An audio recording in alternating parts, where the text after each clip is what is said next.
Oh shit, we're back at it again.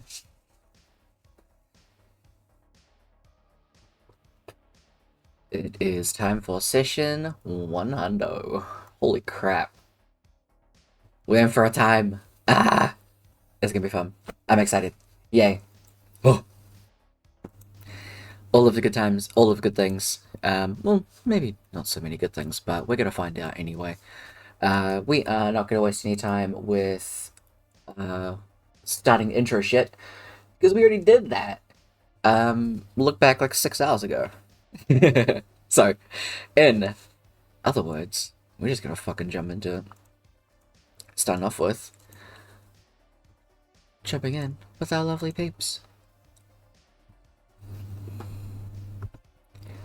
Hey, hey.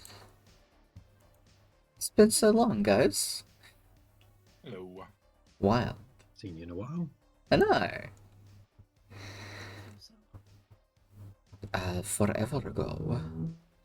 Let's see, what kind of checklist do? Let's do that. So, because this is technically another session, Sound different? huh? You sound different, or was it just me? Do I sound different? Yeah, a little bit maybe. That's why. Please hold.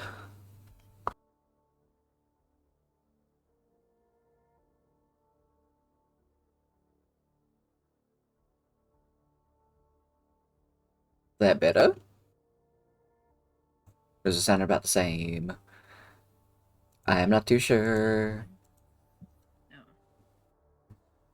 We I can still don't. understand you, so that's all that matters, really. Okay, I I mean don't it's really notice a difference. it's still plugged into my microphone, so I don't know. I don't know. You're okay. Um, also, I need to do this. Because it is technically a new session, we are going to start off with a pre-session character question.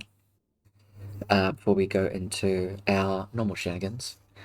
So, if your character was a potion, what would they look like? Color, glass shape, smell, all of that stuff. Let me roll a d6.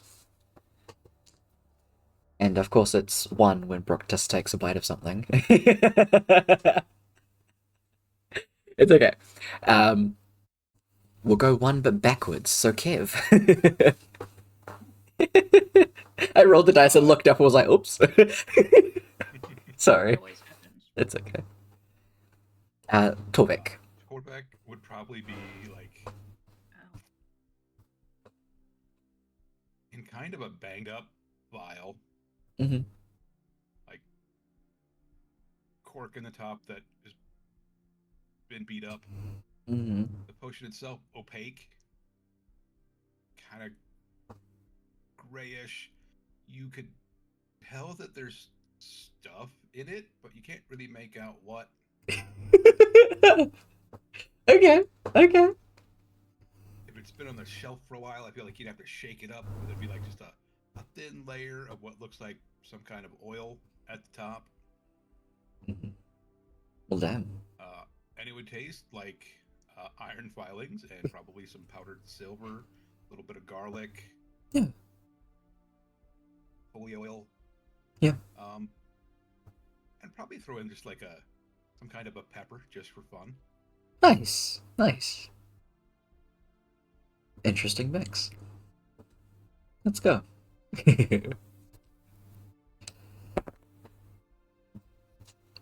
Odds. So now it is your turn, Brooke. It'd be a heart-shaped bottle. Yes. Mm-hmm. Imagine something like this, but like pink, Mhm. right? And then when you shake it, it's like sparkly. Ooh. It's so cool. And it would smell like flowers. Yeah. But depending on the person, their favorite flower. Nice. That's really cool. I liked it a lot. And what would Carver's potion look, smell, color like? Be a dark green, some sort of regular bottle shape with a flat bottom that can easily be put somewhere. If you opened it, it would smell, I don't know, wood smoke. But the whole thing is completely covered in dust. And it'd feel weird when you took the cork out, and it wasn't until you experimented that you find the inside of the cork is entirely hollow. I like that a lot. Hell yeah. And they like drip it in wax and stuff, but after you drip it in wax, immediately just roll it in some wood shavings. Yeah. Hell yeah. In reverse order, what would Arvid's be like? Tiniest little bottle you can think of. And like the sort of thing you'd imagine hung off like a necklace. Mm-hmm. Yep. Designed to absolutely be an absolute pain if anyone wanted to actually put it anywhere to display. Mm-hmm. It'd probably be like dark grey generally, but every now and then there'd be like a rainbow sparkle go through it. Ooh.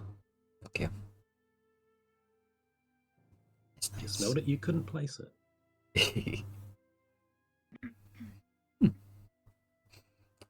What would Silver's be?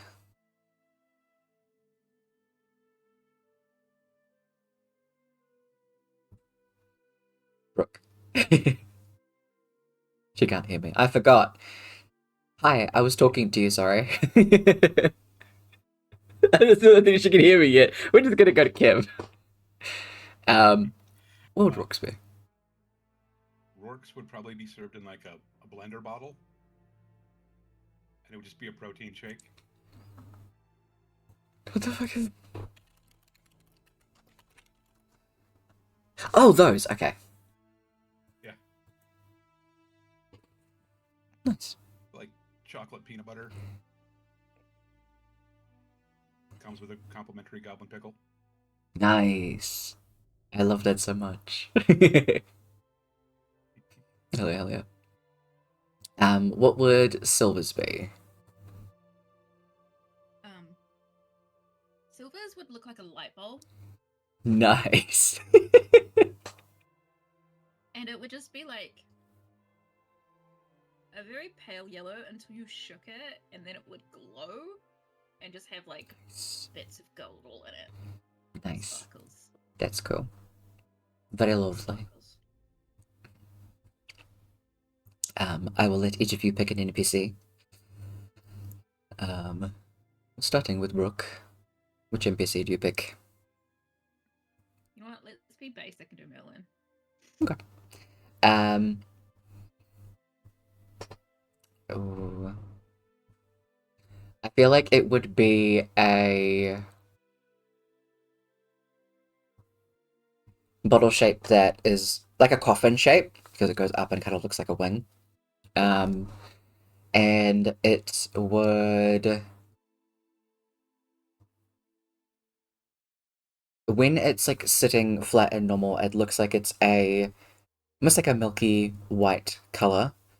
And then if it's shaken, it would go like a deep red. Ooh, I like that. Yeah. When jostled too much. Yeah.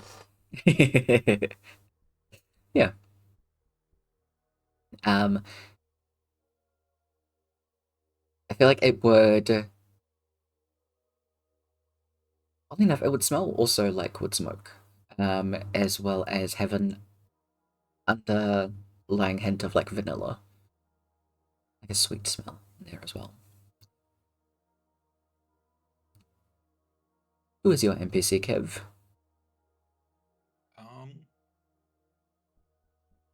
I mean, she only exists in the mind of one person right now, but Silvery. Ooh. Okay, I love that. Very traditional, like circle, with the thing on top.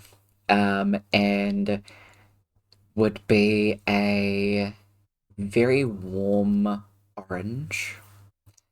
Um,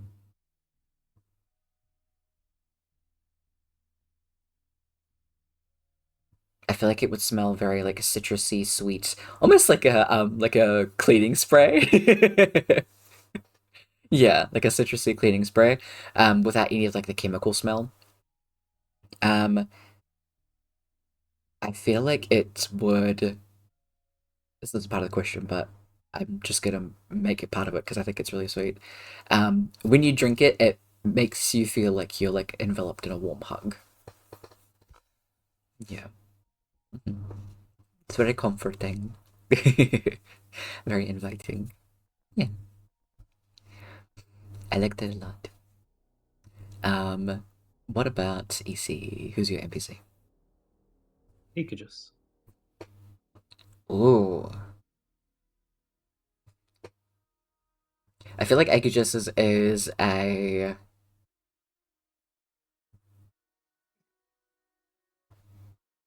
very thin but long vial. It is a deep, like royal blue color. And it does have some like very small, like little sparkles in it when you swirl it around. Um,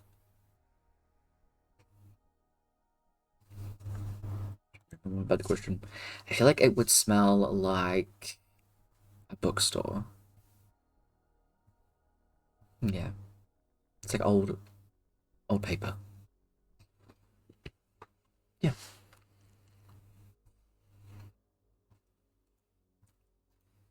Um, so session 99, which wasn't too long ago, you guys delved into your plan to stop the Overseer. A few fucking rough rounds, but nobody had died during the combat itself. You managed to get the shackles on him. It was only then that you lost one of your allies, as Lychee was targeted by the Overseer before the full effect of the shackles came into effect. Um, Amora cast a. What's the spell called? I always forget. Gentle repose. Thank you. A gentle repose on Lychee, just in case. There's undead kafuckery around the Overseer, and nobody wants that. Finally getting him in a force cage that River casts. You will have him right where you want him. Luckily, you got some help from a worm that appears, along with 3 massive dragons. Um,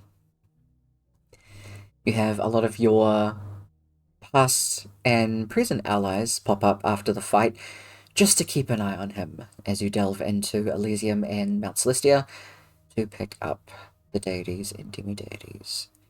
Successfully retrieving them, coming back to the material plane, Elia is quick to put the Overseer in a much stronger force cage, saying that he'll be there for a while, so do what you need to. Amora reaching out to the unconditionals, asking about her brother. Amora being told that there is a slim chance that Rourke's soul gets lost forever, not finding rest, if it just so happens to not work when he is brought through the gateway and plane shifted back to the material plane.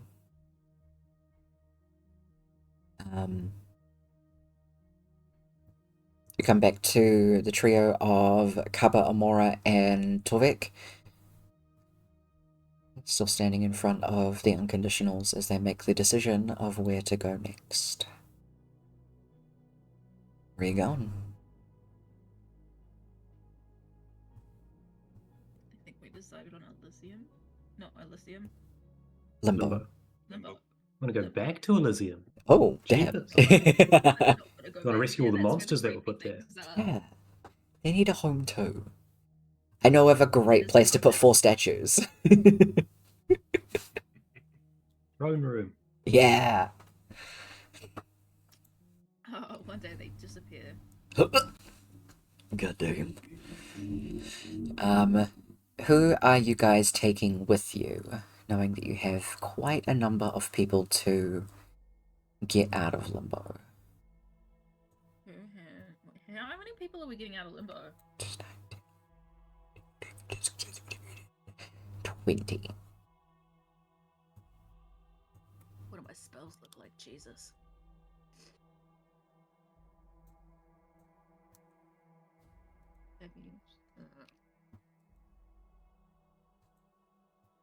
Probably do one more plane shift. Melon used one. Melon's got one. What about Emerald? Does Emerald still have plane shift?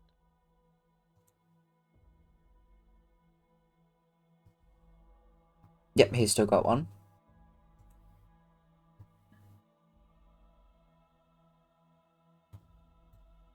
Annabella still has one?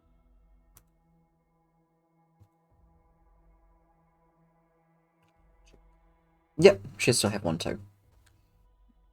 Is there anyone here that could cast it to send us to there?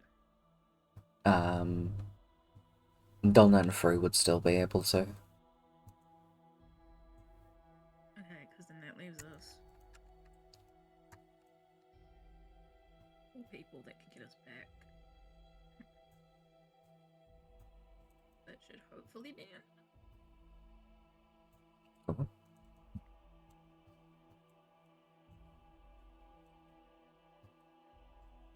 So I made her too small. There we go. Otherwise, are you going in your same 2 groups as before? Or are you taking slightly less people?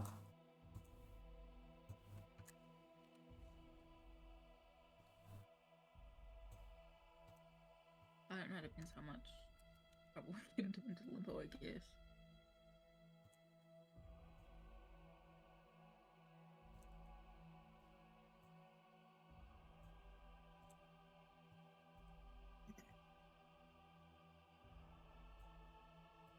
Depends if we want to stay as one group or move as 2. Would you guys want to spread out in limbo to try and cover as much ground as you could? Probably a bigger place, but also more monsters than the other 2 places. Mm-hmm.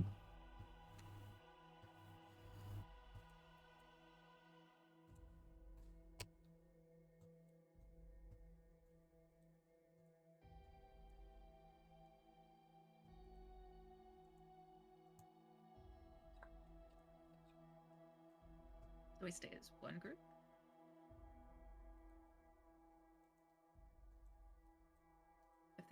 If we're expecting the monsters. Safety, probably. If Elia's confident she can keep the Overseer there as long as she wants, then... Oh yeah, she is very confident in that. But then we don't have to take as many people, I guess. Mm. We can still take the same amount of people and just have extra people. As long as we've got teleport plane shift space, yeah, I guess. We'll have 4 people that can plane shift. Yeah.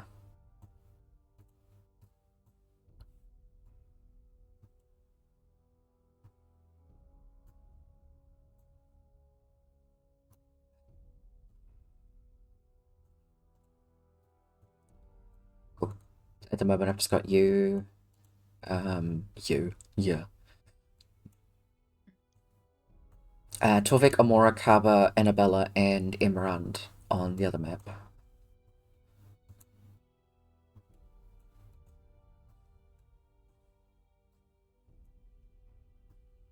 Is that right? Who? Torvik, Amora, Kaba, Annabella, and Emerald. Are we taking Merlin as well? Yes, For thank another you. plane shift? Cool. Just in case someone happens to someone. Yeah. Cool.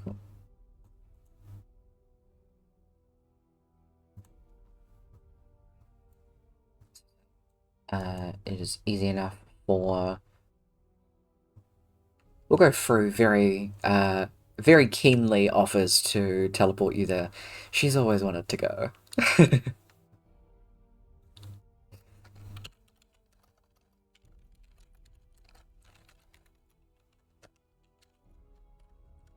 You do see the overseer smirk.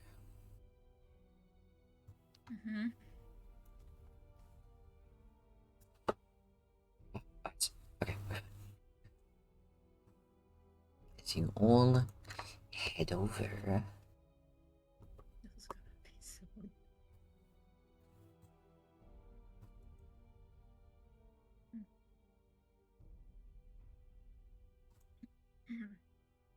The Guys. fuck is that? You guys are at the bottom.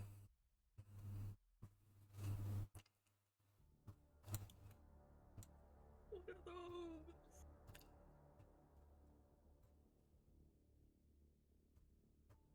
I'm sure they're fine. They're probably friendly. They're just on I notice who holiday. you've specifically placed right up the very back. Chucks. Never. Chucks. Just gonna make that a bit lighter. Wait. Is it my alternate? Or Which the one? alternate one? Necron? Or is it the other one? Mhm. Oh, better not touch that one. Who knows what'll happen? Mm-hmm. Because yeah, differently from being erased, the overseer just killed them. So they're just. So heads up, they are all dead, but they are in this plane. How did you take a dead person back to the material plane? They don't come to life. Well, that's good news. I don't know. They're dead and they're not going to come back to life. Why are we here again? I think Who are so we the rescuing? souls don't get destroyed.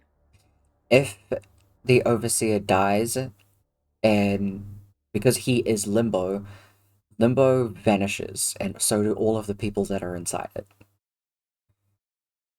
There's no people inside. Just because they're Right. dead doesn't mean they count as not people. Is what it's like? Is do we have any hopes of bringing them back in any capacity, or is this a case of souls being destroyed or something? I genuinely don't understand what we're here for. If the plane was to get destroyed, then their souls would be lost. There is a chance for them to be able to be brought back once they're on the Right. material plane, or they can just be brought back to be buried. Like, Okay. these are family members and stuff like that. Yeah. That makes a lot more sense. Yeah.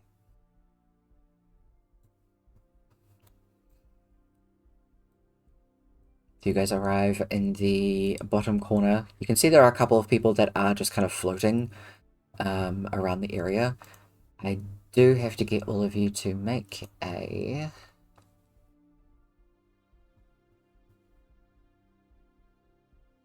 wisdom saving throw. Wisdom. Yeah, I have their sheet, so I'll do that. Can I get you to do Merlin's though, please?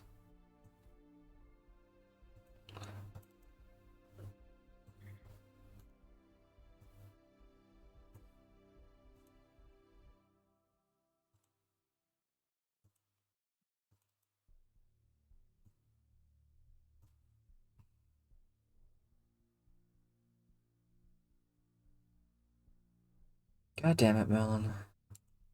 Yeah. So not strong. You can use your inspiration points to reroll Merlin's if you want to. Because you're technically running him, so that's up to you. We'll see what he can do. Iggy. What's his name? Oh, that's better. Okay, that's so much better. Thank God. You all succeed. Yay! None of you have to roll on the madness table. Well, that would have been fun. Hmm. Me madness table. Oh, jeez. It wouldn't be just like the short-term effects either. He doesn't No. like you guys, and you're on his plane. Can he still affect us in the force cage in his play? It's still him. He just can't do much. He knows he's not going anywhere, so he's putting his energy back into, all right, you're in my domain. You're not fair. You do see people floating about. What would you like to do? You have been given the information from Fru ever so excitedly, that moving through limbo is very similar to like the Astral Sea and things like that, except it uses your charisma to move through things. Yeah. Mhm. I was gonna pull out the broom, but I guess it's not gonna be any use. Yeah, probably not actually.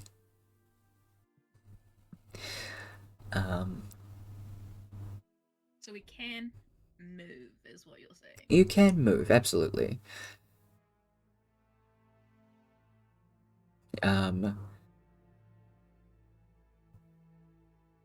We split into twos. We Yeah. have any idea what those big creatures Nope. remotely are? I feel like Kaba having a look out into the space. The red goopy looking things are definitely some form of like humomancy demons. So they would likely have spellcasting or just like slashing based attacks. Demons. Yeah. Hemodemon. I like that word a lot. That's very fun to say. There are also an assortment of quite literally just brains that I've amalgamated into a humanoid form, and then Oh, they are too. yeah, and then the other ones with like Disturbing. the green background are like shadow creatures.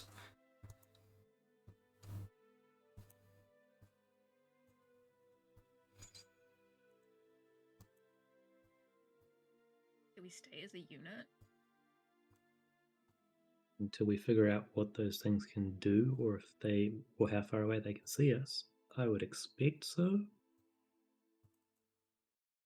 That's fair. Unless you want to try sneaking around all of them. Emera. Popular. I mean, we can try and lure them away. So some people can make some ruckus, lure them over away from the people that we need. And I mean, if it's Annabella or I, and we get in too much of a pickle, we can just plain shift out.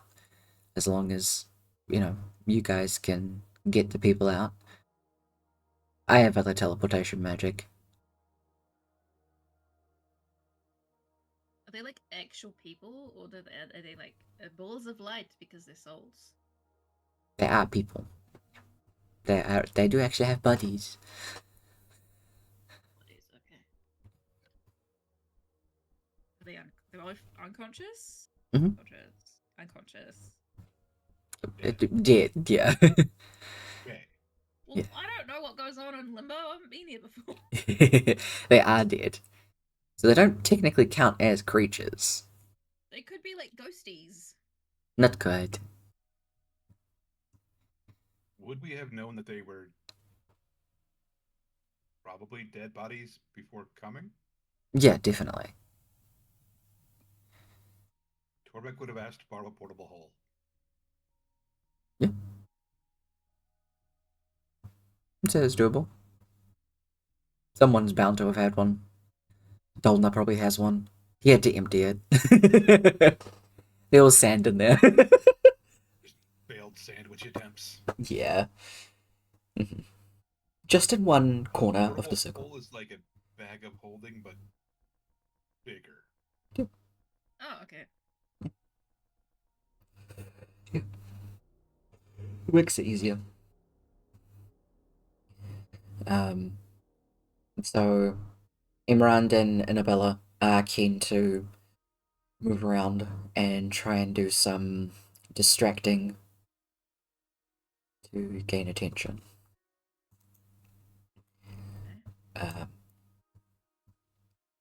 Merlin also offers to do the same.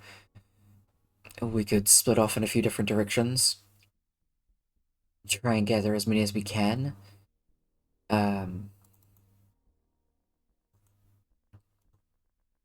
Who out of us would probably be the quietest to move around the most of them? Imran and Annabella look towards each other. Annabella raises her hand, and Imran points to her. The cleric in the large armor. Not the stealthiest. I'm not all that stealthy, though. What about you, Wing Boy? I forget what Merlin's stealth is. Oh. I forgot. Would it be stealth using your Or- charisma score instead of your dexterity score, though? Ooh, I would definitely allow that. +5 then. Yeah. So Emerald would be the Merlin would be the best to take the longer route. That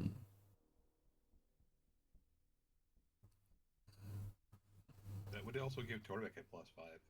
Yeah, it would. Which is great from his -1, I think it is. Yeah. Yeah. Great upgrade for Torvik. Hey guys, I have 0. Yeah, Kava goes down by 1 point. God damn. No one said she was charismatic, okay? Crazy, yes. So you all break off into little areas. Merlin will tag along with you for a little bit. Annabella immediately starts to head in this direction. Her charisma is 0. Imran's is 1. It takes Annabella quite a while to get up, like, over this way. Trying to use some of the rocks and everything like that to balance around everything, get from one rock to another to, like, boost off it, figure out which direction she has to go in before she ends up over this way. Kind of landing on this little bit of rock. These ones start to move towards her. She does get closer to Chaos, which is a very large Leonin man. As she does, she kind of goes to the edge and pushes him. She just kind of floats this way.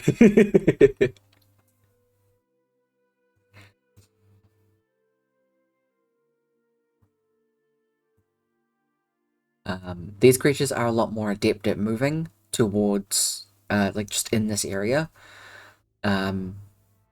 So she is just over here with these two.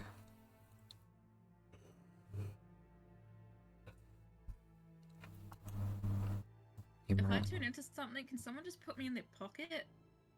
Yep. Because otherwise I'm gonna move like shit. Yeah, you can absolutely do that. Turn into a little mouse and move with Torvik. Yeah, I was gonna say Torvik probably has a lot of pockets. Yep. The return of Turtlemora. Tomorrow, one of them. Imran starts to go out to this Or way. do you throw a turtle in limbo? Ooh, time to Gotta find out. out. Skim some turtles off these rocks. Do it if you want. I think, seeing how much trouble Annabella's having, Imran's gonna start going this way towards to help her out. And then we'll try and Merlin will make a loop around over here to try and give some distraction, so you guys can start going this way to grab people.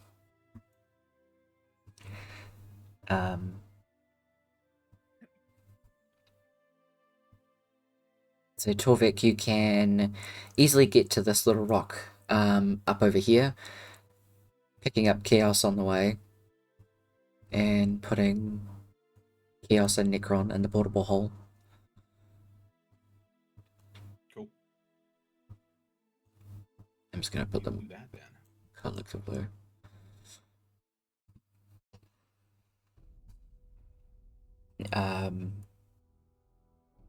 So give me a stealth check using your charisma.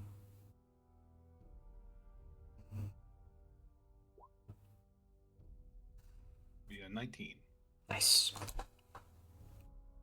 Easy enough to get over to this rock without these ones noticing.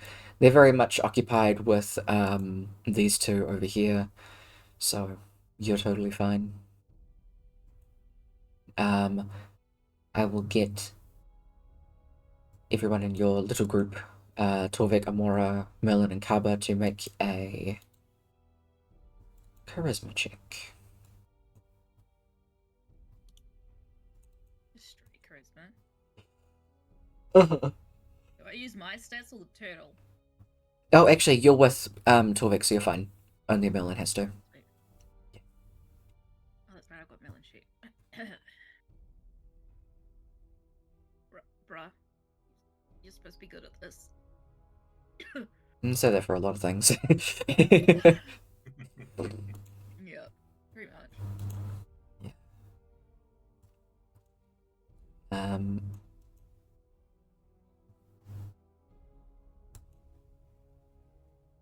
I feel like with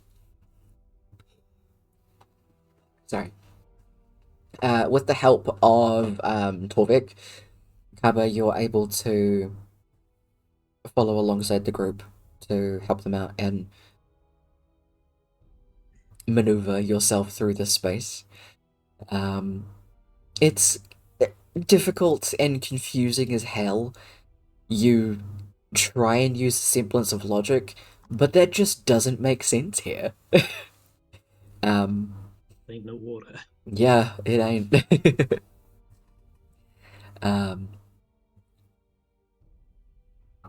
It is very easy for Torvik and also shush, it takes Merlin a little bit. Stop yawning! Sorry, guys. But eventually they get used to it pretty quickly, given that they are very charismatic people. And slowly you all start to move through, going where you need to.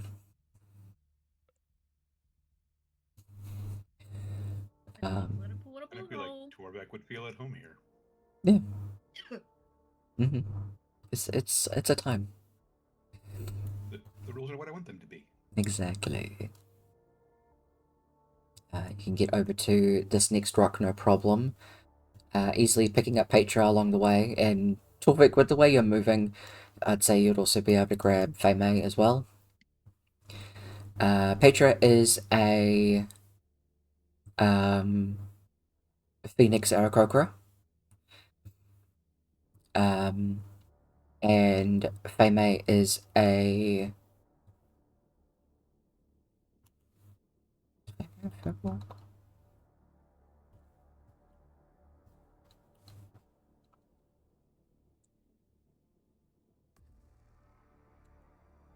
Nope, they're half elf. A very, very large, tall half elf.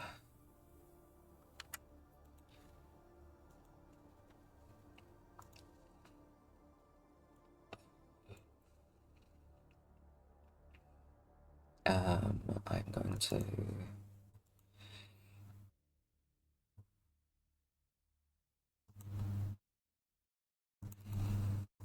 give me Emerald's sheet.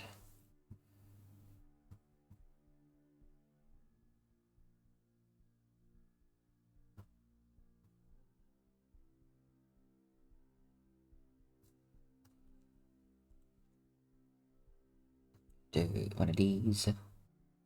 That's not good for Emerald.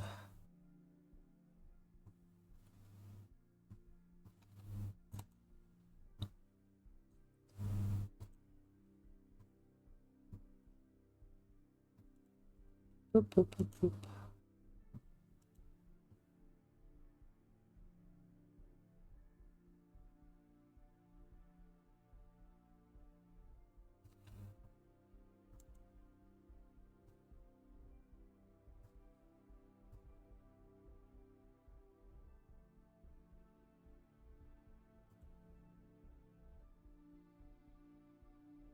I'm gonna say this helps because I think it makes sense.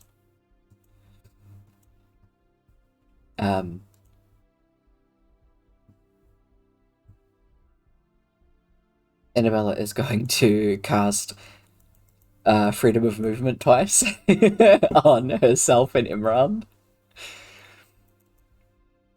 as they start to use that to help them at least somewhat move in that direction. Annabella is having a lot of trouble after the casting. Imran finds it a bit easier, but they are taking quite a few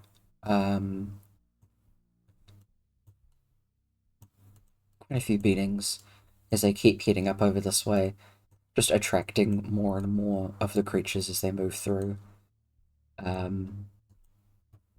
Going up further to where you guys are, Nishi is in between a couple of creatures. Merlin's going to break off from the group and start to move through to the middle, push Nishi towards you guys, gain the attention of these two, and start to head towards the middle. Can I get Merlin to make a charisma check, please?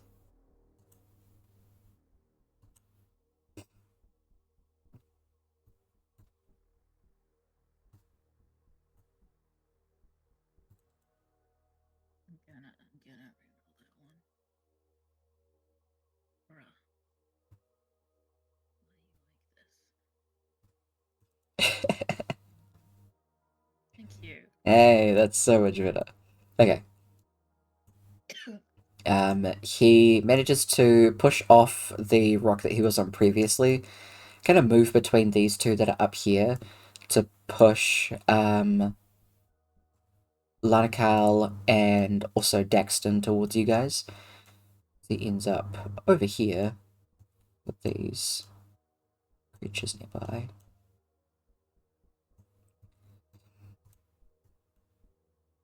Easy enough to add them to the portable hole.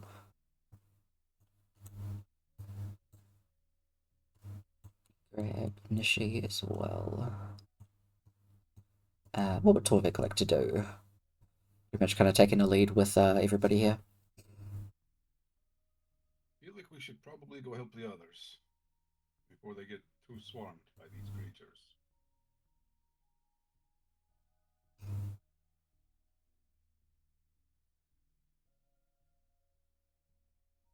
Reasonable. They've got quite the collection over there. They did say they can teleport out if they get in too much trouble, though. That is true. Maybe we let them. And I think Imran said he's got other teleport options than just plane shift. Maybe Do any try of us and do have some more. options to get out of here? The turtle in your pocket raises a fin. All right then. She's got the plane shift. I can do short range stuff. Should we see if we can just collect everyone else then? I believe so. Pity Merlin didn't attract that brain thing as well, but maybe we can sneak past.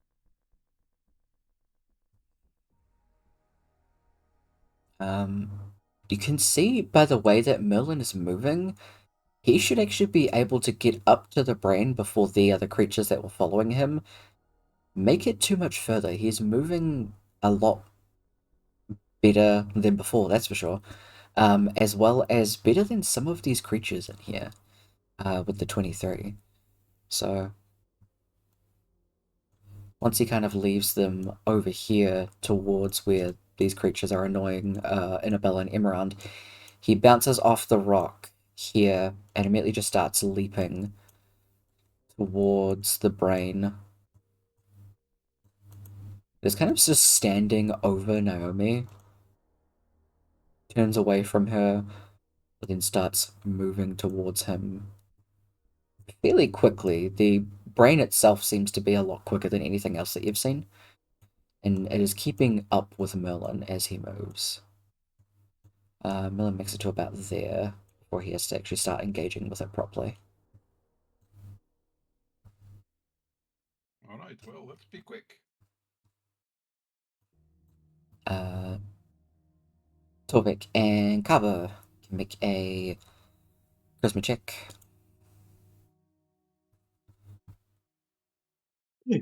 Ava can't stop getting threes. No! Is there anything spell-wise that Kava would want to try and use to help him?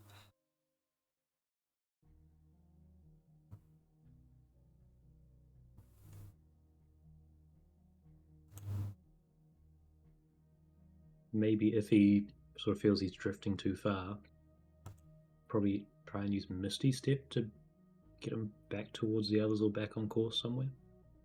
Cool, that's definitely a good plan. The only other option would be Featherfall, and I don't think that's what we're after. Not quite.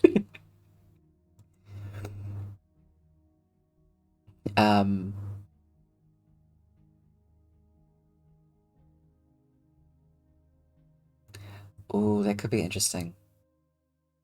Kava is very much an agent of chaos. So, I feel like if you wanted to try and use your intelligence to try and outsmart Limbo. That sounds fun. Yeah. So give me an intelligence check.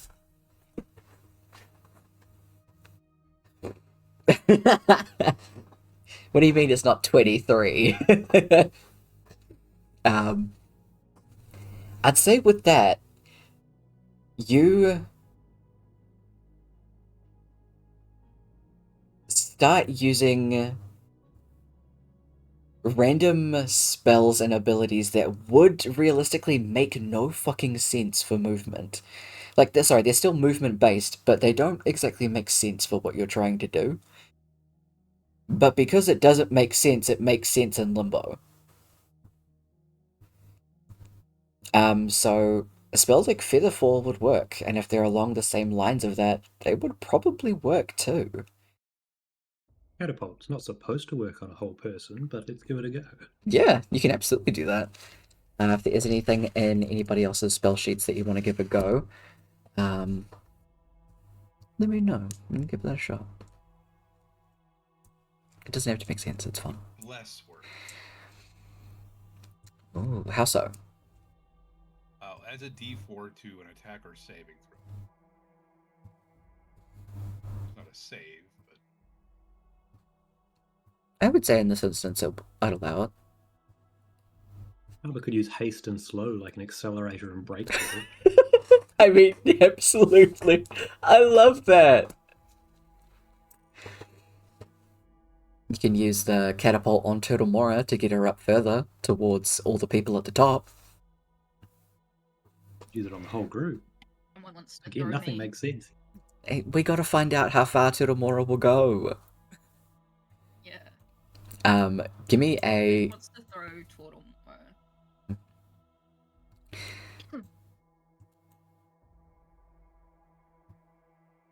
It's a... First up, the group of you can very easily get over to Rain, who is a human dressed in a lot of very fine golden armor. As you get up towards her, it is then that. Do you want to try and use catapult now? We've got a ways to go to get up Distance to go further. before any of the others, so yeah. That just rolls damage, right? Straight line. Yeah. Dexterity saving throw or damage on something hit. Okay. I'm gonna say, can I get you guys to make a dexterity saving throw? Bless would take effect, so you have a d4 to add to it. Amora wouldn't have to. It's just Torvik and Karma.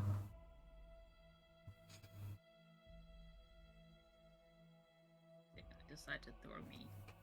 Yeah, unless they throw you very specifically. You're just in a pocket right now. I actually do want to know how far they'd be able to throw me, though. That'd be funny.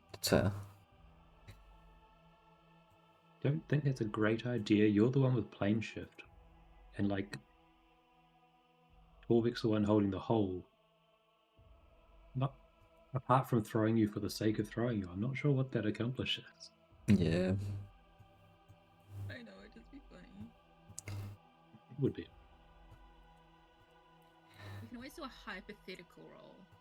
How far would Torvik hypothetically be able to throw to Amora? Oh, absolutely. Yeah, we can for sure do that. Can I get Torvik to make a dexterity saving throw?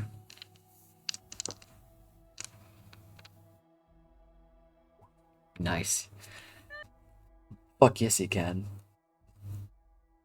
It is absolutely fine as the trio of you get flung up over here onto the edge of this rock. So you can easily go over and pick up Naomi and then make a very small leap towards Alicia.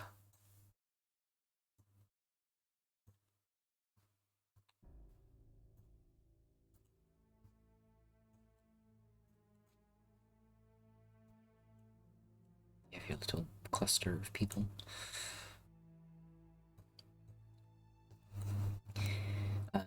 Arya gets added as you easily skip over this way. It's then that you see actually I'll do a quick check for Merlin early.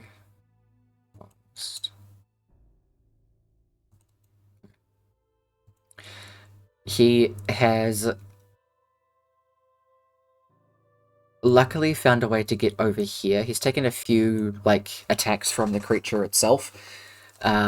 He's been able to push Noah and Dewdrop over this way before he gets about here and has both of these creatures on him, and it is not looking so great. These two are starting to try and move out of the way.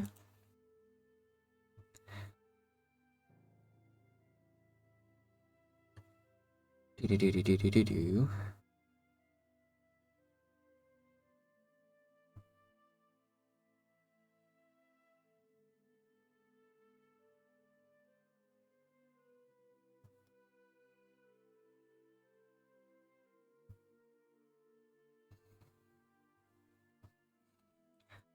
Give me the thing I'm looking for.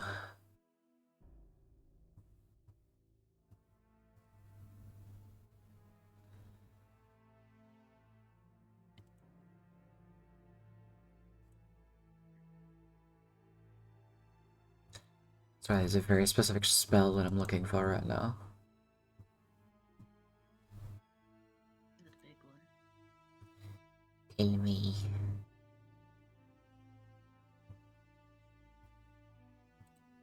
I think it's this one.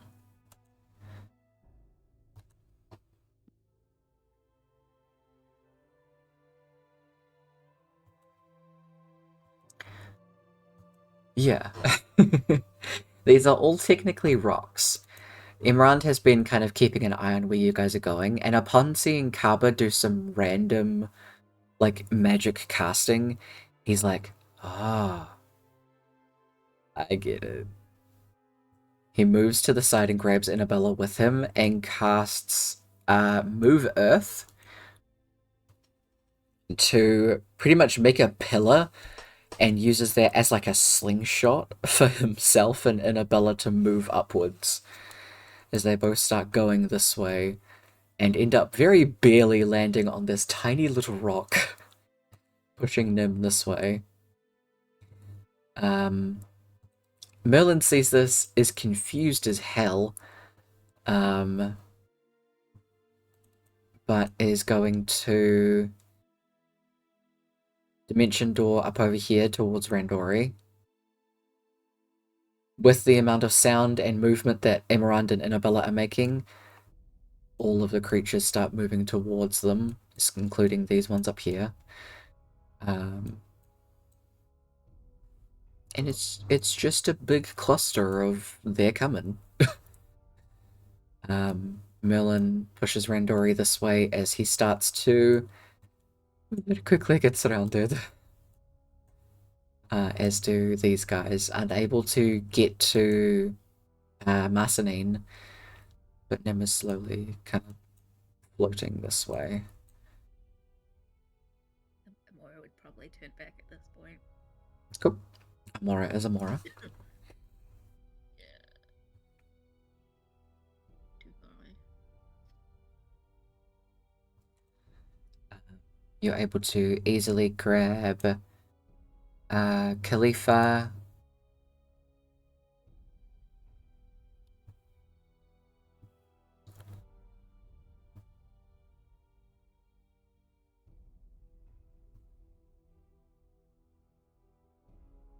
Who is a tiefling. Floats over that way. Kala also gets a quick bit of help from y'all.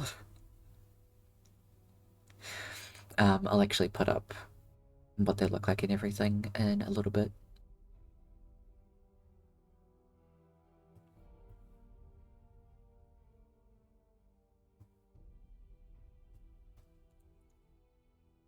So you guys move up towards Jaxus.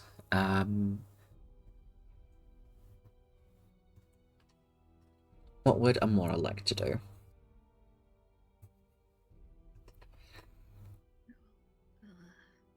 If you've seen her sister, Yeah.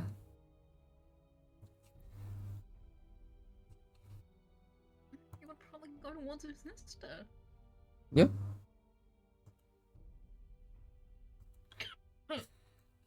Give me a charisma check.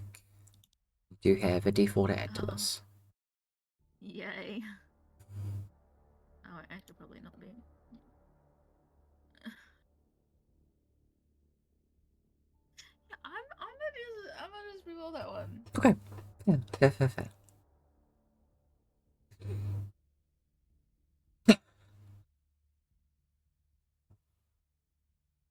I guess I'll add that D4. You still add a d4, yeah. Well, I guess that's a 6. So. Okay. It is difficult to figure out how to move. There is a lot of emotions going on initially as well. My god, you've been a turtle for most of this, and now you're here. Oh my god, it's my dead sister. Yeah. As your dead ex is slowly floating towards you. They were never a thing. Amor, you start to move up towards Jaxus, and it's incredibly hard to maneuver yourself properly. You get up towards her just barely, and then you realize you're not quite sure how to get back down from here, and you're just kind of floating. Just like hang on to Jaxus. Was like, huh.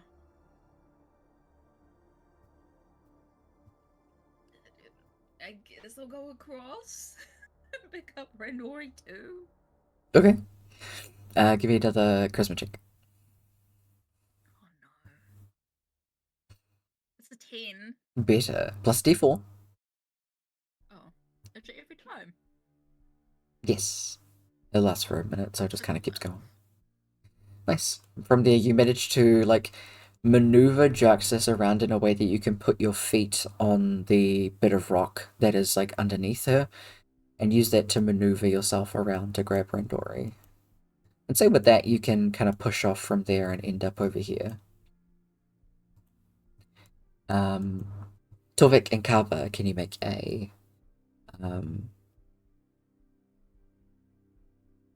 Well, Torvik, you can make a charisma check. Kava, what would you like to do to initiate chaos?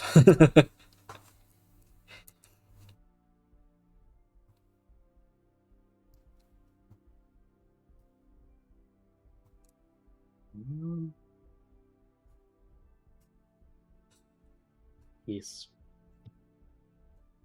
Misty step down towards Dewdrop and Noah. See how far it's gonna go.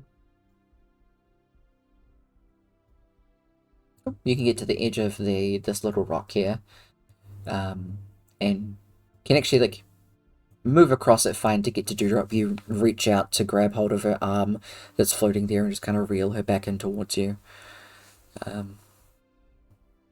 Yeah, it's easy enough. Fine. Yeah. Push her towards Torvik's rock. Cool, can do. Push her in this direction. Easily getting over to Torvik, who's not finding any issues moving around. He manages to put, I was going to say chuck Dewdrop in the bag, but that doesn't sound nice. It's fine. He just drops Dewdrop in a hole. Gently. Yeah. On top of the other bodies. Yeah, exactly. Amora would probably hang on to Jaxus. Okay. Good. You keep hold of her Our nearby. intention would be Misty step over to Noah, do the same thing, and then attempt to see if haste can give him a speed boost to get back to the others. I'd say absolutely. Easy enough to get Noah in that direction, and Torvik can just go grab him.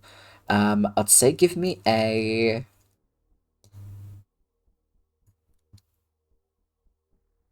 another intelligence check.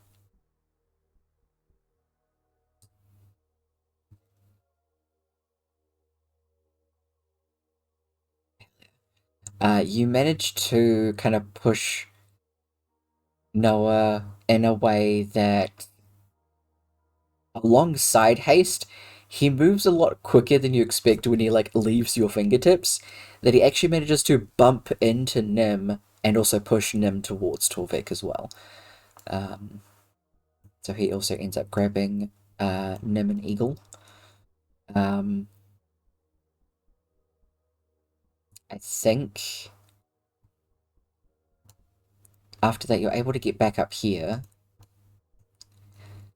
Imran and Annabella aren't looking too good, and you can see they are about to cast Plane Shift to get themselves out.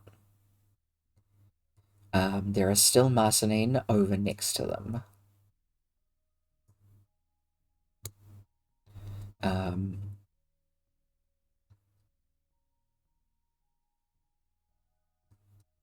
Anyone got a mage hand? Yeah. How far can it be cast away? 30 feet. As long as it follows, the rules of anything He uses in it- this space. Push things, right, though? Yeah. Small-ish things. Yeah, that has to be Can't quite carry small. more than 10 pounds, whatever that actually means. Merlin It might be all of it. has a spell called Big Bear's Hand, as he Big Brother version. exactly moves around, is getting quite a beating from all of these creatures. He's still trying to do what he can, but it's not too much, and uses a Big Bear's Hand to start to move her. He would move her down, like down over this way. Because if he moves her this way, it would bump into the creatures that are around them. She just kind of ends up pushed up against this rock in the corner here.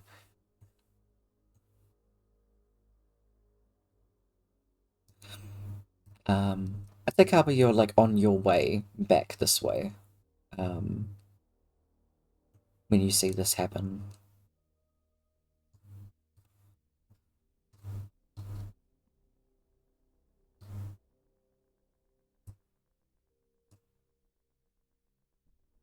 You see, try another burst of haste. Put in direction toward Marcini. Okay.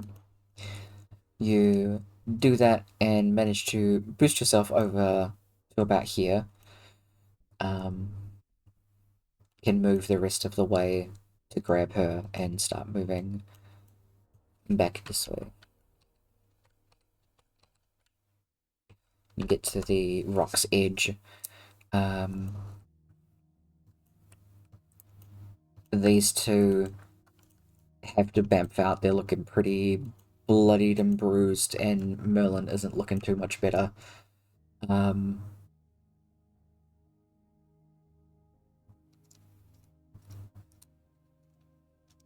Is Torvik going to... Basically, how are you guys going to reconvene as Merlin is about to bamf out as well? I would Or I'd be probably like, push Marcini towards you before trying to misty step towards the two of you. Yes. There's plenty of room to get towards them. Marceline is put in the hole. Merlin bamps out. Jarks is being put in the hole? Or are you specifically holding on to it? Okay. You all convene together as these creatures start to move towards you. Amora, still holding on to Jaxus, goes to grab everybody's hands in as awkward a way as she can. You can feel the electric, like, buzzing of the brain creatures moving up towards you.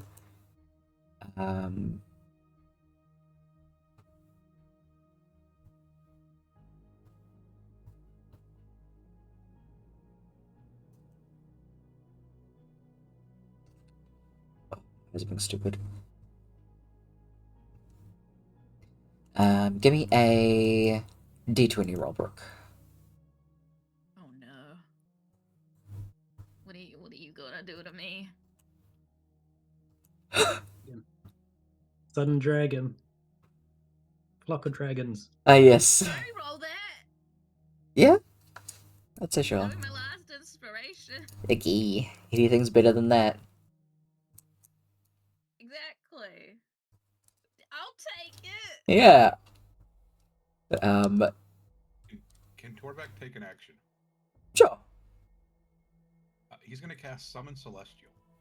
Ooh, okay.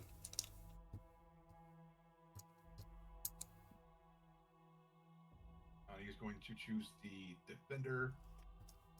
It gets a mace attack.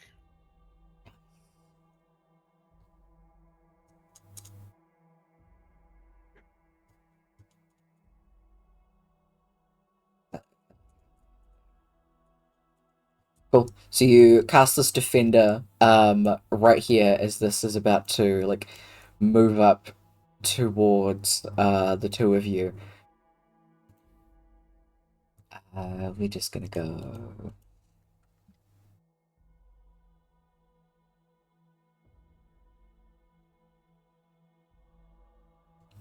Sure. This thing. It's the Celestial. As it arrives and immediately like brings up its mace, towards and just swings out wildly, smushing some brains to deter them from attacking Amora.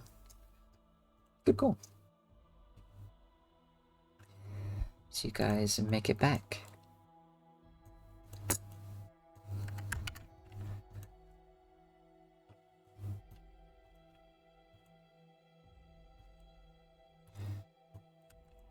Arriving again with all of your people.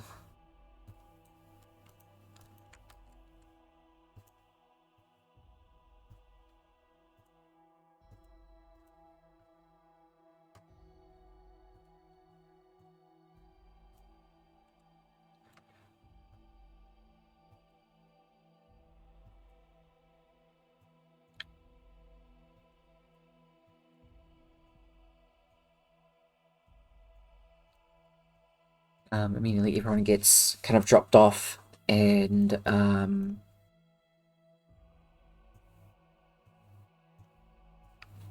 okay, that's not gonna work. They're just gonna stay there.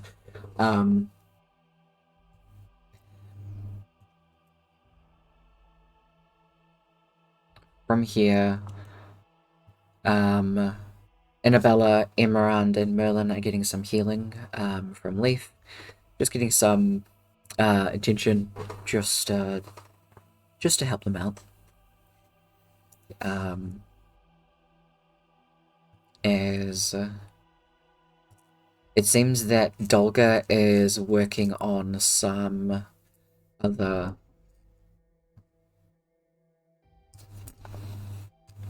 sorry, what?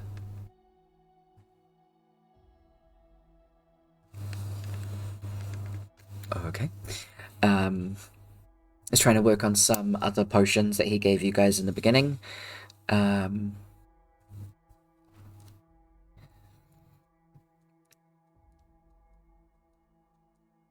Merlin, Emerald, and Annabella are tapped for spells. At least they're higher ones, so plane shift isn't something that they can do.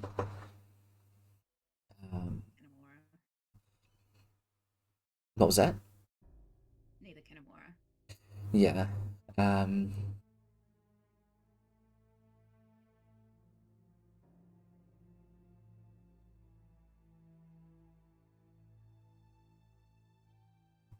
think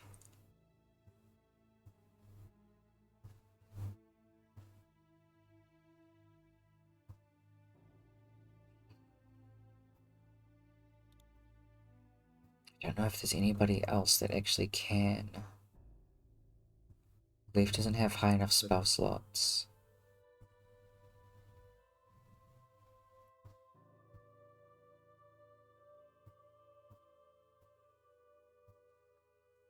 What spell slot did River use?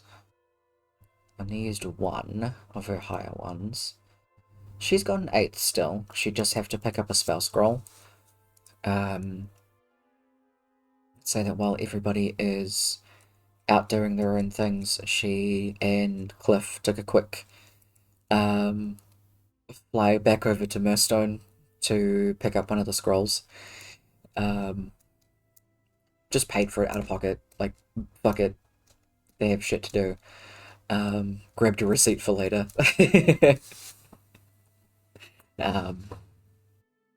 So River can at least bring you back.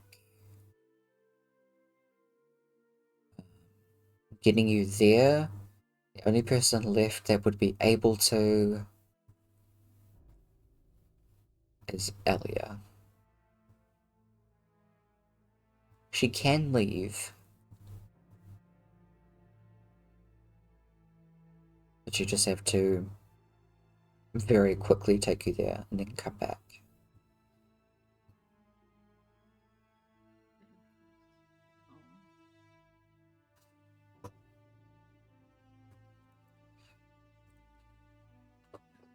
Here's a good idea. Also, now we've got everyone out of limbo, are we able to start figuring out what to do with the Overseer while Amora's while the others are working with Amora to get Rourke, or is it an everyone get Rourke thing first? I think, would Torvik want to go with Amora to Asgard? Yeah. Would Kaba like to go with Amora? But probably would, yeah. I misunderstood it earlier. I thought it was like an Amora alone thing from what Olabella was saying, but if not, yeah. You can still take multiple people with you. Walking him through the gate would be something that all of you guys can do together. I just believe that there would be an interaction that Brooke would like to have with Rourke. Yeah. But otherwise, taking other people is absolutely still an option. And while that is happening, there can be discussions on what happens to the Overseer. You guys can be filled in when you guys come back. Cast gentle repose on Jax's corpse. Okay. There is... Is gentle repose only a cleric spell? I'm not sure.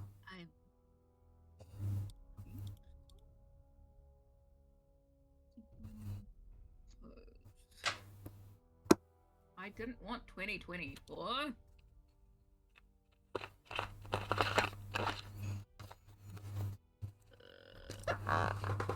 Cleric Paladin, was it an oculist? Whatever that is. Okay. Then yeah, there are plenty of other people that can start doing the gentle repose on the rest of them. But you can do that for Jaxa specifically. The rest can be dealt with as well. I will say you do notice as the bodies start to get brought out from the hole, it's as soon as the body gets brought up from the hole, it's like a switch of remembrance happens.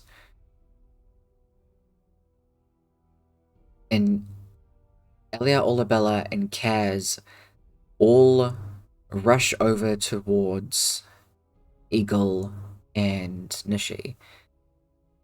Elia is visibly upset as she is holding on to Nishi. It's a very obvious thing to notice because they both literally have it on them. That there is a tattoo that Nishi and Elia have. All of the members of their crew have it. It is the helm of a ship, and there are 10 points on the helm holding parts that have stars on the end of them.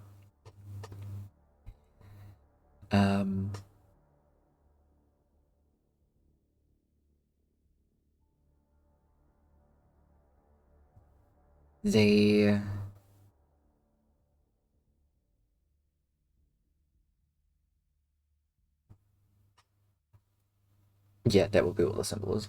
That you notice that Elia and Nishi have together.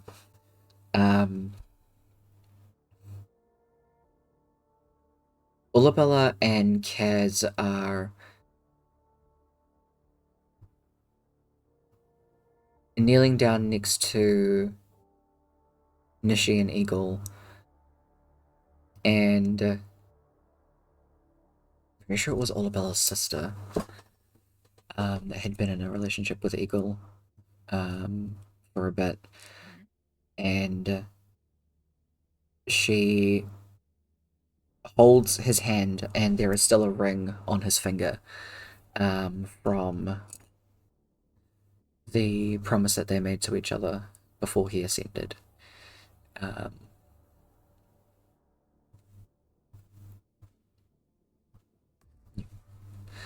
There's a couple of little things that you guys notice.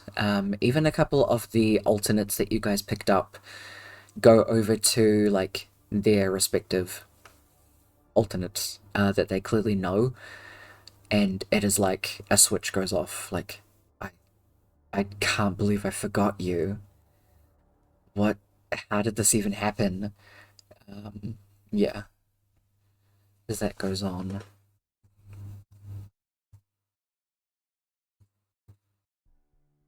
As Tyler realizes he put a ring on the wrong finger and panicked to get it off. Anyway.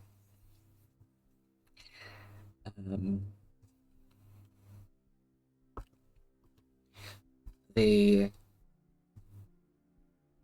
group of Torvik, Amora, and Kaba and River would be going as well, because she's your way back. Get ready to head over to Asgard. Liv coming? Cliff does ask if it's okay. I mean, I just wanted to check. I know there's like limitations to the spells and stuff, so I didn't want to be pushy. I'd really love to see the bro again, though. I mean, Cliff, you're practically finally. shucks.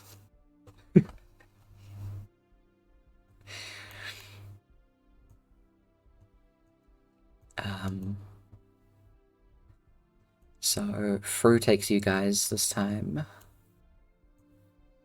as you head over to Asgard.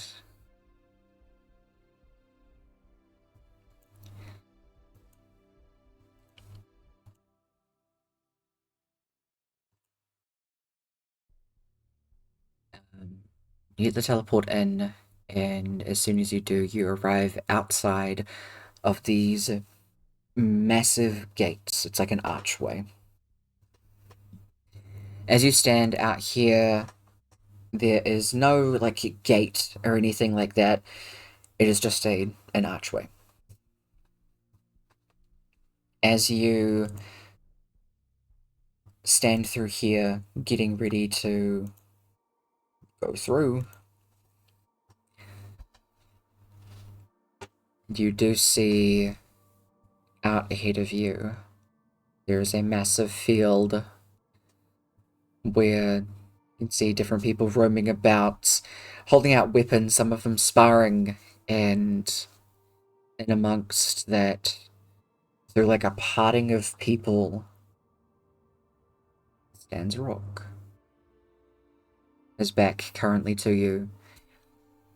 Raiden is standing next to him, kind of pointing out a couple of things. You see Raiden squeeze his shoulder. It's from Rock's perspective. So, pretty sure most of the land out this way, and a lot of it out that way, you can kind of claim wherever. We do have tournaments in this main area, and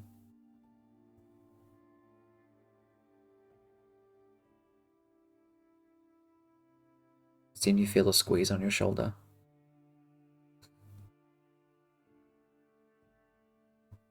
You've got some guests.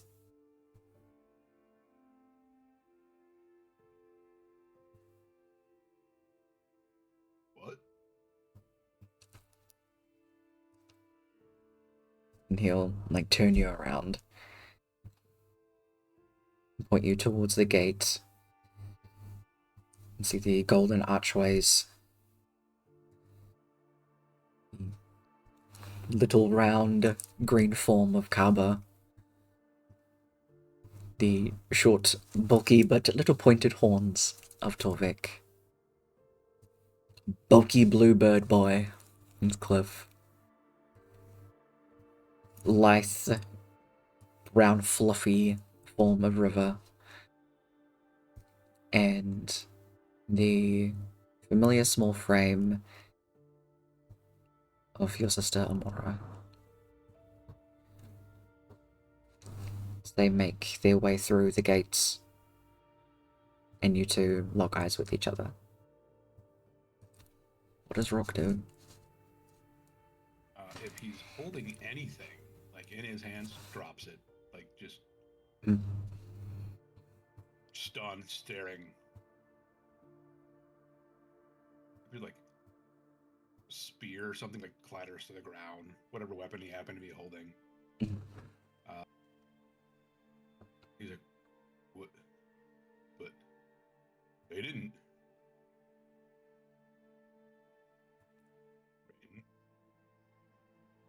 Like they didn't. Just Like they're not here. no, they arrived outside the gates. Okay, cool. That's why I said visitors, buddy. It's alright. But yeah, yeah, I'll be back. And just dead sprint. That's why I said visitors. He like pats you on the chest, and then he just lets you go as you sprint. You see Rock running towards you guys. Is there anything that any of you would like to do?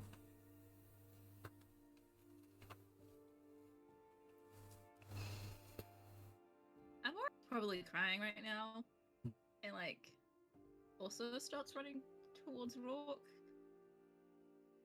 but stumbles a little and ends up just on her knees crying. I think Carver would probably like push the back of Cliff to make sure that he can take the full first brunt of Rourke's speed before any of the rest of us. Yeah. Cliff gets the idea, as he is already starting to take off as well. He immediately does like go a bit ahead, because he's fast. River also takes off as well, and she sees Amora stumble. She's also bawling. She'll go over, link an arm under Amora and haul her up, and then the two of you just crying and holding each other still and moving forward towards Rock. Immediately, Cliff and Rook, you two just collide in a massive muscle as even Rook is bigger than Cliff, so Cliff like gets pushed back probably out 15 feet, and that's enough time to slow it down enough that River and Amora can just collide into them and send the four toppling to the ground. Rook underneath. Sorry, go for it. Rourke would have like recognized that there's a shape in front of him, but it's not Amora. Okay. He would have like every bit of speed and then just crashing to his knees in front of her. Just bear hug. Absolutely.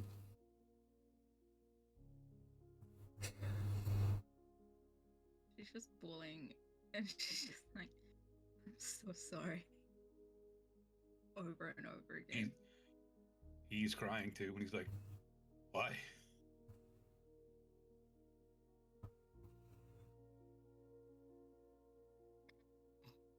Sorry, because I killed you.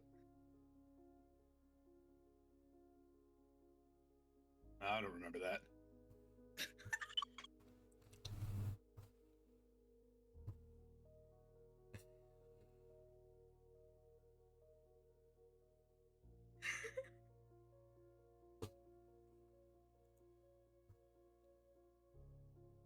Sorry. You okay?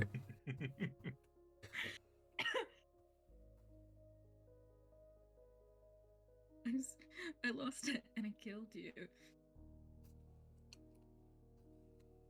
I mean, if you say so, but I don't remember that. She just doesn't care. Nope. She just keeps crying. I'd be like, I'm sorry that I tried to come back. I don't know why. Couldn't.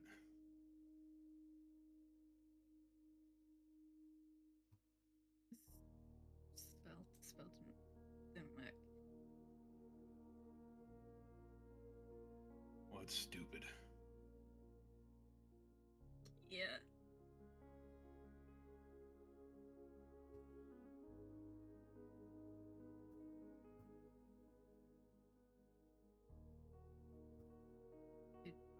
You could still come back. Okay. But if it doesn't work, you're just gone. You'll never find peace. You'll be lost forever. Like, how much of a chance that it doesn't work? Oh, 15%. So there's like a 90% chance that it works.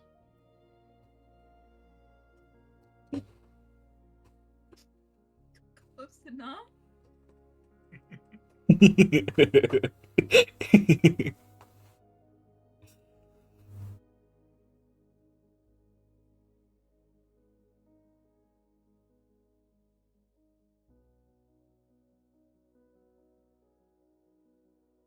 It's your choice.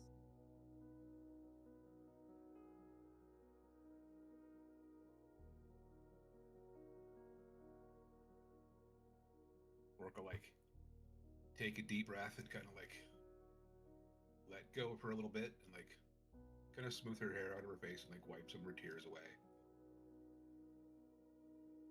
I'd be like, okay, so you see that part over there? Like, that's where they have a lot of tournaments and stuff. That part there is like the big meal house. They got some really good food.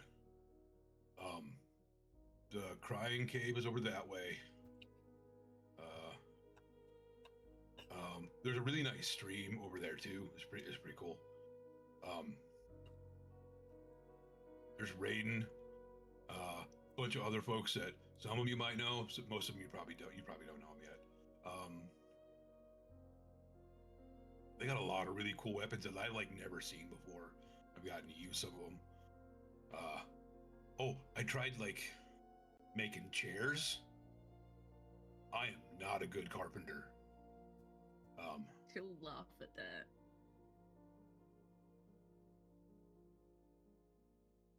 They got a lot of cool stuff here. You know what they don't have?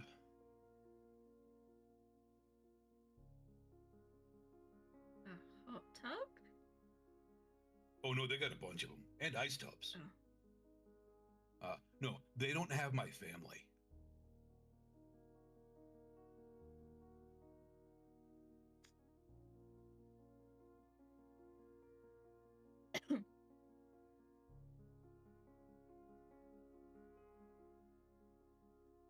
So if there's a chance I can come back, I'm willing to try.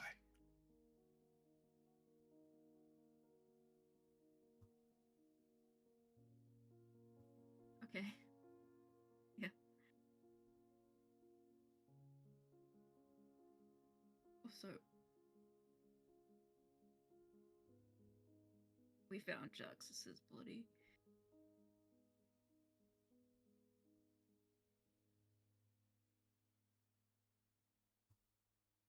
Okay. If we can kill the overseer. Maybe if we bring her back, she won't be mad. Not like mad, is angry, but like crazy. Right. With the yarn and stuff. Yeah. Maybe. I mean, it seems like it'd be worth it to try. But we still gotta fight, though. I gave Mr. Drakenthorn your weapon, but you can totally get it back from him.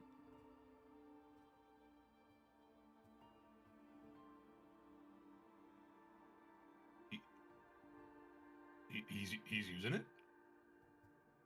Yeah. He wanted to turn I your bet that- armor. I bet that's so cool. Yeah. You should see him. It's so funny. Merlin's still absolutely scared of him. Oh god, yeah, I bet. And everyone's been threatening him.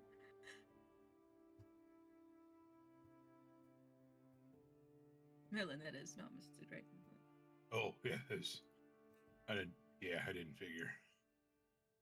So, she just keeps really, she's like, Merlin tried to be a macho man around Mr. Dragon, and it didn't work, but it was so funny. Hugs her again.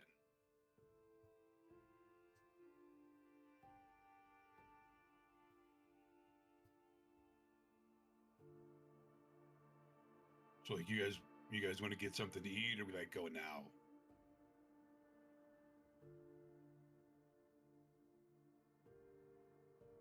Quick at the other. Quick now. I don't even know if we can eat the food here. Oh no, like there's like visitors come a bunch and like they eat.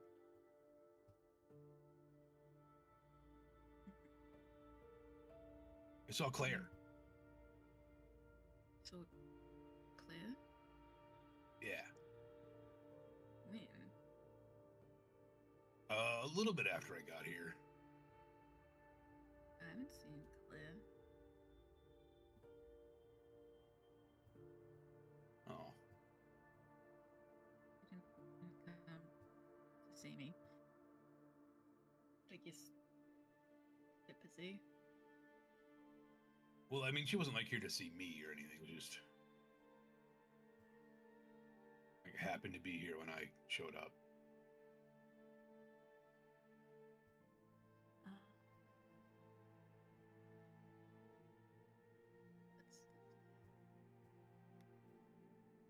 Uh, I don't think we can stay in it because we've kind of got the overseer trapped in a fourth cage.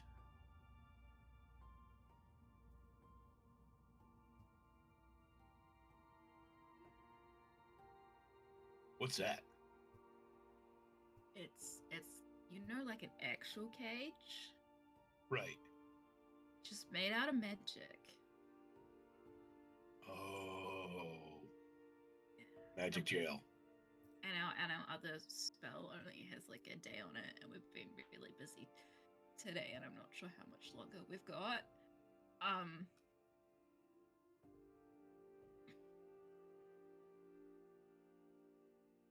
But there's dragons. Oh, cool. Like actual dragons, not dragonborns, like actual dragons. Cool. Yeah. Let me just say goodbye real quick. Okay. Rourke will just turn around and yell, "Hey, Rain! He turns around. I gotta go." All right, buddy. See ya. Take care. Oh, I think we're gonna kill the overseer, Good. right? You do hear a couple of people cheer. Random ass warriors just go, fuck yeah, woo, hate that guy.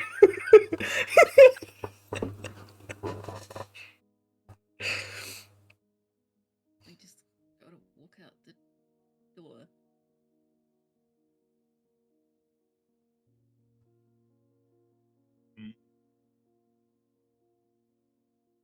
I mean, I tried that once. It didn't really work. I think it'll work this time. Yeah. Okay.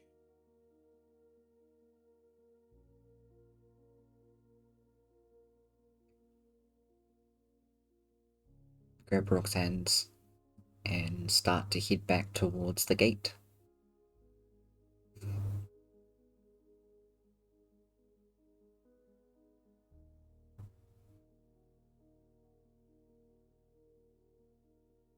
So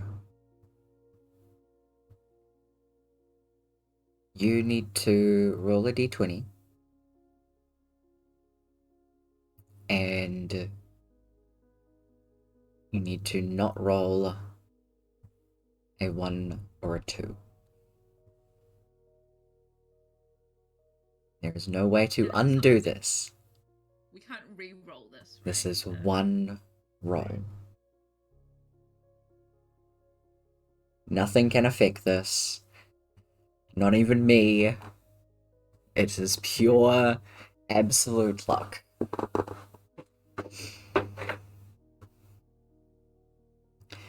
And Amora pause at the door and be like, "I'll see you on the other side." You can still be holding his hands as you both walk through. Mhm. Yeah. You have your back turned as Rook's on this side. You start to walk him through.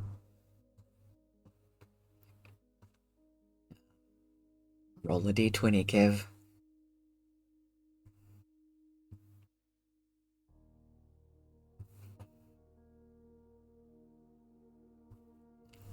You got a 1 and a 2. You couldn't have failed harder. Right?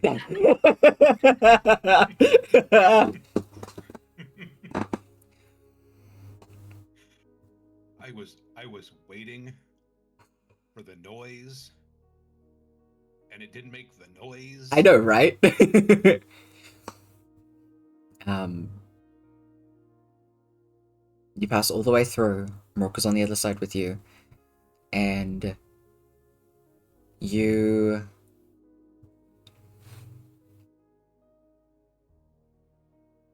come together as River gets everybody in a circle to class plane shift. Rook, you've been at this point before. Getting past the threshold is the easy part. Plane shifting out of here, you're not quite sure how that'll work. You don't know magic. Not like that.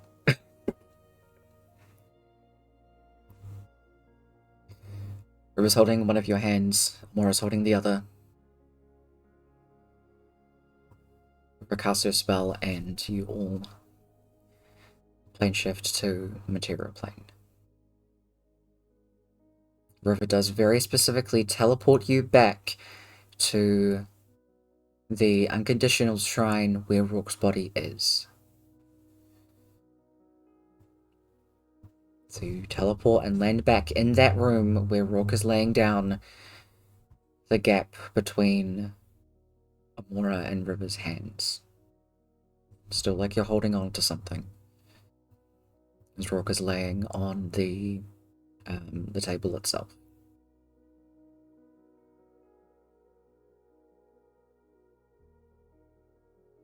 Rook.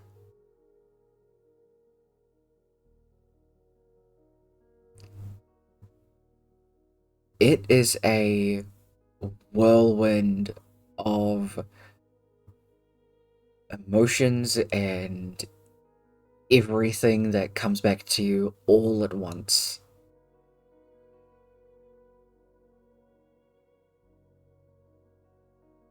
Along with a memory of someone that helped shape you as a person. You remember Zillery. The hugs, the warmth. As all of the missing parts from your childhood that were filled with... It was all like one-sided... You couldn't even call it love. Now actually blossom with proper, fulfilled love. Of you and Zillery and Amora and Jaxus. There's no gaps anymore. All of it's there. As you open your eyes and are looking up at Amora. Amora, you see your brother open his eyes. She will scream and then hug him.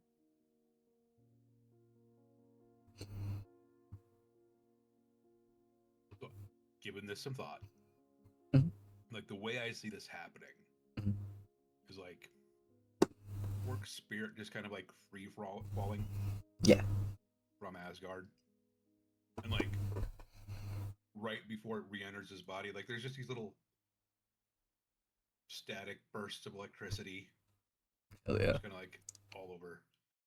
And then like a lightning bolt.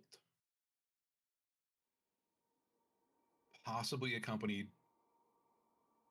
by the Immigrant Song by Led Zeppelin. Just Nice. that. Yes. Fantastic.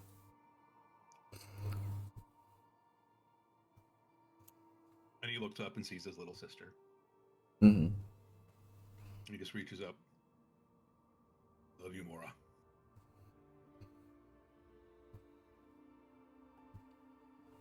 I think she froze. No. Did I phrase? You froze. Oh, I didn't phrase on my end. You froze again, but okay. I'm not even phrasing on my end. What's going on here? No. Okay, one more try. Go for it. Rook opens up his eyes.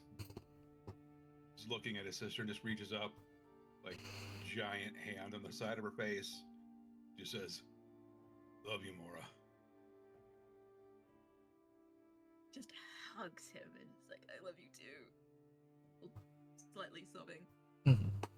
Like, I knew you'd come back. Told you.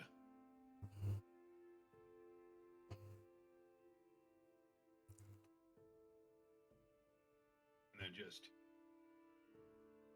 I remember Mom.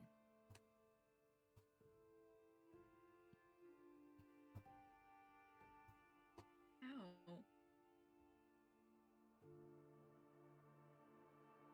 I don't know. I do. I remember her too.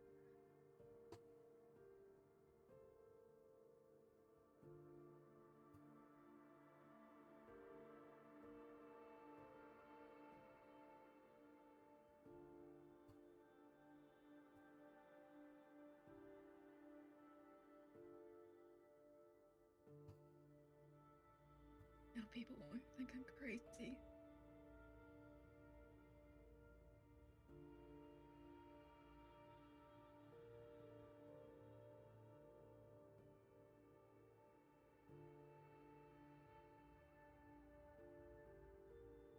Good.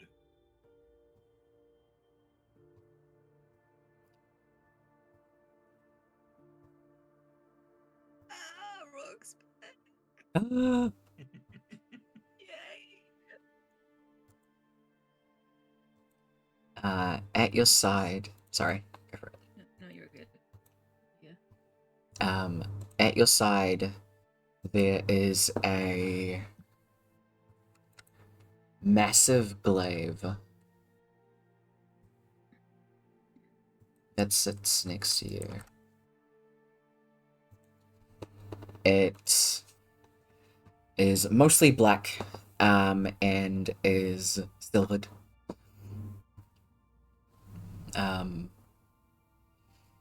You remember going over to Torv's house every now and again and seeing this glaive, like, hung up on the wall. Like, this is his prized possession, aside from his kid. But, despite how he shows it. And it is laying next to you.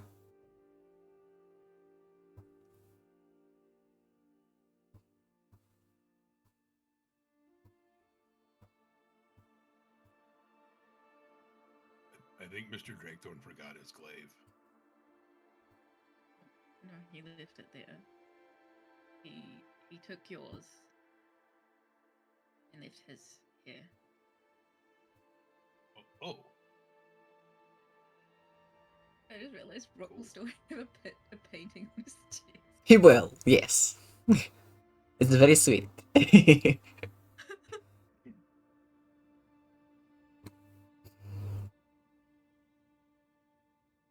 It is Then that all of you hear a massive rumbling. Oh no. You hear the roaring of dragons.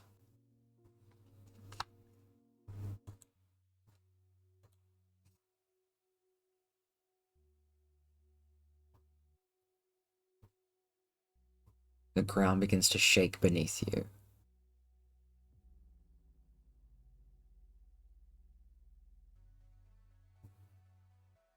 You are currently inside Mirstone itself. It's at least a few hours outside of where the Overseer is currently being kept.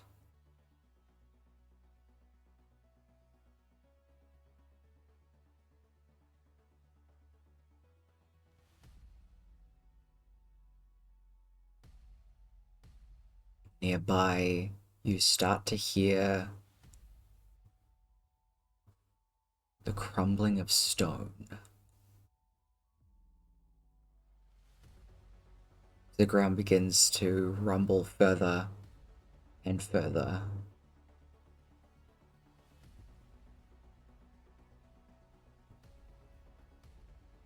What do you guys do?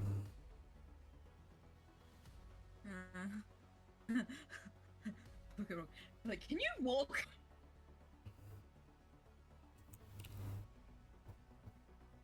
I'm willing to find out.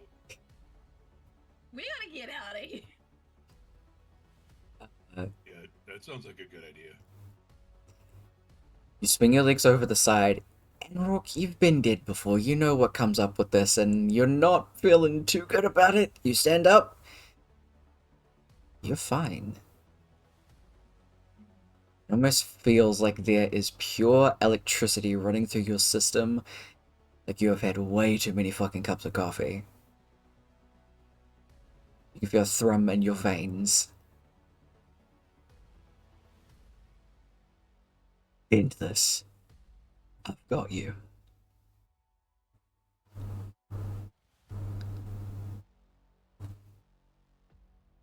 Okay. Bend down and pick up Mr. Drakethorn's glaive and just let's fucking go. You rush outside, and while all of you stand out there, the castle itself is laying crushed under a skeletal hand. Oh no. It raises back up. Higher and higher, getting ready to slam back down again. I have a couple of things to set up, so we're going to take a quick break. I don't have time. The world is ending, you're in town. I'm sure no one's gonna mind if you rob something. Hey, anybody got some revitalization potions? If you want to spend some time to check, you absolutely can. But I'll just look up a BRB because I have to set up a couple of things. Because, I don't know, we're doing this now. But yeah, we'll catch y'all back in a few minutes. Bathroom breaks, all of those good things. Yeah. Catch you back. Does the glaive have stats? Yes, yeah, I will add them into your sheet now. Okay, cool. Cool. I will catch y'all back in a sec. I have to do a couple things. So, BRB.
Right.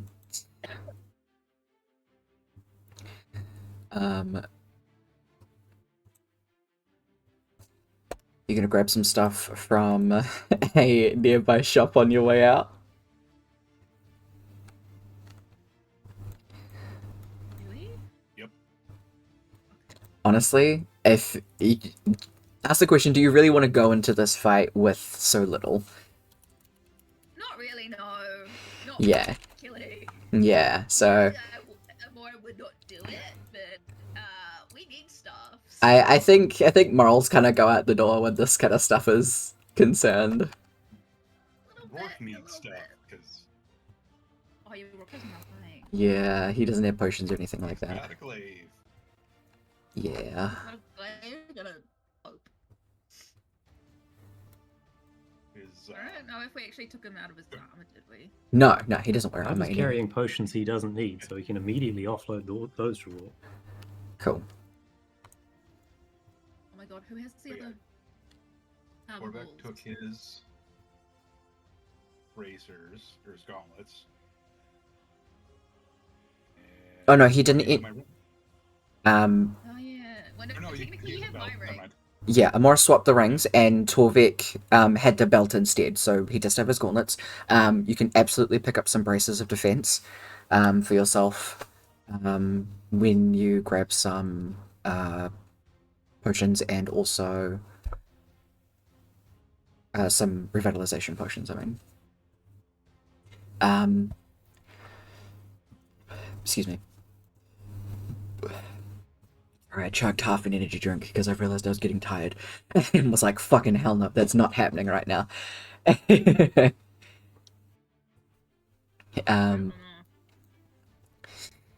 And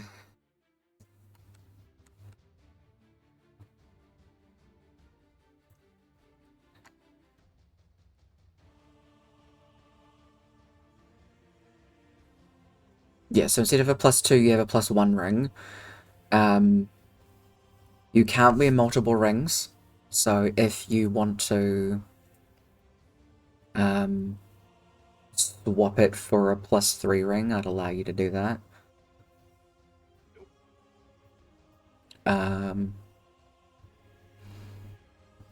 Brooke, if you want to swap yours to a +3 ring, sure. Oh yes, let's go. 21 AC. Revitalization potions are hard to come by. The only reason Dolga had so many is because he spent time making them. You only find 3. Who's with us right now? What was that? Who's with us right now? You've got Cliff, River, Torvik, you, and Kaba. That's all. I need to add Rook to that. So Rook's fine. Yeah, Rook's on phone. River has used a lot of his spell slots. Cliff will be fine, right? Cliff is He fine. hits How's Kaba? love one. That is good for first, fourth, fifth, and sixth level, but out of second and third. I think River should be okay without one. She's still got her other spells. I mean, she's a warlock. She's not going to be gaining too much off it. From what you remember, at least, Merlin is going to be in quite a bit of trouble. Probably doesn't need one. Avid will be fine, I He's think. close. He's a close combat wizard. He doesn't need spells. Read much of them anyway. Wait, who is this, sorry? Albert doesn't need one. He's a close combat wizard. Yes. He doesn't really need many spells. Yeah. The other person off the top of your head that might be in some trouble would be... Looking at the battlefield. Would probably be Annabella or Imran, actually. They were already on pretty low health. And then they'd used quite a lot of their spells during that combat, distracting. So at the moment, you have one, and you have 2 spare.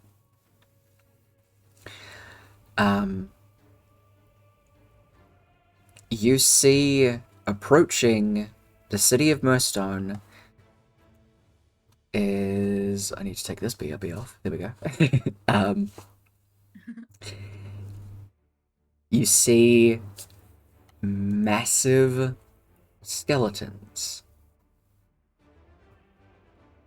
Like hundreds of feet tall skeletons. Several of them. Quick curiosity, how many of you have seen Attack on Titan? No. First season. Cool. Think of the rumbling. Remember anything? So, like, basically a whole horde of skeletons that are massive, and they're coming towards Murstone, and they will trample it if they just walk through it. They still count as undead, though, correct? Correct. I don't get to use this. Okay. I thought you were thinking of an ability, and I was like, if you really think Turn Undead is gonna work on these, I was gonna laugh at you, sorry. Oh, man.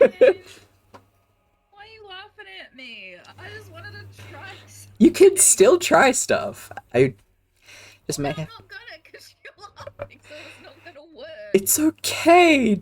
You can try. You have free actions now.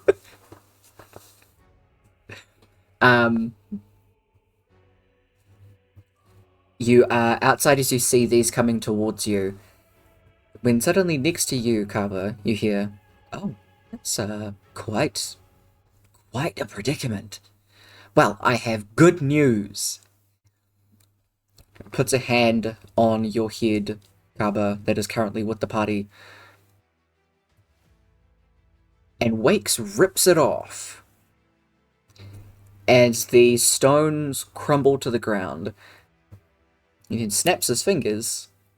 An actual Kaba appears from out of the jar. You are completely unstixified.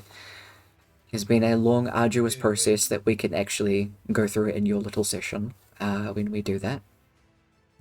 Wakes has been on a bit of a time crunch, realizing that, oh shit, stuff's happening. Effects of healing, everything like that, as per normal for you from now on. You are fully up to speed as yourself. Wakes made sure. So back to full hit points. Exactly.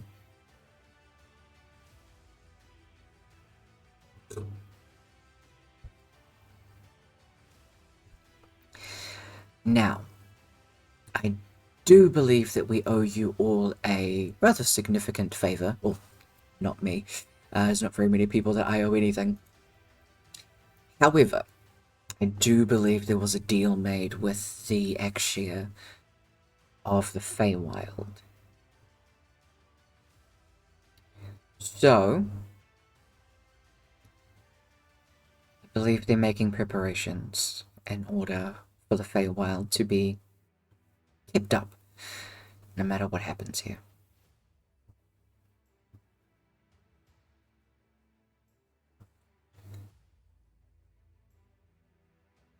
You all look like you're in a rush. You need to be somewhere quick. Yes.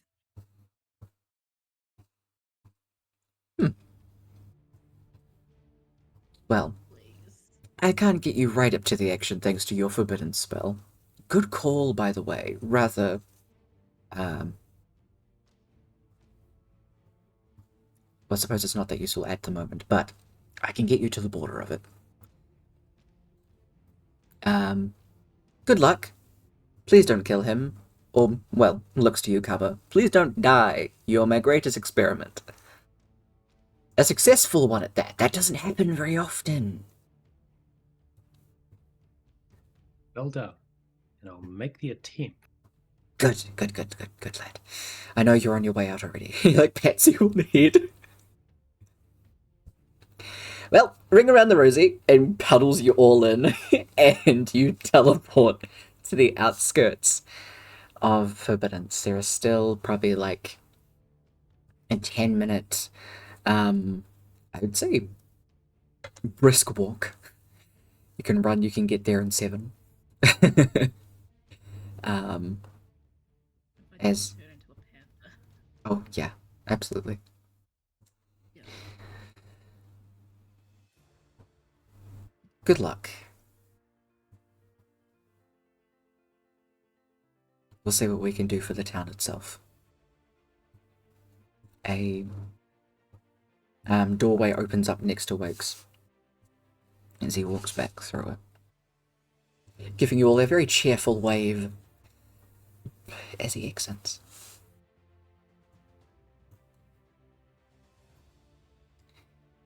You all arrive at the scene.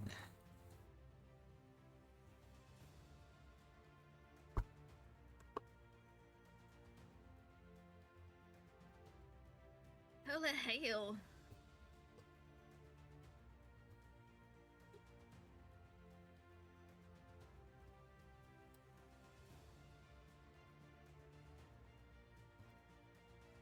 You see, underneath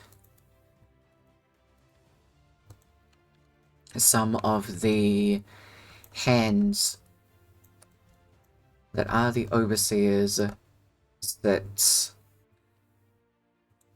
Elia, Olabella, Kaz, and Zari. Drakenthorn is currently trying to pry out one of the fingers away from them. They all look quite hurt, actually. You can see at the bottom the skeleton that is nearest to the 2 dragons is just finishing up the last of the black one, ripping off tails and wings that starts to lumber towards where Drakenthorn is trying to hack at the fingers. One of the other skeletal hands is holding down the last remaining dragon. And there are multiple other skeletons that are fighting with your allies, as you see 3 of the other planes currently facing off against the Overseer himself. Worm doesn't look too good.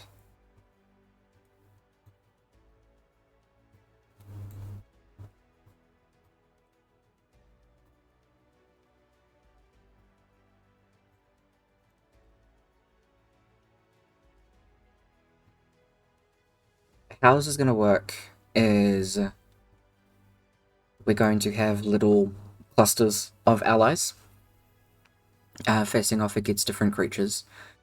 You guys will have your own individual turns.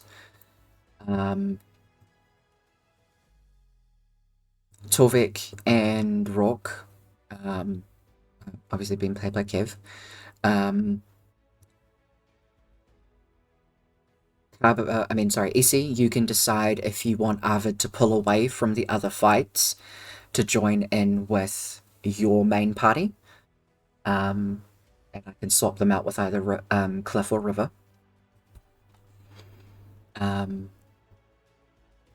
And Brooke, you'll be playing Amora. If you want to bring in Merlin to play him, that's okay. Otherwise, you can play as River.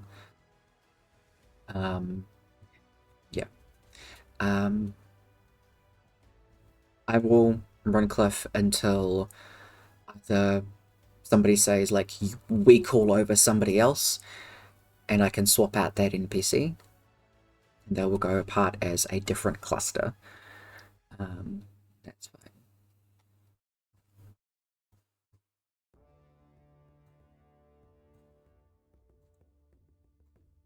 I forget how River's spells work. So Rivers 1 through 5, whatever she casts, it is always going to be cast at 5th level. Oh, okay, so that's the 3 5th, 3 5. That's what that means. Yeah, so she has 3 5th level spell slots. She can cast her 6th and 8th. Oh no, I think she only has 6 left. She can cast that once for free. Once for free. If at any point you don't want to play as River or as Merlin and you just want to run Amora, that's okay. Just let me know. And you can just put her in a different cluster. That's fine. Okay. Yeah. Um, Also, I don't know when I last used Divine Intervention. oh, it's definitely been past then, so that's okay. Okay, cool. Okay, cool.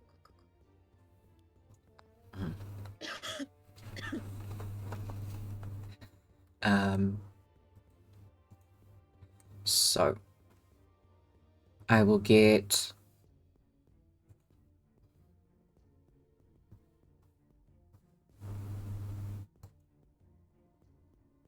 Torbeck, Amora, Carver, and Rourke to roll for initiative. So roll your initiatives. I'll add the cluster. No, not River. River will be under insert LA1.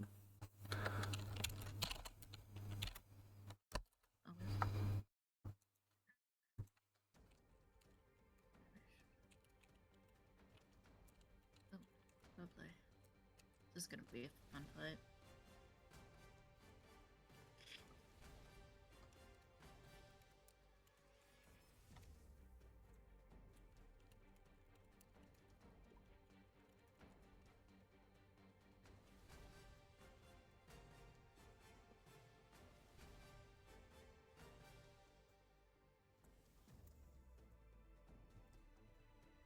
Actually, no, I can't make that pink. Let's make purple.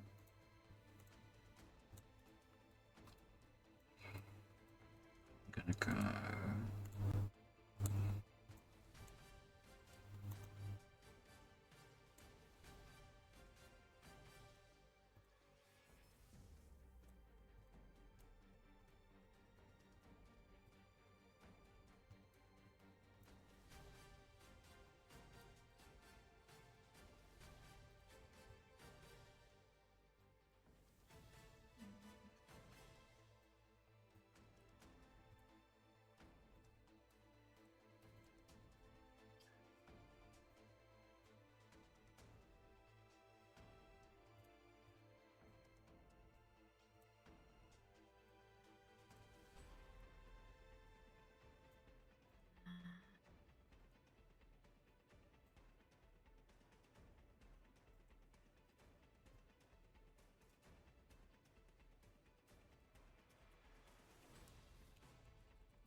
I can't spell.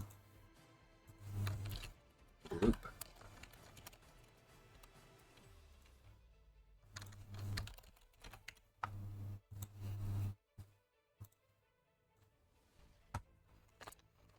I need a dice. Actually, I forget.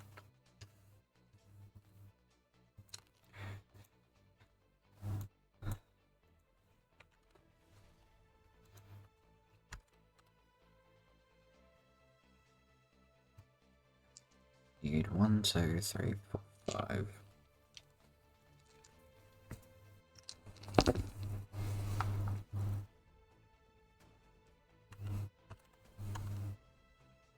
Um.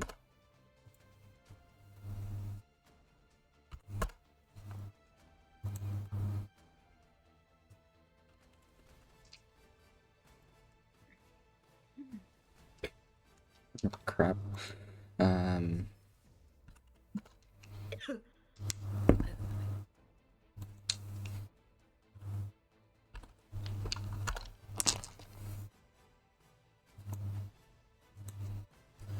Okay, so you all get +6 to yours. Cover math 12. 17. LA added that already.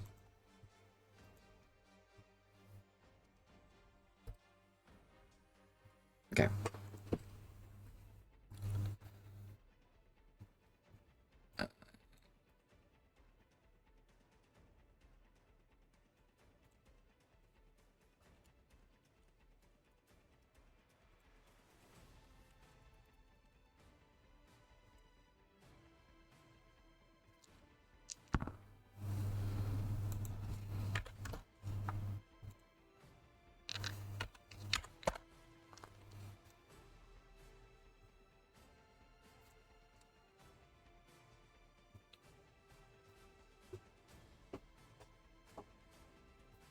Alright.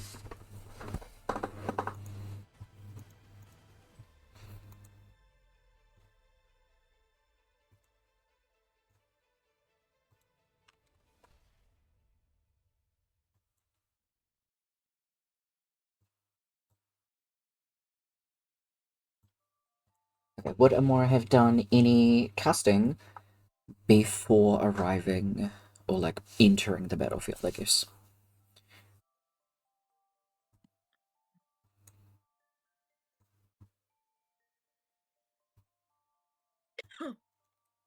Sorry. You're right. Should probably do Death Ward on Rock, Arbor, Torvik.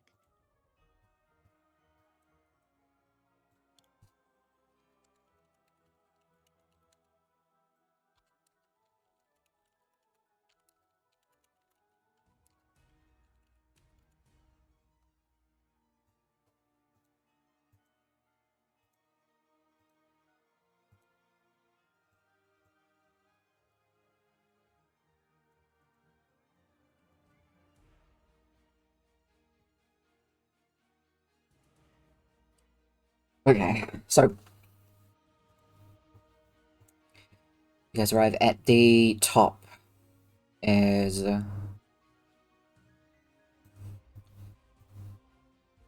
the overseer is swinging against the planes that are in front of him, clear, worm, and poison. You see they get shoved back, worm going a bit further and getting knocked prone.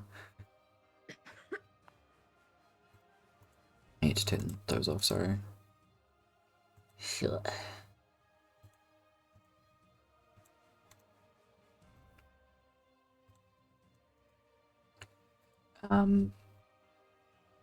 And you can see there is a lot of cuts and scrapes that are against clear and poison.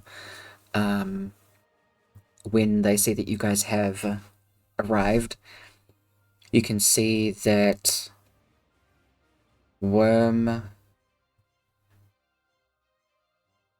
starts to pull themselves away from the fight towards you guys. The overseer is just unleashing rounds of just blood magic against them. Worm is going to use as much movement as possible to get up and start coming towards you guys. Clear and Poison are going to continue to step up towards the Overseer, using their magic simultaneously to cut into him and try and disrupt his magic wherever they can. You see Poison is swiping at the ear and cutting shapes into it before shoving them at the Overseer. As they meet his skin, they start to burn and actually slash into his clothing, into his chest.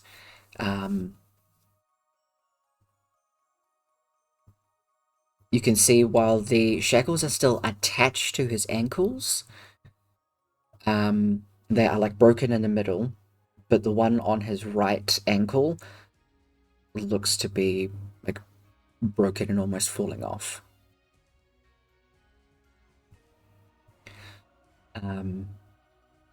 They're doing damage to the Overseer. They're managing to stand their ground, at least, for the time being.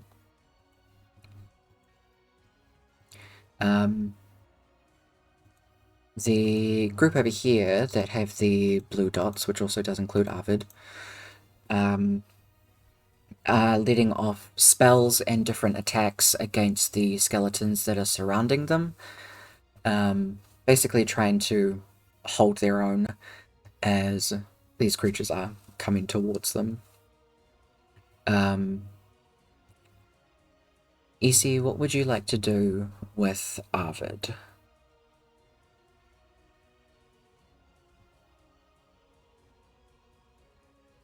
Also, if I'm talking too fast and I'm like explaining too much, like way too quickly, please let me know and I can slow down and re-explain.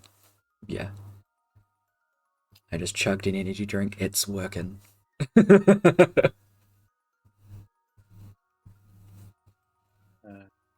you intend for me to control cliff or river or something? Or Not at the moment.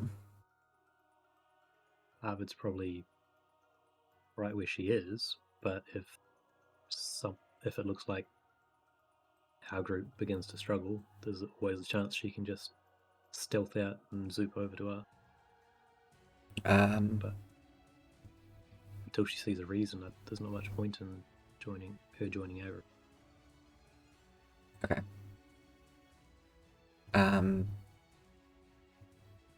If that's what you're gonna go with, then I think I would get you to run Cliff, if that's okay. Give it a go. Um,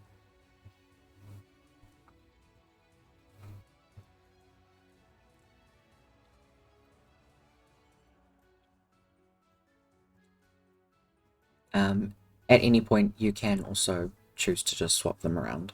I don't mind doing that.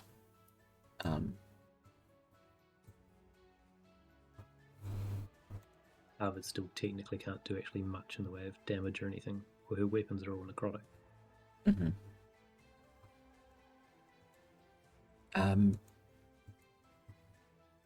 So there are a flurry of spells, punches, slashings, all kinds of attacks that are going off against these skeletons that the blue group over here is doing.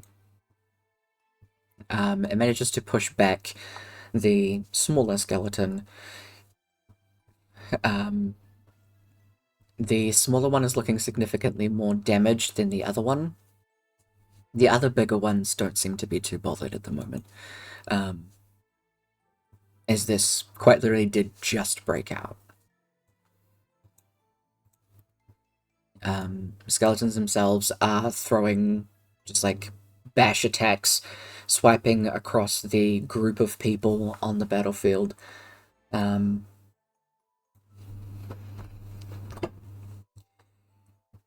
Luckily, being massive and large, and all of your allies being small and a lot of them very dexterous based, they managed to kind of weave in between a lot of the fingers and managing to avoid being battered into the next city.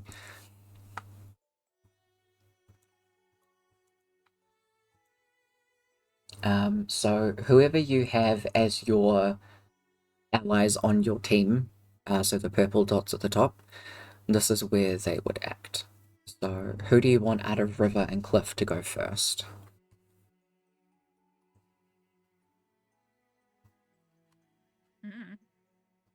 Either or.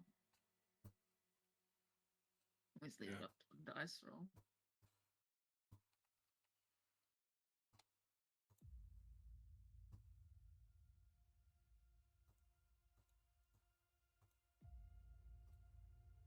We can have it as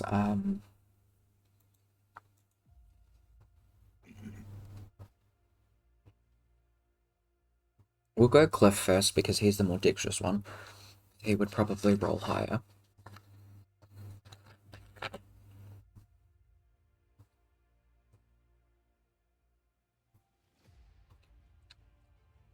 Do we want to help take out skeletons, or do we want to take on the Overseer? Is that something you're intending for us to do, or are we picking? The Overseer is the one that's controlling all of this. And probably the Overseer then. Yeah, considering that there are 3 planes that are trying to take him on, and if he kills them, that's quite bad. Probably be better to take on him and get rid of him.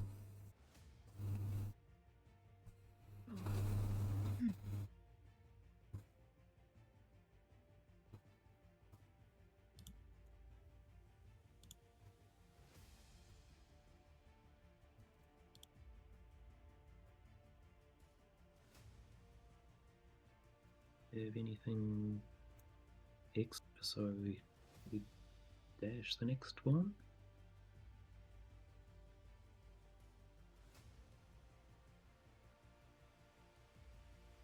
I'm pretty sure Cliff has a thing for bonus action where he can also dash.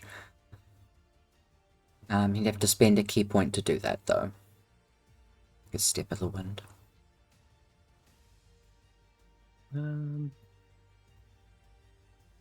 Not.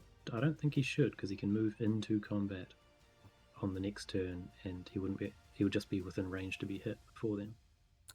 Awesome.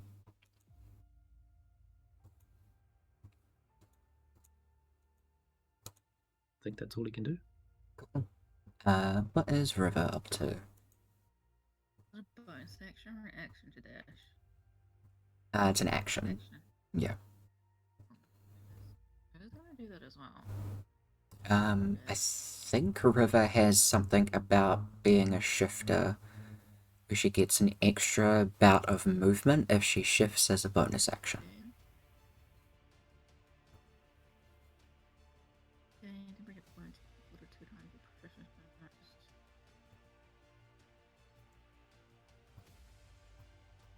Move up to 10 feet as a reaction. Oh, so she just gets an extra 10 feet. Mhm. So she could go 70 feet instead. Yeah. 80 feet. 80 feet. She's got 30 feet, right? Yeah. So if her walking speed increases, it'd go up. She'd have 80 feet of movement. Yep, that's right. Okay, 40. Yeah, she's gonna bonus action do that. Cool. And then dash 80 feet. See there? Awesome. That works. That's her turn. Cool. It is Torvik's turn, so I realize Rock's not here. Yeah, he is. Not on the list. He's next to Carver. Oh. Oh, on the list. Yeah. Hmm. In the initiative order, I mean, sorry. Yeah. 17. Are you okay with him going right after Torvik? Yes, actually, that's what I wanted to happen. Okay, awesome. We'll do that.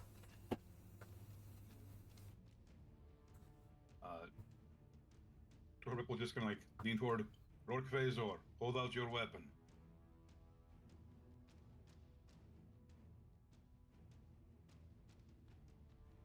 Nice. Torvik's going to reach out a hand, put it on the glaive, and cast Holy Weapon. Good shit.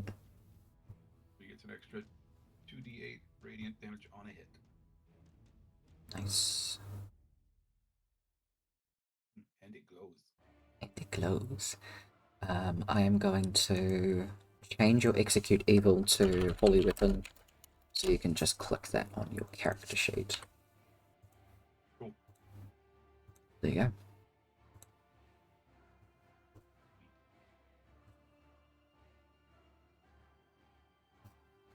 And he is going to use all of his movement. His 25 feetsies. Yep.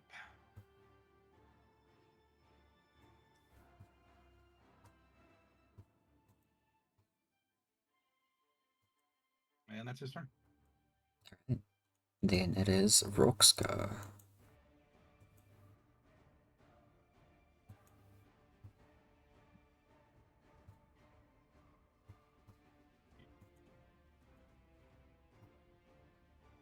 Orc will bonus action rage. Gives him 30 feet.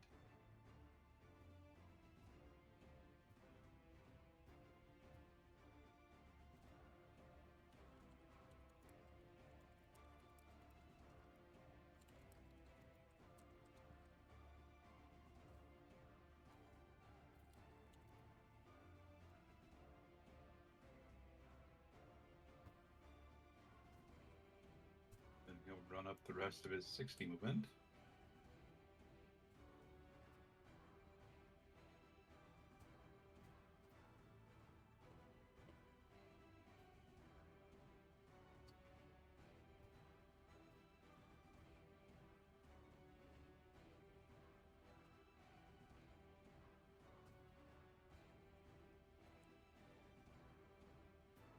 then he's just gonna like long jump as far as he can, Fuck yeah. trying to make the 45 feet to the overseer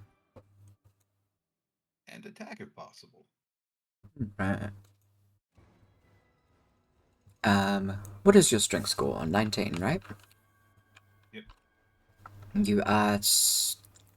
You're like 8 feet now, right? 8 feet tall?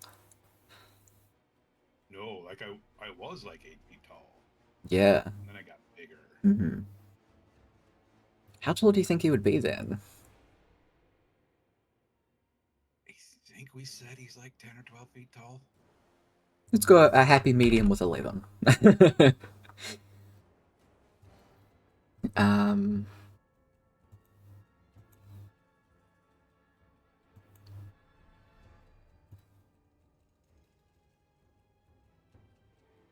Believe... It's an extra 20 feet of jump from elemental body. Yeah.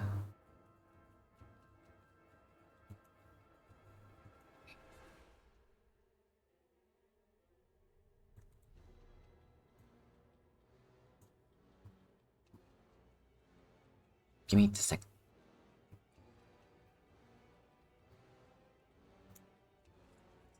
I'm gonna say it's probably more like this. Okay. Long jump with a running start. Yeah, you'd be able to. You can technically long jump like 55 feet.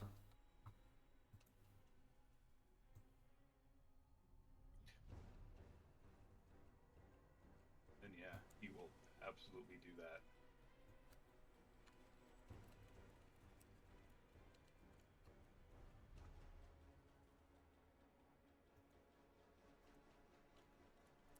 Land right in front of him.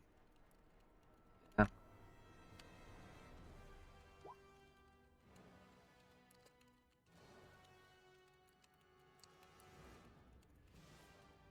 Will a 25 hit? 25 will meet his AC, so yes.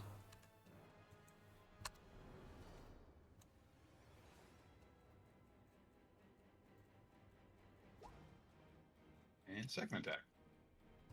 29 will hit too. Hell yeah. Weapons on, good, good. 15.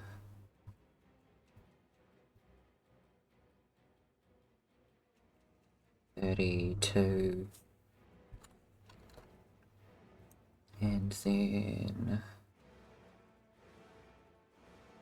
39. Alright. Sick. Good stuff.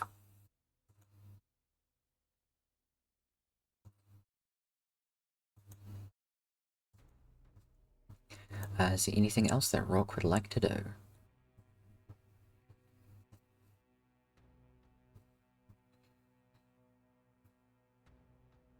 Just like lightning kind of playing across his eyes.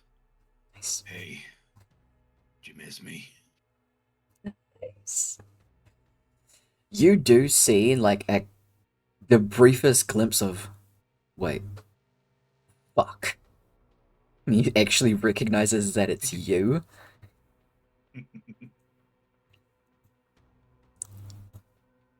guess some broken toys can be fixed. Right? I can't wait to break it again. I can't wait to break you. You see, he actually then gets excited.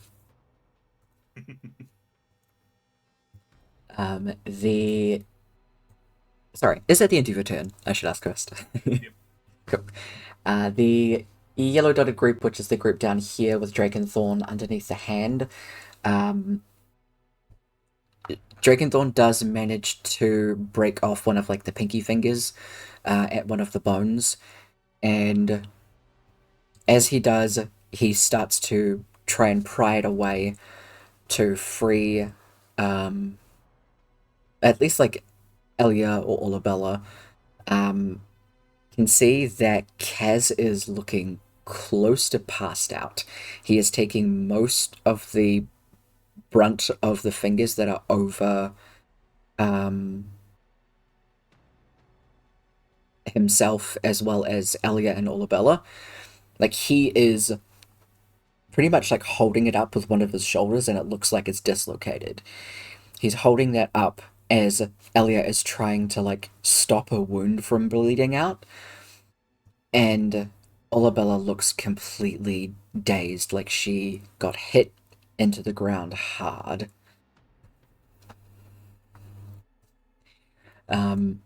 He is just hacking and severing away and is yelling out to Zari to try and kind of snap them out of their daze so that they can get up and start helping as well.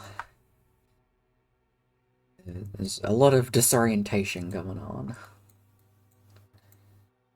With that, it is now Kappa's turn.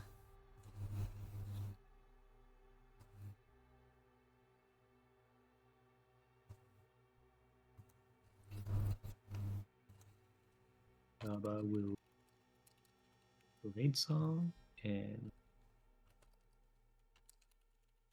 haste himself because he's not getting over there within like 8 years otherwise.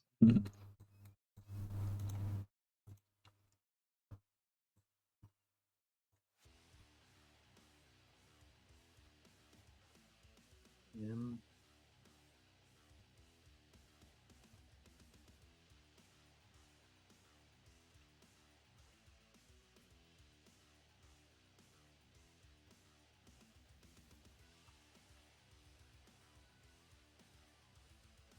that's everything. Cool. With that, it is Amor's turn. Also, Ece, I sent you a message on Discord.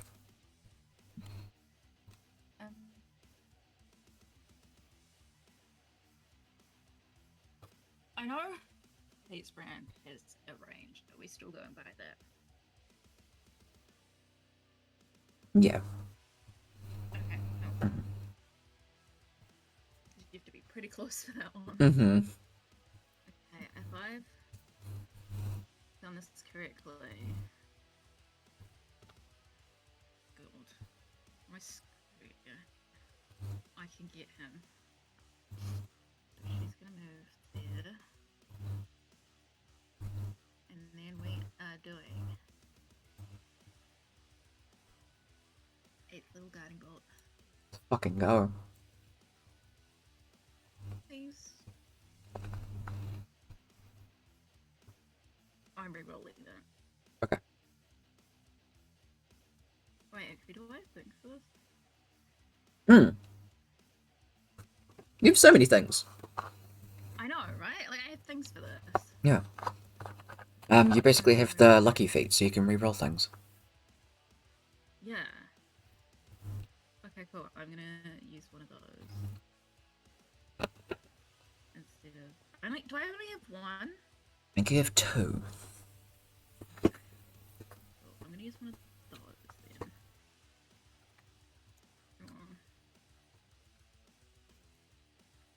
Oh, is that gonna be enough?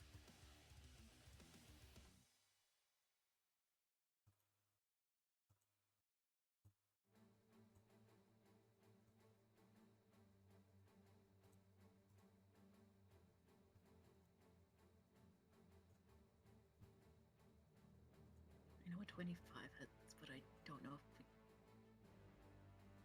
24 does. 24 does. I can't say anything yet. I need to know if you lock it in. I know. That's my 8 level 2. Do I use the inspiration? Fuck, I'm using inspiration. Please, inspiration, be nice to me. 29. I'll go with that.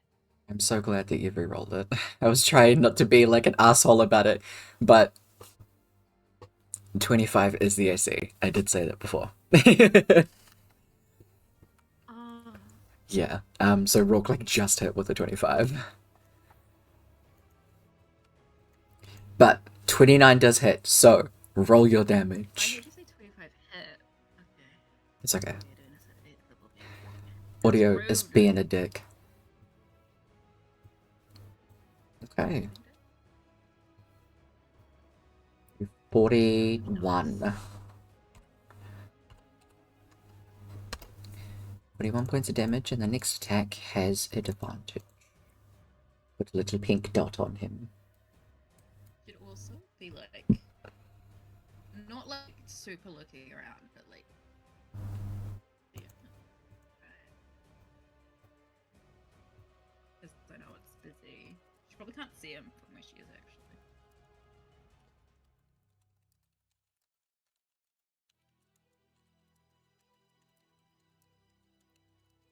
Is there anything else that you'd like to do for your turn? Would be overseeing.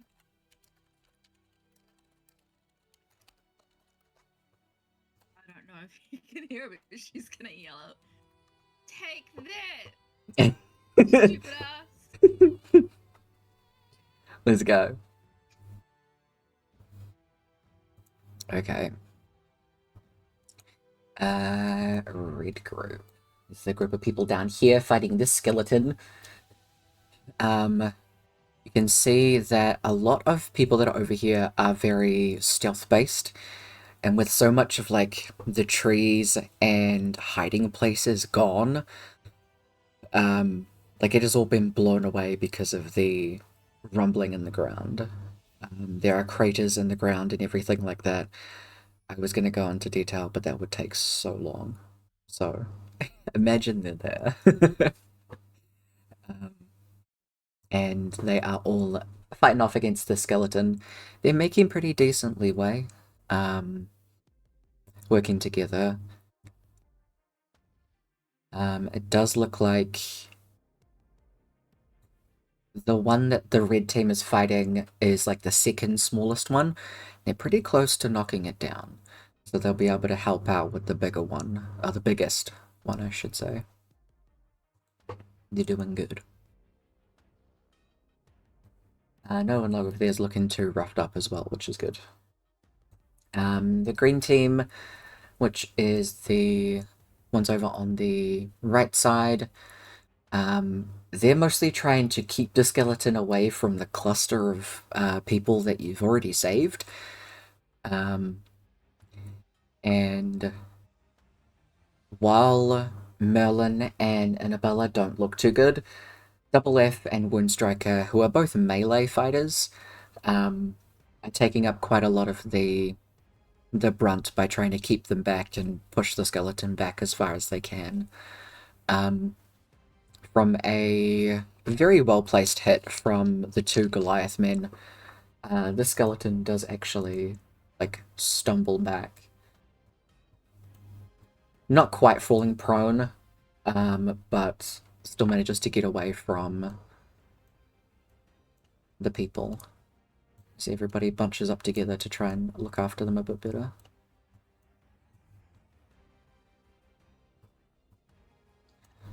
But they're making pretty decent leeway, despite Merlin and Annabella looking fucking wrecked.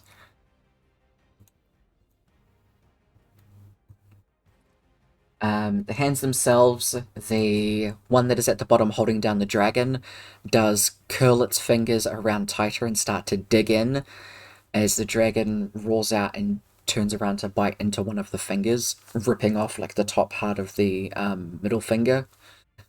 That dragon that it's holding down is definitely like the biggest one that's there, as well as still looking relatively okay, which is why that hand seems to be holding it down. It seems the Overseer sees that one as one of the bigger threats. As well as the other hand holding down the Dragonthorn. Sorry, no, Dragonthorn's not under it. Olabella, Kaz, Elia, and Zari is also holding down that one as the other biggest threat that the Overseer sees. It starts to dig its fingers into the ground to try and pull itself downwards to try and crush the people underneath further.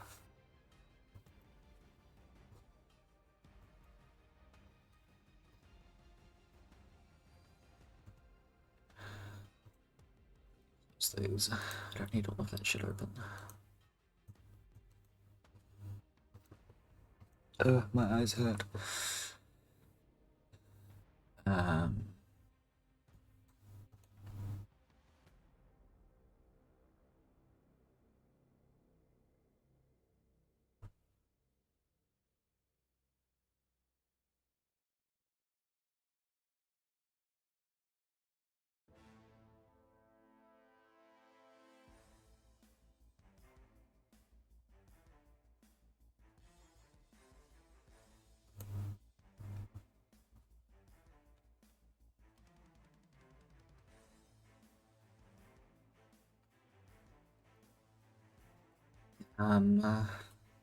So this actually no one use these.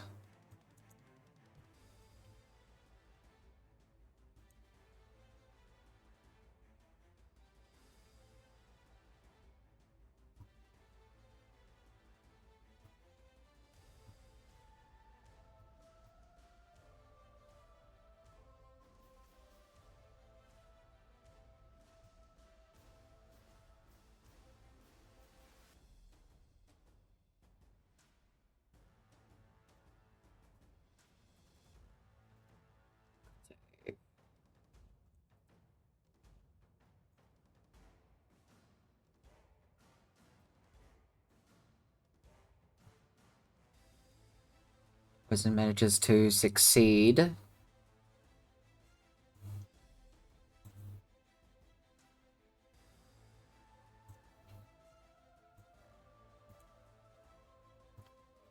Still takes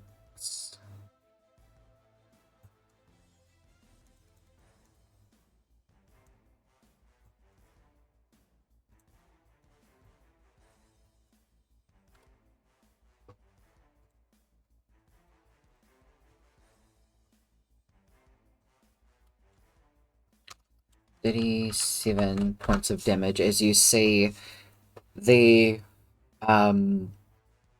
a large red, like almost like blister appears on Poison's bicep as it starts to get bigger and bigger before it just bursts and blood starts to gush from Poison's arm. You can see he starts to like twitch and his fingers like flex a bit, almost dropping his knife. He manages to push through it, okay.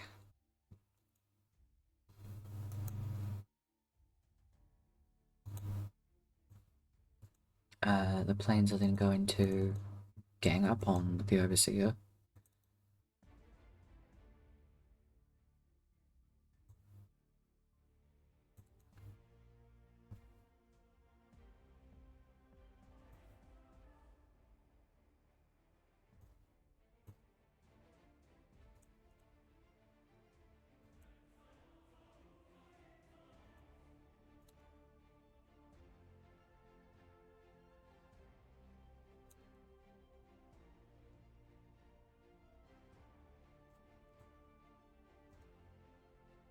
Going to stab into him.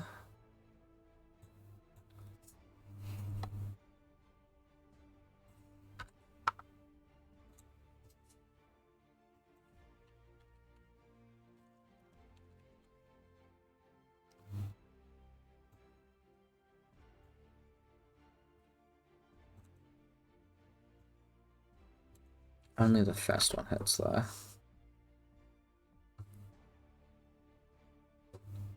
51. 71.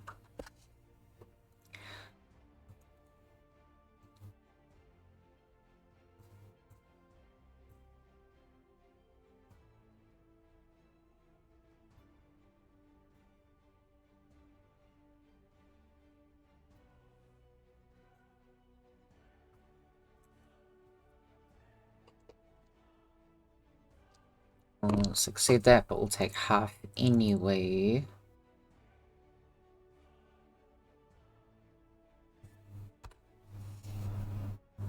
30.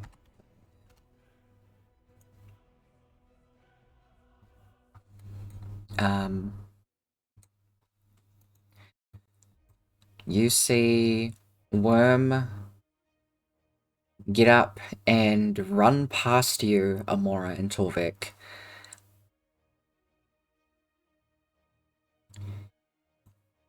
And runs outside of the area, completely vanishing from where you can see them.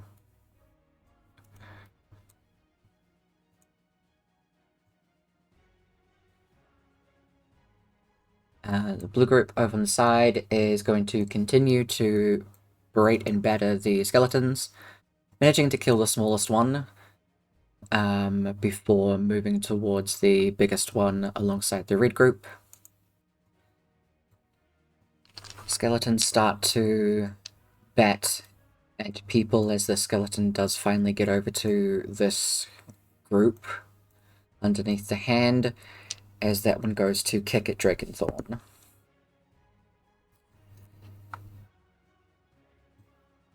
It does manage to hit him. I have to put that at the back. Kicks him into the side of the rock over to there.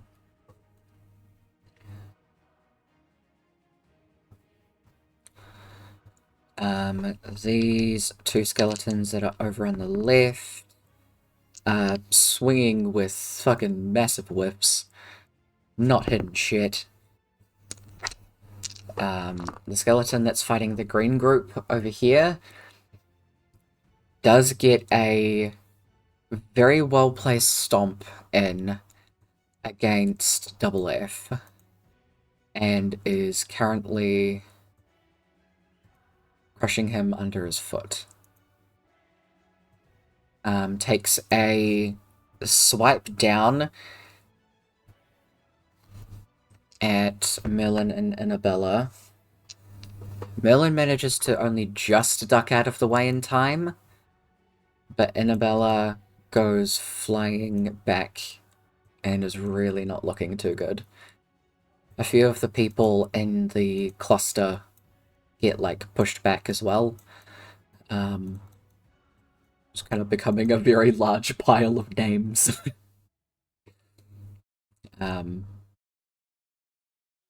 It's not looking too good for those guys over there.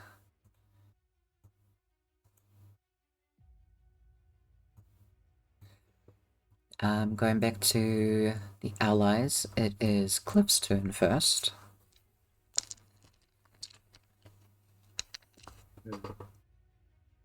Brooke.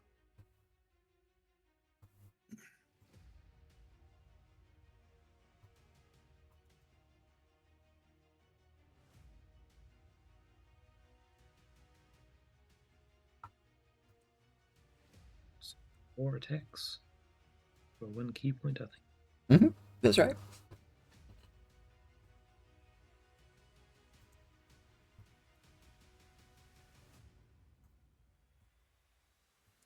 He also has a thing where he can spend 1 key point to increase the attack by 2.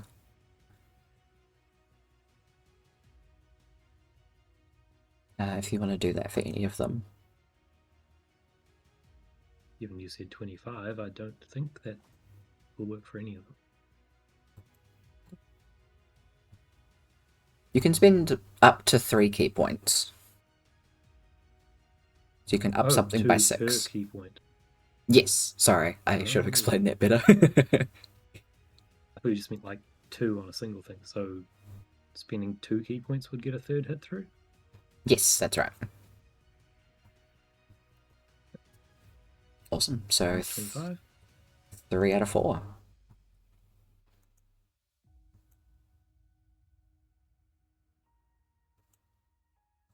Oh my god, I forgot to get the gauntlets on. That works out pretty handy. Honestly, but you cheesy son of a bitch. I wasn't even aware of it till the second before I said the word. I'm like, yeah, this works. Yeah. As soon as you said it as well, I was like, wait, huh? Yeah, damn it. So 4 8s are 32. Yep. Awesome. So Cliff does 126 points of damage. And the other damage that you guys did in the previous fight with him, he has not healed that. His arms are reattached, but he hasn't healed. Put all of his energy into doing that rather than giving himself hit points, I guess. Too busy trying to control all the skeletons and stuff. Yeah, right. Spooky scary. Is that all for Cliff's turn? I believe so. Awesome. Yeah. Move, attack, bonus. Yep. So it is Torvik's turn. Huh? What? River. Oh, sorry. It's because I have them under ally 1. Thank you. Yeah. I'm sorry. It's River's turn. Thank you for reminding Now, me. let's just, if you really want to sort of hear that again, just try and skip Amora's turn. I wouldn't do that to her. She's actually on the initiative. I actually looked for Amora's name as well. I was like, I didn't. It's down there. Okay, so if I cast something that's 10 foot, would that would get the overseer but no one else, correct? Correct. Okay, I need River to move up a little bit. Okay.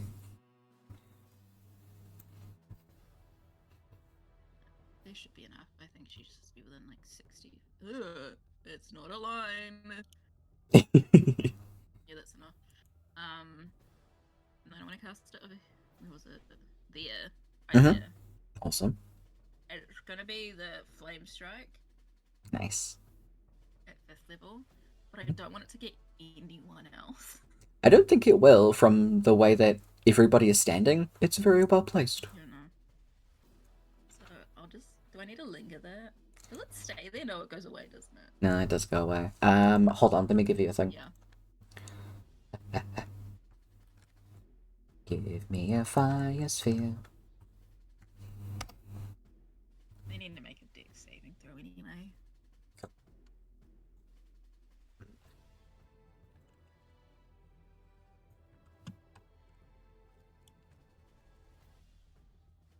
To the back. If I find something better, I'll put it there. I immediately found something better. Oh, no shame. River's and Amora's spell save DC is the same. Oh yeah, because I think they both have the same main thing. What does he have to roll for that? A dexterity saving throw. Thank you. Be that one. Doesn't have one of those, so that's 27. Okay, that will pass. Okay. But we'll take half. Nice. So that's it at 5th. I don't know why there's necrotic. Oh, it's her life drinker thing from her stabs. Yeah. It'll automatically add that to all of it, don't worry about it. Okay, no worries. All of the radiant goes through. You see the fire doesn't do as much. Yeah. Yeah. So it is 18 points of damage total. That is okay. Wait.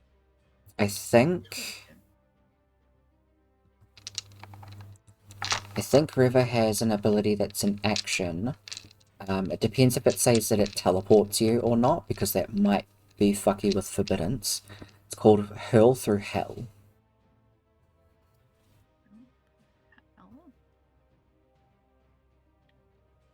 She literally She sends did them to too. hell. One of Cliff's things, and they came out the other side. Like, what the hell? Yeah, literally. Like a Yeah, it's fucking like crispy I- chicken. flames. The way you described that one coming through was fantastic. I'm never going to forget that she has that. It's so fun. The creature disappears and hurdles through a nightmare landscape. Yeah. So I don't think she's actually just like teleporting them as such, so I think she'd still be able to do that. just as a heads up for Oh, later things. okay, cool. Yeah, it helps that I've run those two, so I remember most of their stuff. Also, I love those classes. But yeah, that's all for River's turn. It is Torvik's turn. For reals this time. Okay. He is going to move up here. Would these skeletons be considered giants? Yes, they would. Beautiful.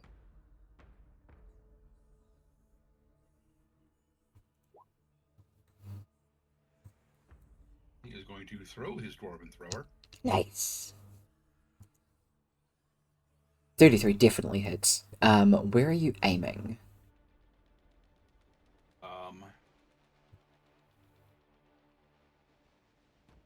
He's going to try to aim at, like, its side if he can, just to try, like, if he can get it to spin away from the group. Ooh, Great. hey. I'd say with a 33, your aim on it is pretty fucking precise that you managed to do that. It does a beautiful little ballerina twirl. Before actually stumbling this way. Stepping off double F and doing a little so damage goes through too. Sweet. Then it reappears in my hand. Yeah, do. And I throw it again. 22 definitely hits. I need to do actual math.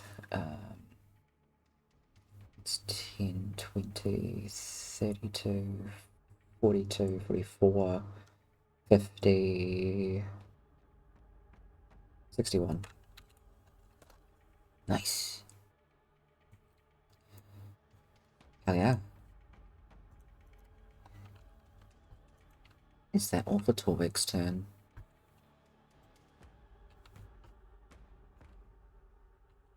Can I throw a first level smite on that too? Yeah, sure.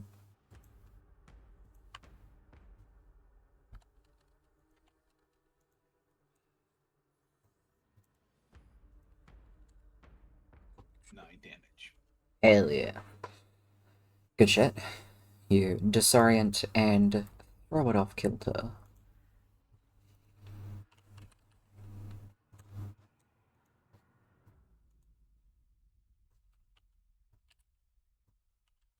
That'll be it for his turn. Alright. It is Rook's go.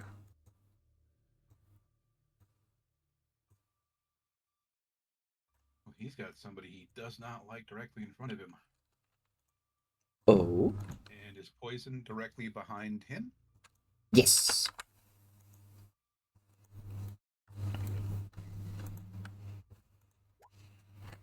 Oh. Nice. I'm not sure what level your brutal critical's at, so you might have to double check how many extra you get.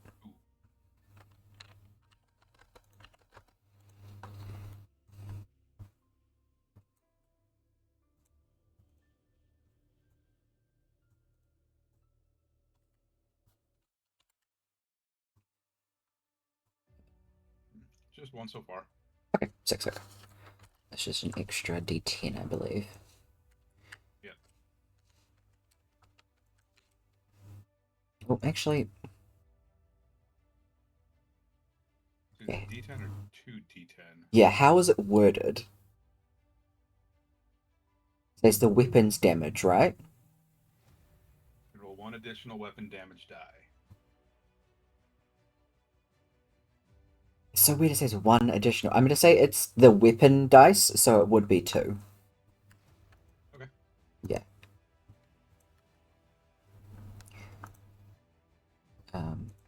Yeah.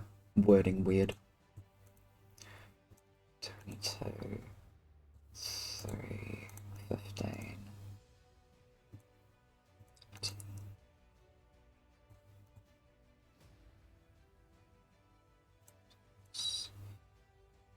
And it is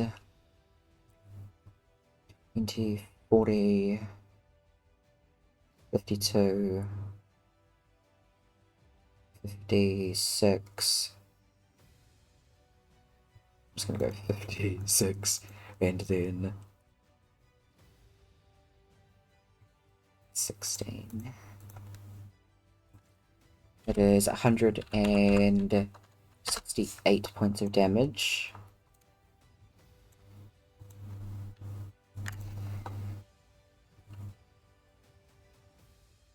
Hell yeah.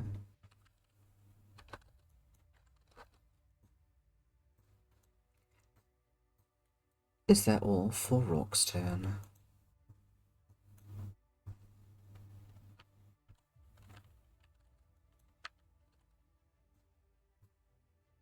Yep. Nice. It's the yellow group.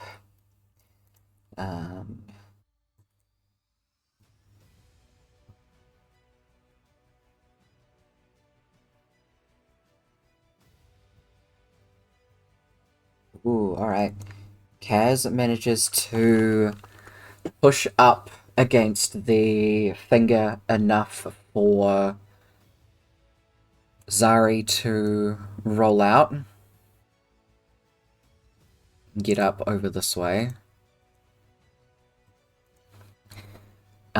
She drags out. Sorry, they drag out Alia with them, and Kaz is still trying to get Olabella out from underneath. He is fucking fighting. Drakenthorn does stand up to come over this way to make some attacks against the big creature over here.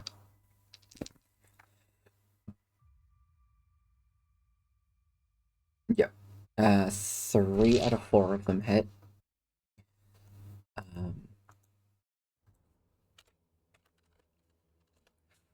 Does a pretty decent amount of damage. I have to do some math on his part. 4-1 averages. That is their group. Kaba, it is your turn.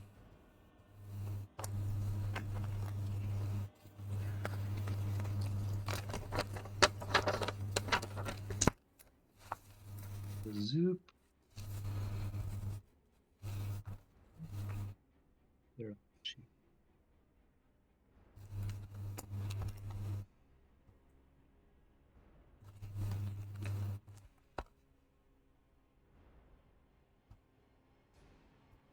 He will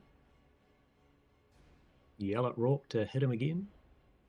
Nice. Okay.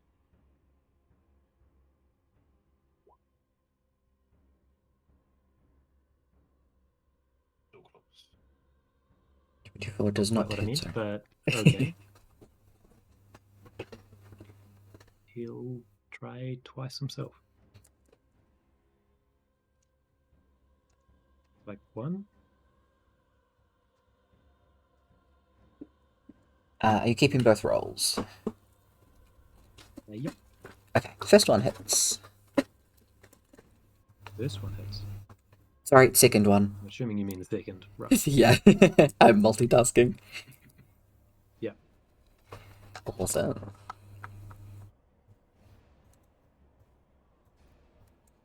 Me at the Eon. 8. Is everything he can do. Alright, awesome. He is up close and personal at least. And with that, it is Amara's turn.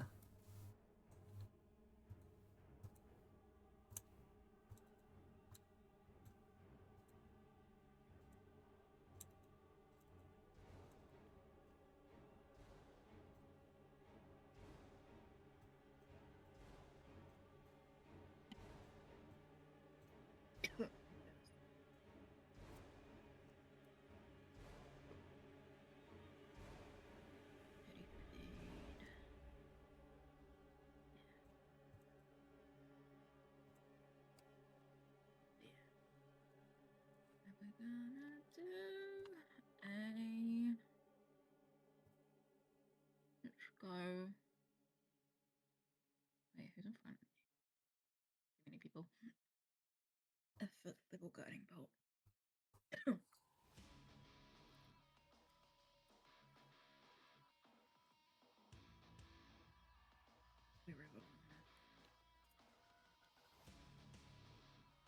Wait, no, I have the. I still have a luck thingy. I'll use that instead.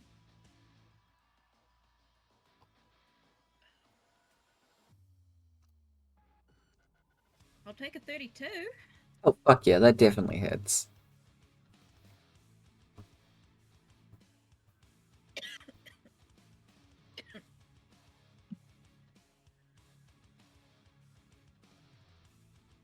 Nice, nice. Slowly getting closer. Guiding bolt as we go. 25.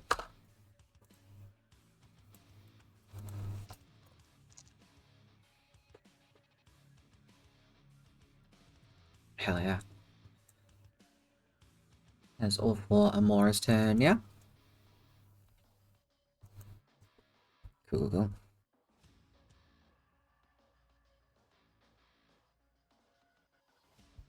Okay, don't seem to be weird texts.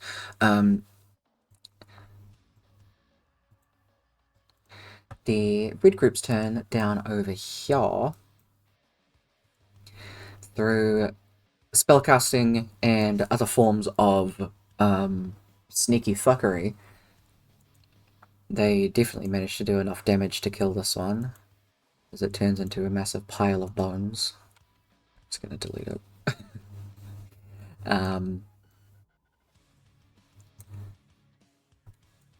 Bo and Aegis are gonna swap places, as Aegis through and Armandor are gonna head down this way. Oshras is also gonna join them. Bo's gonna switch to the blue team to try and get some other attacks off. Emerald is going to switch to the red side, swapping with Blow,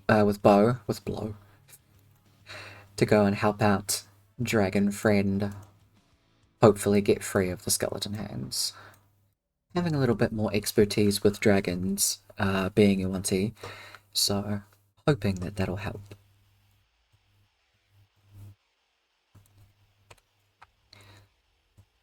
The green group over here that Torvik has been helping out. Double F stands up, very grateful for the aid, gives Torvik a big thumbs up, before giving a running punch up to the base of one of this thing's like shins, hoping to have it fall back on its ass. Meanwhile, Merlin sees what he's doing and is going to double back around this area, so that hopefully it doesn't fall back on top of him, because that would just happen to Merlin. Breakthorn's not watching. Yeah. Time to do cool shit, Merlin, while he's not watching. I know, right?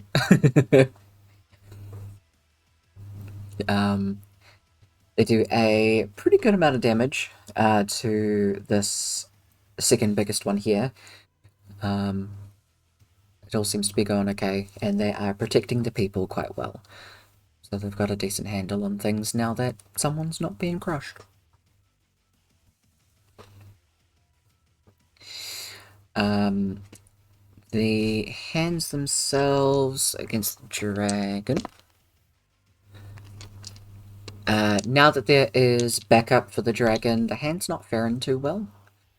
The dragon is managing to rip off quite a few of its fingers, and it is very slowly losing its grip.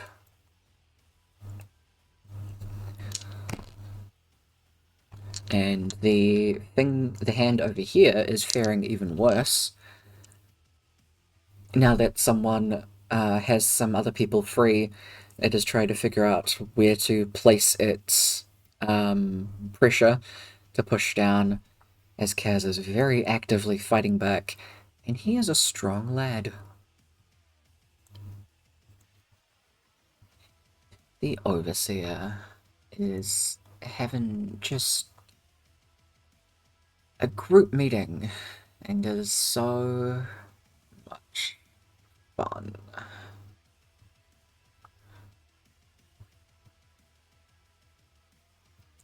Sees Carver rock up and looks to almost be trying to cast something before deciding, I remember what you did last time. Sees Carver's hand twitch down towards where he's got the rod. Mm-hmm.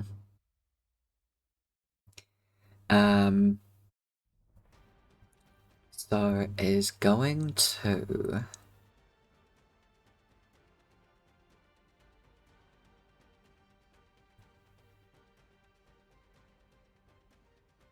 grab Poison by the throat.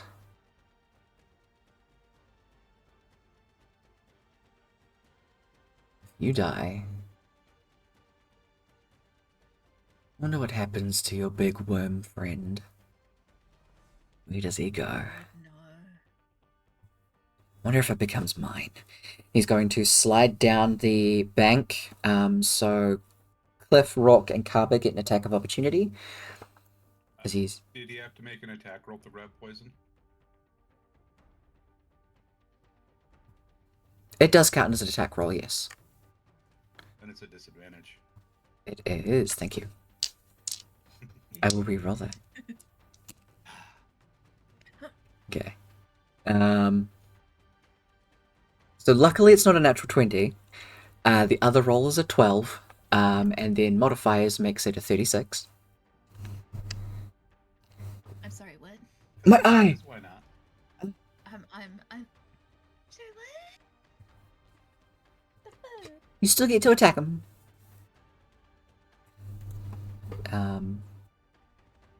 Each of y'all get one attack off each. At least it's not a crit.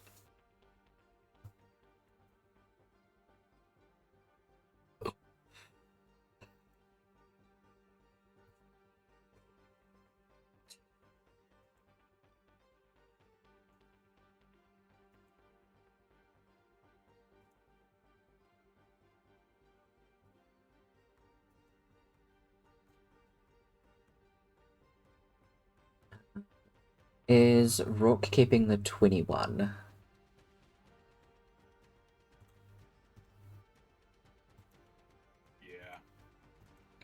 Yeah.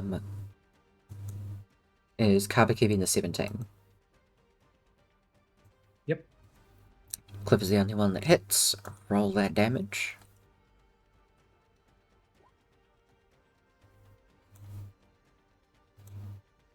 Awesome.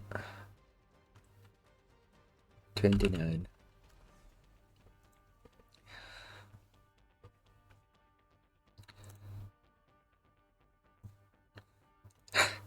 I have 9 calculators open. I need to stop. I just keep opening new ones because there's a button on my keyboard and that's easier for me. You just yell out the maths, I'll do it. It's a very good point. Most of the time it's on screen as well. God fucking damn it. Where did that go? Here it is.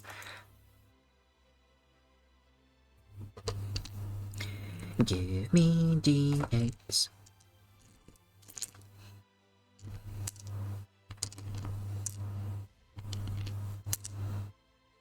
Doopy doopy doopy. 1, 2, 3, 4, 5. 6. 7. 8. They need more.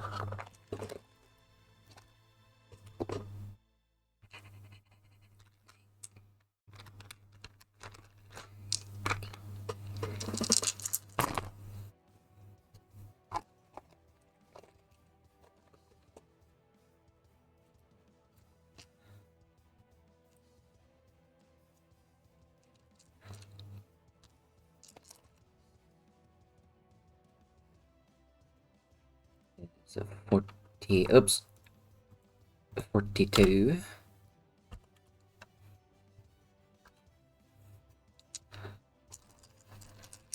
And as he starts to slowly close his hand around Poison's windpipe. Luckily, Poison isn't looking too bothered. It's looking bloodied, but not too bad.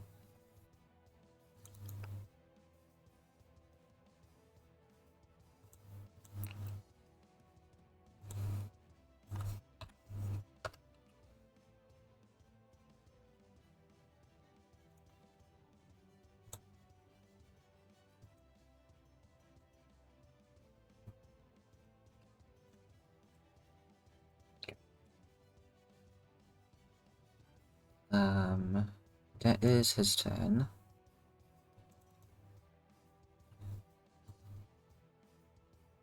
Poison is just going to stab into the arm that is holding him.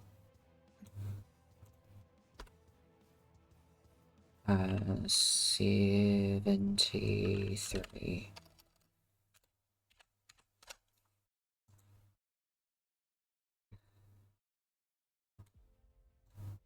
Claire is going to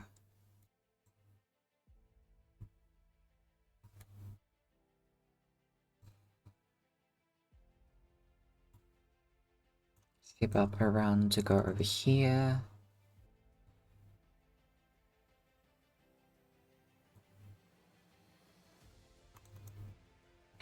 It's going to cast Chain Lightning on the... How many targets? 3 bolts. The Overseer, the Skeleton, and the Hand.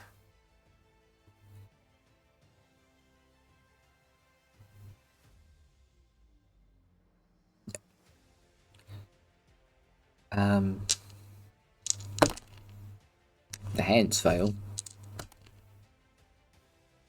And so does the Overseer with a 15.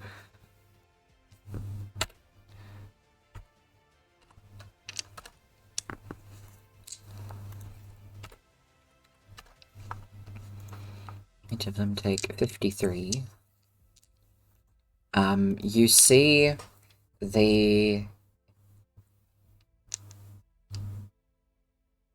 hands themselves don't look to be like bleeding or taking damage, but you do notice everyone that's nearby as Claire shocks the hand holding the dragon, the Overseer twitches.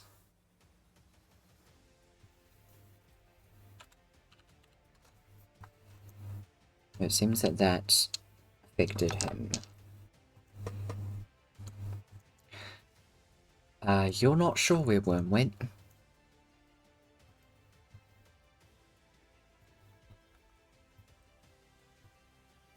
The blue group up here is still doing damage, managing to take off another good chunk of damage as well to this one,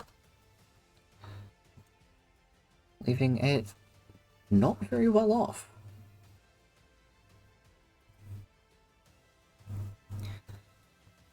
Skeleton's going to attack. Left with the one down by Dragonthorn.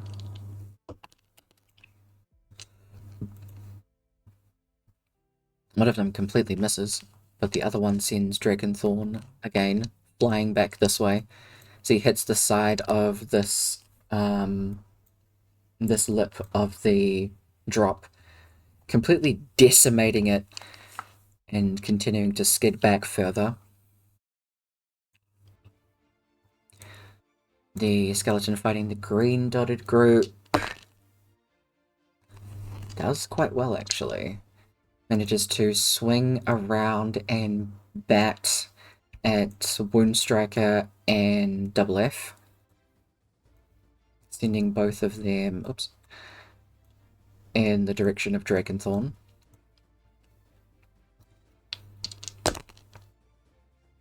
And lastly, the one fighting the blue team does manage to step forward and get a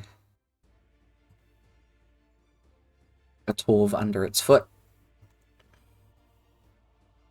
Manages to grab a hold of Dolna. He's just holding him in his hand and just squeezing.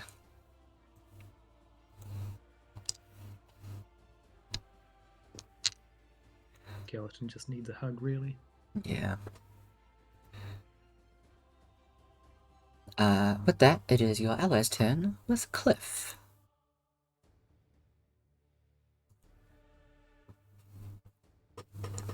Jump down the other cliff.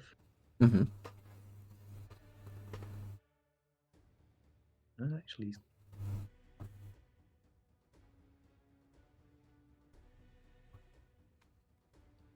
enough movement to give someone else the chance for better hitting. Mm-hmm. Then he will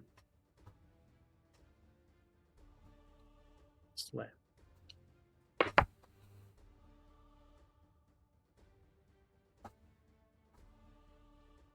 I guess burning 3 key points will push all of them to hits.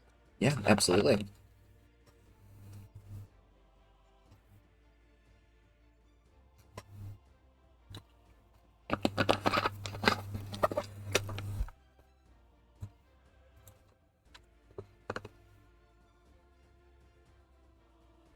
Uh, 10, 20, 30, 40, 50, 60, 70. 93 is them all. Oh, thank you. I appreciate it.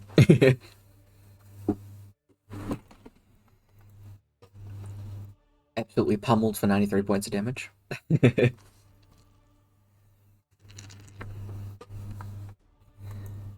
Is that all for Cliff's turn? I believe so, yes.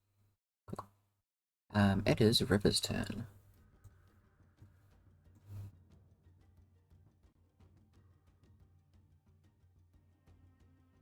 I was on mute.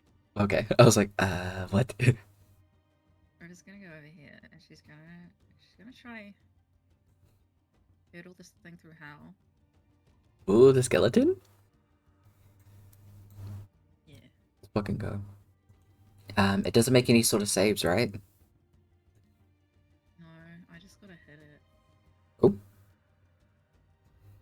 What do I hit it with? I believe it's a spell attack roll. So on a spell page, whatever it says. Hit a creature with an attack. Oh. Then yeah, just stab it. 28 hit. Definitely. So roll the actual packed weapon damage. And then roll 10d10, please. Which I believe it is.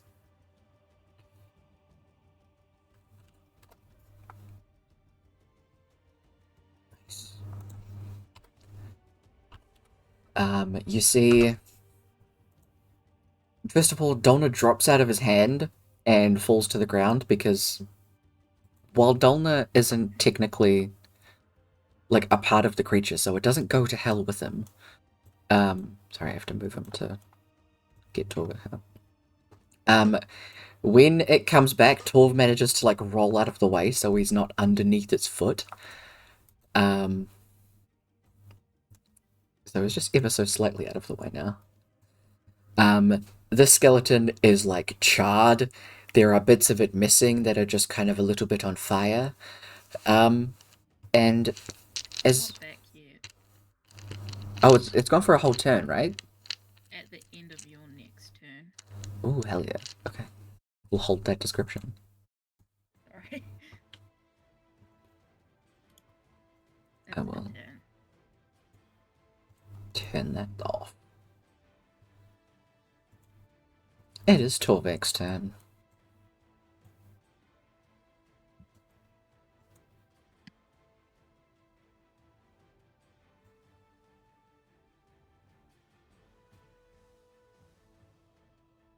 He will move this way again.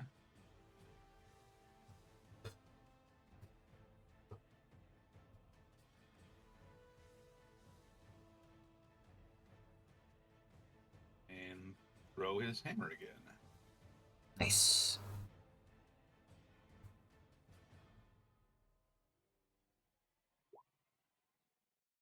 Definitely hits. With a smite on it. Hell yeah.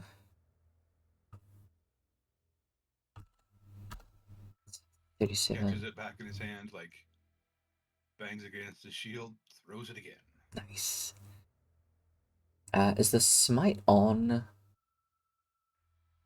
the weapon? Could be.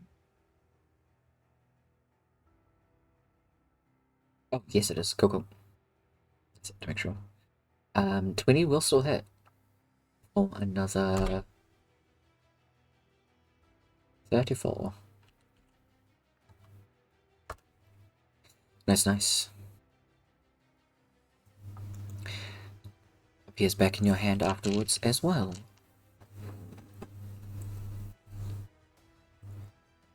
That'll be it for his turn. Alright. It is Rock's turn. Well, Orc is going to do some enemy stuff Oh, hell yeah. and just run to the edge of the little bank there and then jump as high up in the air as he possibly can Nice. to come down on top of the Overseer. Nice. And so you have advantage because, I mean, you're flanking either way. Sweet.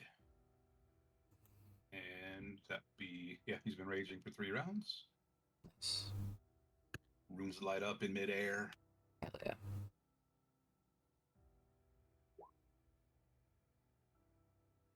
Nice. 28 does it.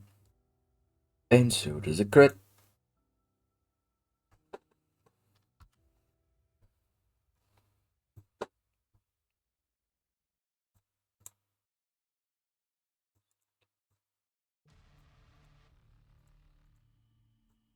I have to figure out what this is. Ancestral Rage is 4, so that becomes 11 instead. That becomes 6.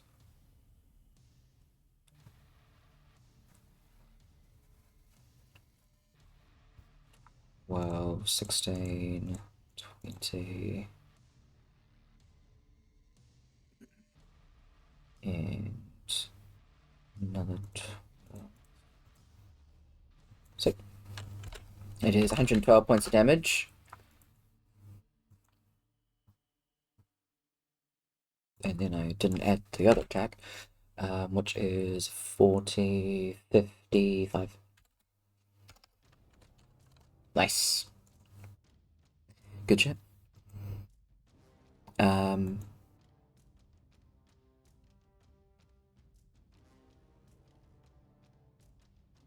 Do you have anything that reduces fall damage? Because you would take a little bit.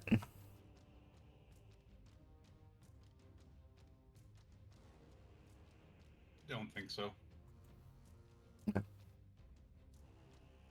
So it is a 5, 10, 15, 20-foot jump, and you jumped up before you jumped down.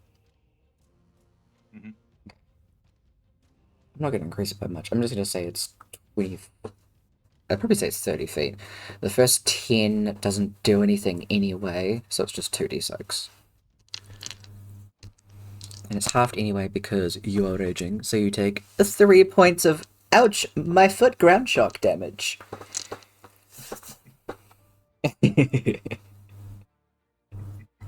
Out of your what, 200 hit points? Yeah. Would he deal any extra gravity damage on his attack? I'd say you stand on his foot, and he's pretty mad about it. Huh. uh, Satire. hell yeah. Is that all for Rock's turn?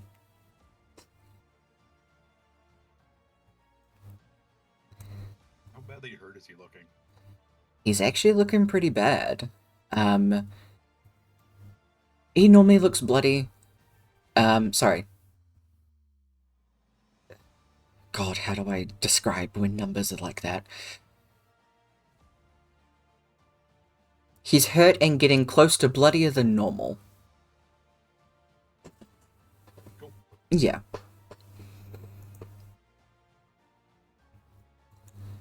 That's it for his turn. Cool. The yellow group. Kaz continues to push up this finger, manages to break it off as he rolls himself and Olabella out.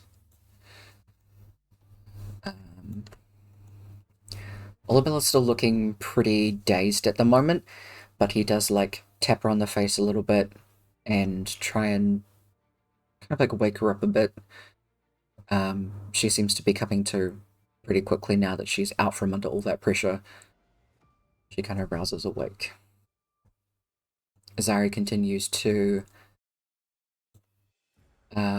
push Elia back to try and wake her up some more. Between the group of them, they can get them up and out of the way.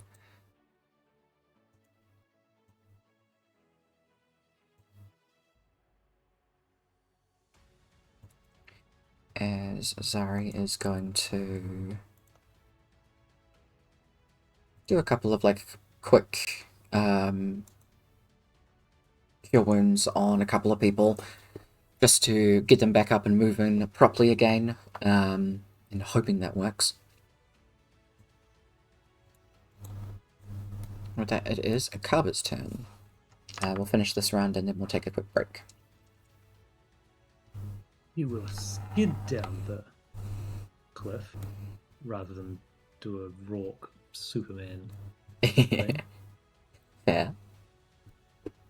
As he skids down, probably yell at Rourke to have another swing while I get there. Oh yeah. Definitely hits. Yes, tomato in this. Yuck.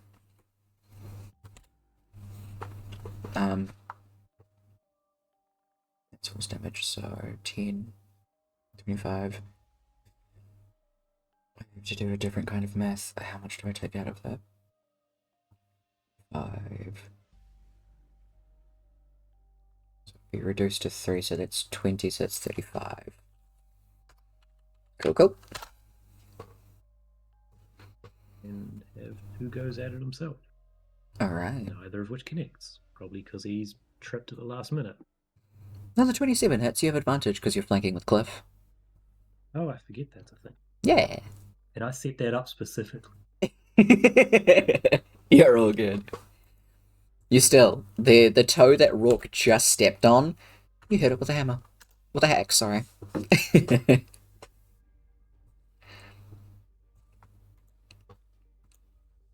Good shit. Is that all for Carbiston? Yeah, that's used all the stuff. That's nice. Almora, it is your turn.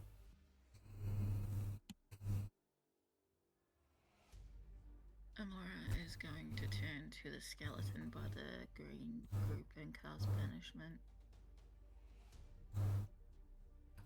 Oh. I need Does... a charisma saving throw? Hold on. Does banishment work in Forbidden? I don't know, does it? I'm just having a quick read.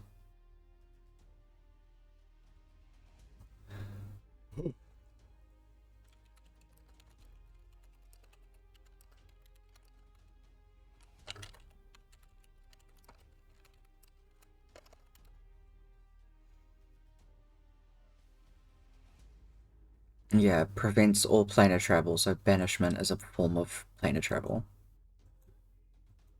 I'd say you know it wouldn't work, so you don't have to, you don't cast it. Get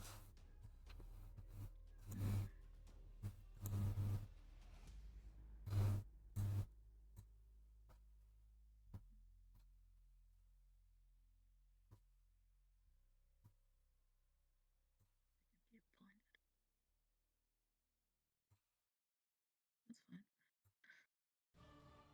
That's fine. That's the wrong sheet.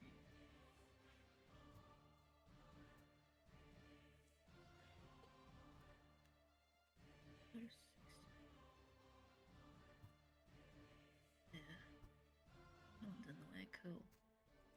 In that case, she is gonna cast Sunbeam on this way.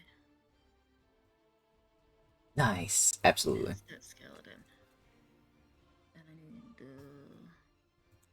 Constitution saving throw, but it is disadvantage because it's undead, I believe. Yeah, it's undead, Nice. I believe. That is a 2, even with modifiers. Nope.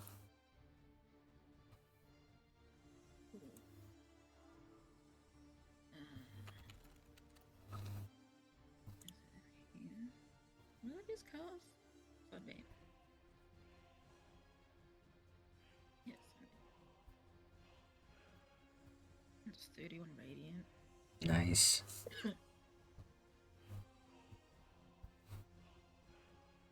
I think it's safe. I can create a new line on each of my turns if I still have the spell up. It's a concentration spell. Ooh, nice.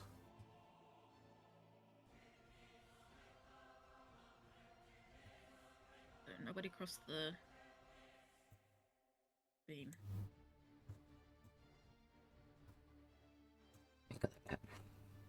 Except, you know, it's like pink and stuff. Yeah. She's not gonna get down to the others. She'll just help out here. I know. She's keeping everybody safe up here. Quickly. Yeah.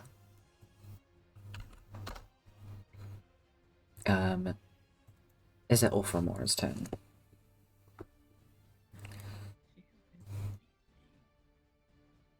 She might just go my little on, but yeah. Cool. Who has the revitalization potions? You. I thought Amora was I have carrying them. them. Oh, cool. Now that I can see Merlin, I'll be like, Hi. Yo, time for a come drink. here. Oh! I can't, it's not my turn yet. Can't I'm at work. Wait. Yeah. I'm like frozen for the next like 6 seconds.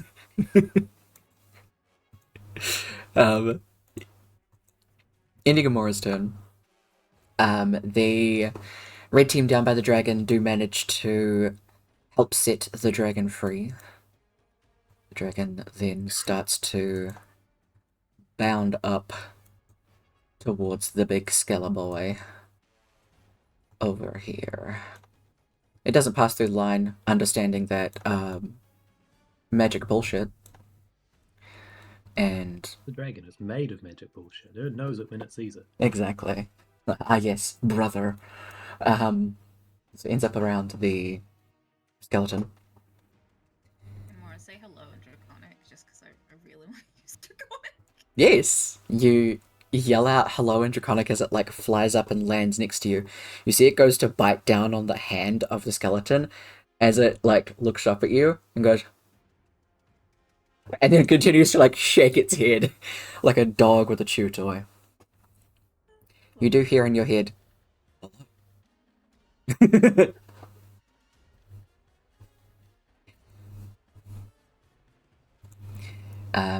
Apparently 6 seconds have passed, so Merlin looks to Amora and goes, oh, okay, and runs over. You'll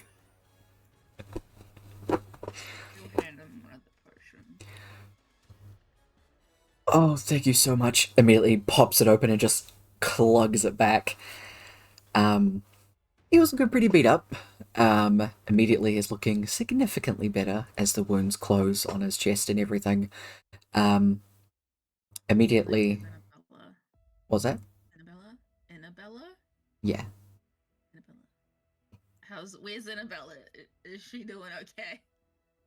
She is not doing the best. She can also... And the other one or someone if they want to run over. Merlin is... Actually, Woundstriker, who was just flung back, will run over, see you guys, and be like, "Oh, hey guys. Oh, over there? Yeah." And has more than enough speed to go over there and give it to her, and then get to the creature. Annabella has her potion. He does use a key point to run around like a golden retriever, but monk shit. Double F also ends up back over here as well. Annabella drinks the potion as she yells out, "Thanks, Amora!"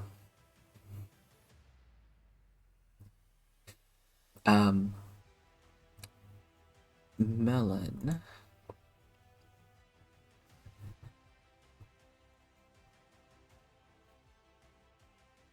Do you want to get closer to the fight?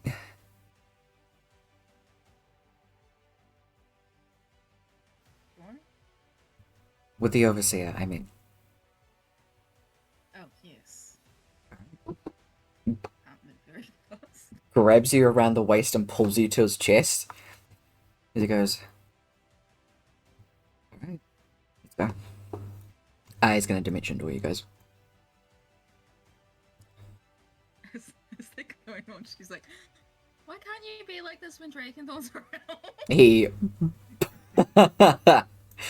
You both pop up next to Claire. As he pops up, he goes, you see a look on his face as you appear next, and he's just going,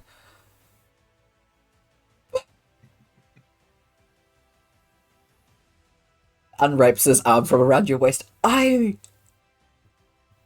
Look, he's got his own things going on.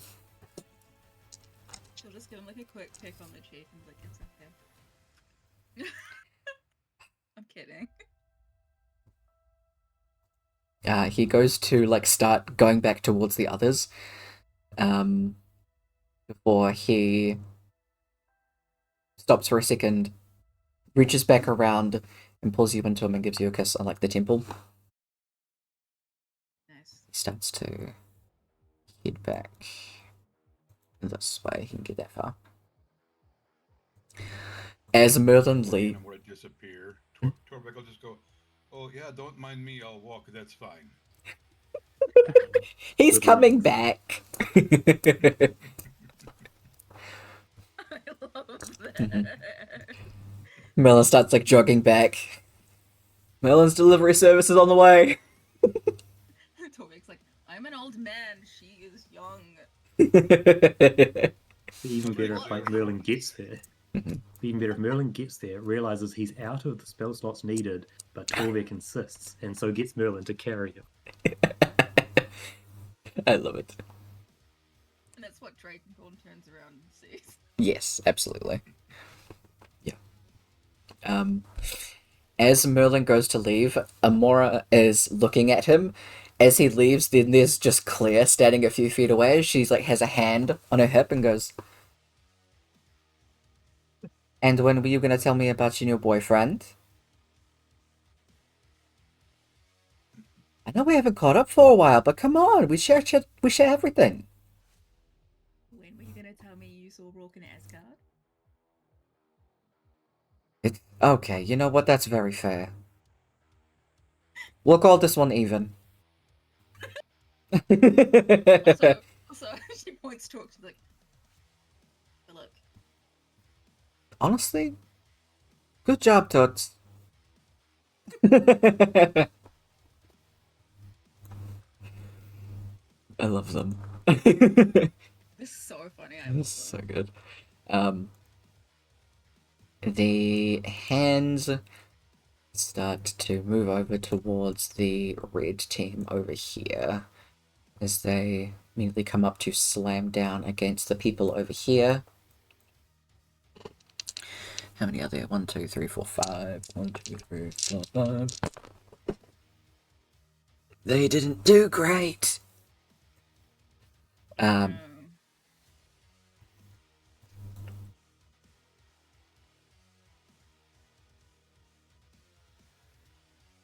Hold on.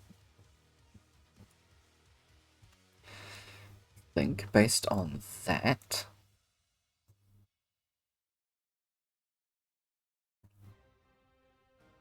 Yeah, it would be that. Okay.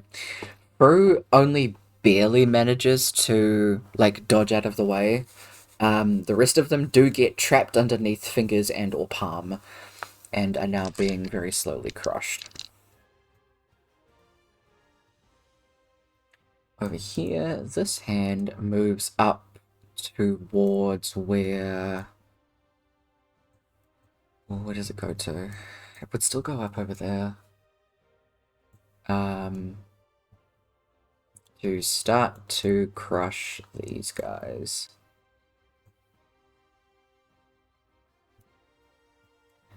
Put them back on the board properly.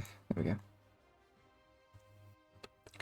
It starts to bear its weight down as it very specifically tries to put the main, like, hefty part of its bones against Dragonthorn to try and, like, pulverize him into the ground as it's just holding him there. With that, we will take a quick little break for bathroom and everything like that. Should we go 10 minutes, alright with you guys? Yep. Yeah. Be back soon. Okay. Catch you back in a sec.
Alright.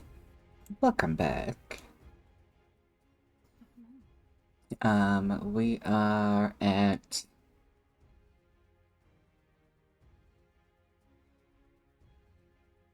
11 hours, roughly. Over 11 hours. Pretty close. Also, I don't know why I did math really wrong. We started at 9, so we'll finish it. No, we started at 8. We started at 8. Yeah, but we just take an hour break, so we'll finish at 9. I don't know why you said 10. I don't know either. Yeah. My brain was like, oh, it has to be 12 hours. There are 12 hours in a day. Well, I know what I mean. You know what you I know what I mean. Don't fight me. I'm the DM, I do what I want. Oh, the delirium is kicking in. Yeah, it is. Talking's a free action, right? Always. So I was crying. Okay. So was crying. Mhm. I'm always gonna look at Claire and be like, boyfriend? And then turn around towards Millen and she will, if anyone understands Celestial, she'll call out Amika Mia, which is my love in Celestial. It's actually my love in Latin, but I thought it was cool, so now it's in Celestial. Mm. And she's just gonna yell out, hey, marry me.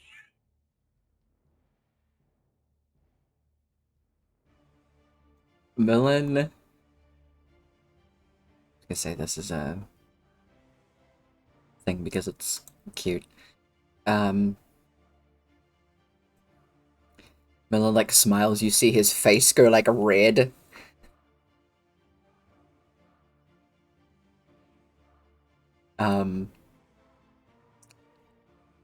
He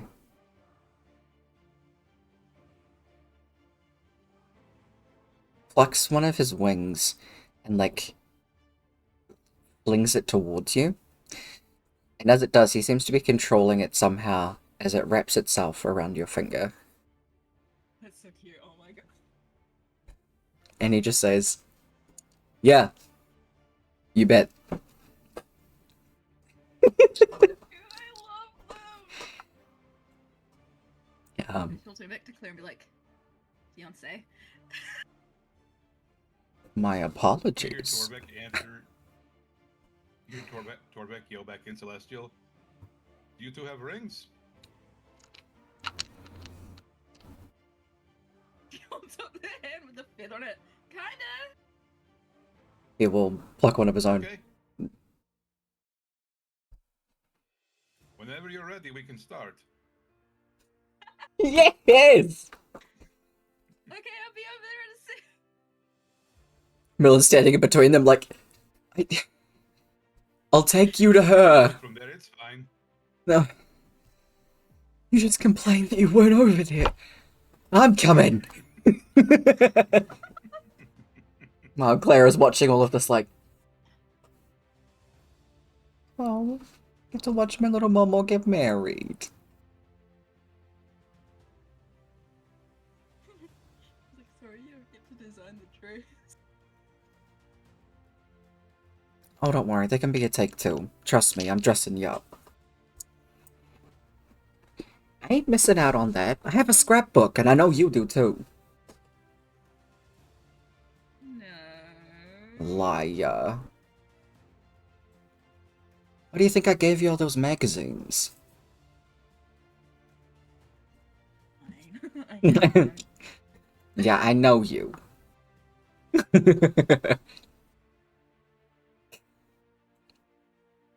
It is the Overseer's turn.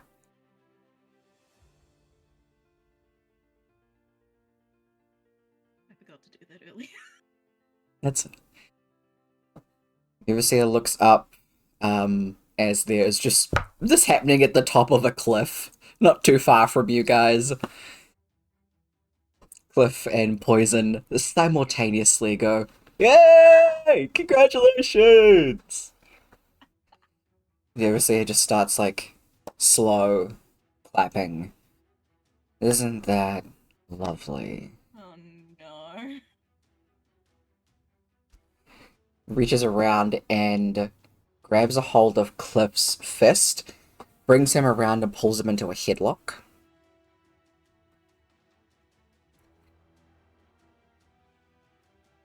Why don't we give the couple to be a lovely bridal shower? He cracks Cliff's neck,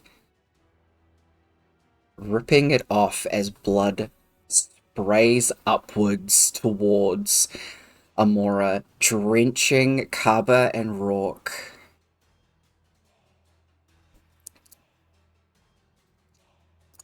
Attack with disadvantage. Yeah, there's blood in my eyes. It's a hook it back, buddy.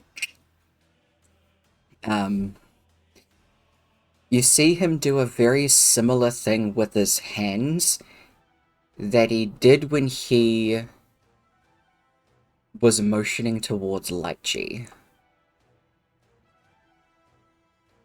As Cliff falls to the ground.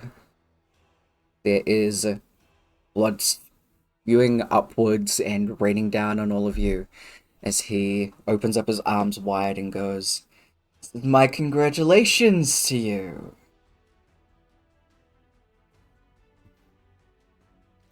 That is his turn.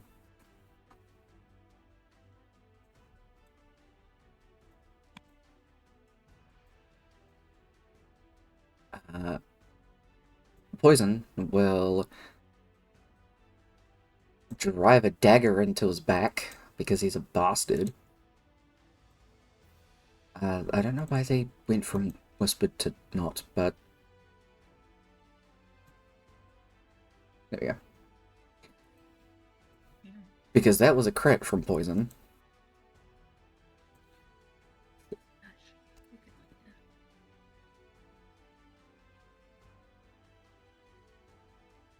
So 42, 18. Not times. God, don't 42 times 18. Fuck. Don't do that. I don't want to know what that number is. Right. 36.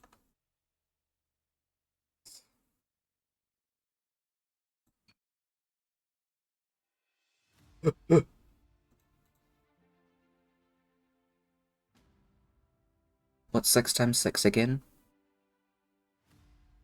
36. 36. It is 36. I thought so.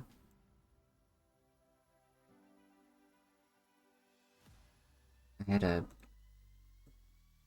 brain lag. Poison can only do one attack, but it is a good attack. And just digs it into the side and then twists the knife as much as he can. What is wrong with you? We used to be friends! Oops, he's just laughing. Claire is going to...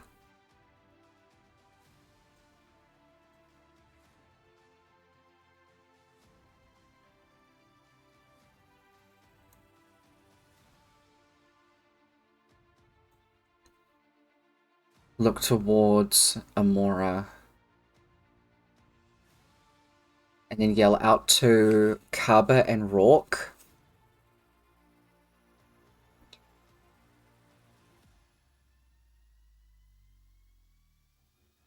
You need to cut off his hands.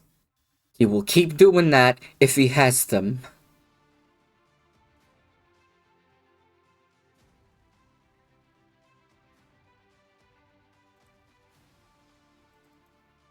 And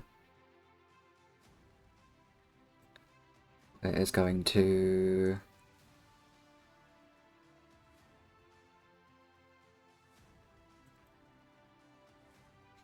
rock a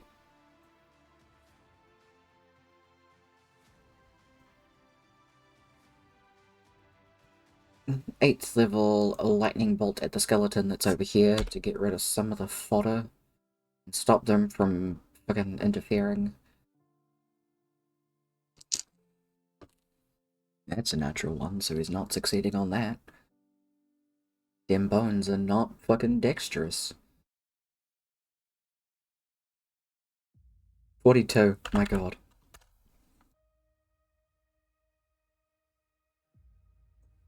The blue group up here, suddenly not having much to do. Torva's going to stand up and is going to... Just, yeah, 55.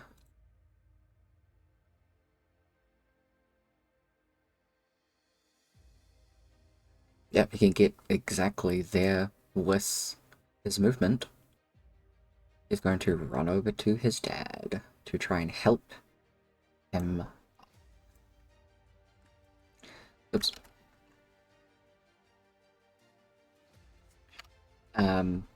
Storva's going to rush over there to try and lift up the skeleton hand.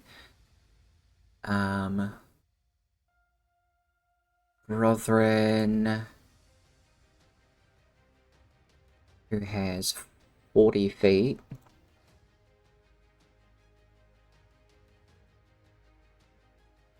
Start heading over that way and get there. Bo is going to start heading down this way to try and help out people. So is Leaf. 10, 15, 20, 25, 30, 35, 40, 45, 50, 55, 60. So there's Dolna. 60. So is Arvid, just to help out the people that are struggling over here. So the skeletons come back on its turn or River's turn, Brooke? End of River's turn. River's turn, awesome. So that one doesn't do shit. It just suffers. This one is going to turn around at the owl. What shocked me is I start trying to climb up here to get at Claire. I'm gonna make a swing against her. One of them misses and it slips its foot on the cliff itself. But one of them is a natural 20 and it grabs her. It starts to crush.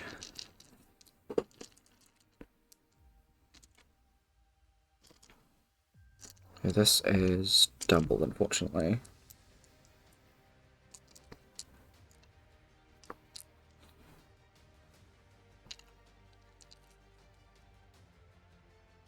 Give.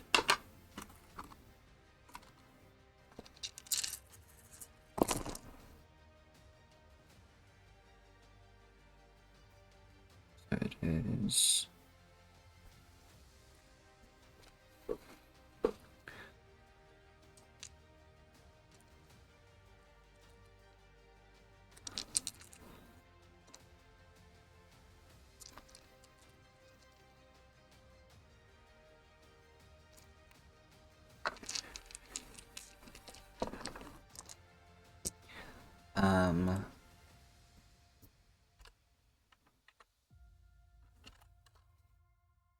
It takes 158 points of damage. She starts to get crushed by the skeleton hand. She got critted against. Starts to like dig in. You can hear the sound of things breaking as it almost sounds mechanical, as there is ticking and whirring as her body starts to like crack and creak. She coughs out what looks like it's like a dark brown, but it drips out of her like blood. Like good oil. Yeah. That's that one. This one over here is fighting against a dragon. Is Amora's line thingy still in effect? And Does that happen on its turn or hers? Let me just- Mhm.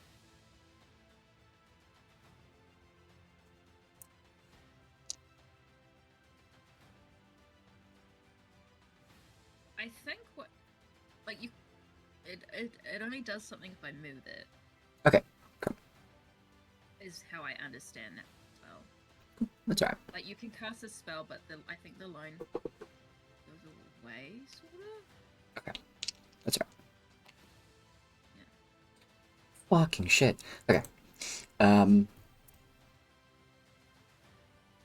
The creature has one hand in the dragon's mouth, the other hand swipes down to grab double F.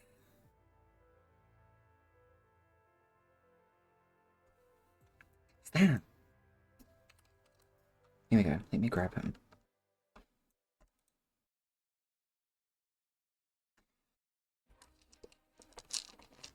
That is, unfortunately, a fucking another crit. Actually, take away 4 of those. Because it's not the biggest one. Instead of that, it's this.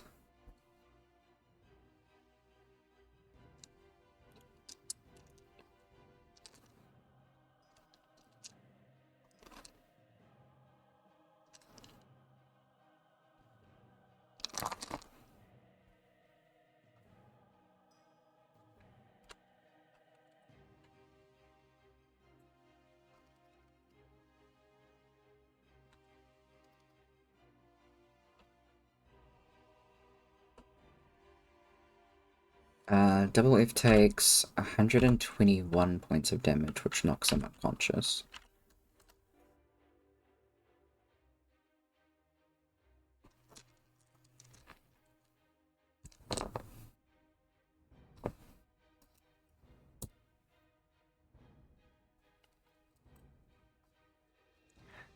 Those are the only 2 skeletons that exist, as I'm apparently focused in on the wrong fucking spot.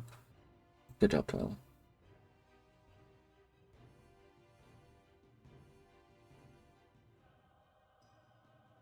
It is your ally's turn. It is River's go. Can she hold her action, which is to hit twice, I believe? Yeah, she can hit twice. Yes, yep. Yeah, she has a thing for it. Can she hold her action until the skeleton that she made disappear comes back? Yeah, absolutely. Well, that is the end of her turn. Yeah. Suddenly, the skeleton she's been waiting for reappears. Do it. Stab, stab. Hit it. Hit it. They hit. Both of them hit. Hit it. Hit it. Nice. That is 42. This one's looking pretty bad. It is very close to dropping. It's her turn. Alright, sec. 4 instances of Arvid being a free woman. Would you like Arvid to do act on her own instead of in the group? I'm okay with her being with the group for this round again. I can't think of anything specific off the top of my head. Cool, so it is. Get her to do. That's good. I just wanted to check with you. Yeah, I hadn't considered it. It's all good. With that then, it is Torvik's turn. Merlin is jogging back towards you to pick you up. Right,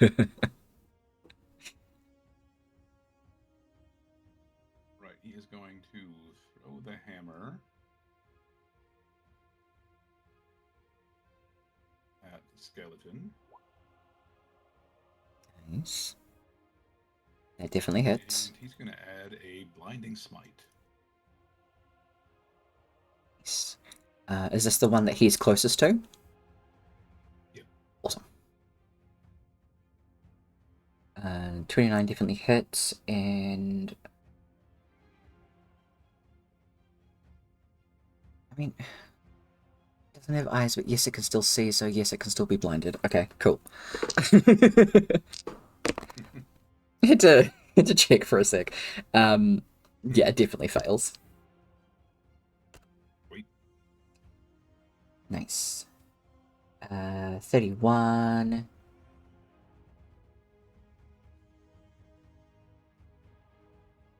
And 42 again.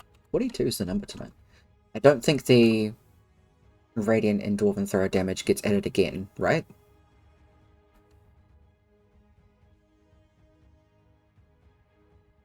The 14 on the second one? No, it should just be the 3d8 radiant.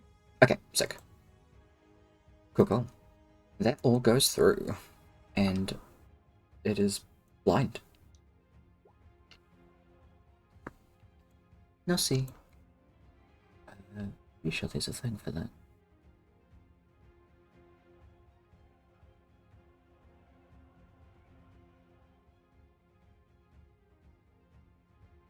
Is that all for Torvek's turn?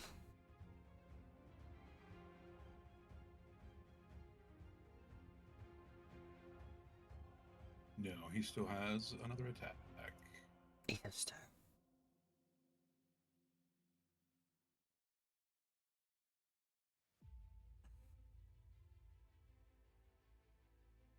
He will use a thunderous smite. Is it another bonus action to cast the second spell? Oh. You're right. Never mind. He won't smite. Okay.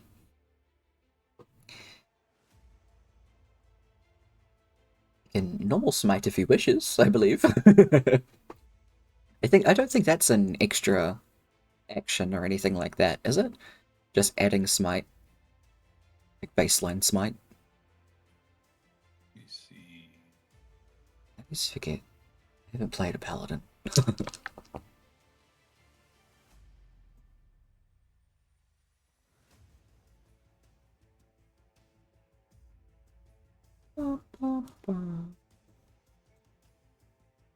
Yeah, just whenever you hit a creature with a melee attack.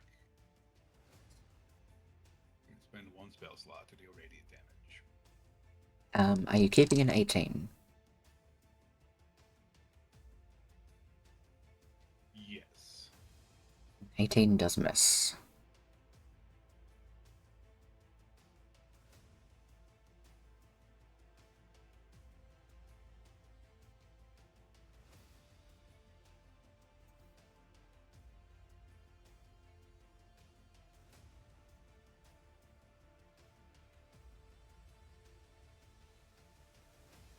He will move down here.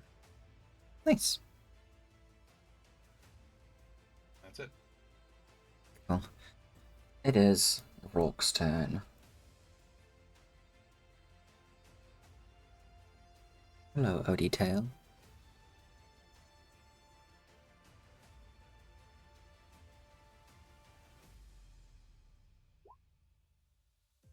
He will attack the Overseer twice.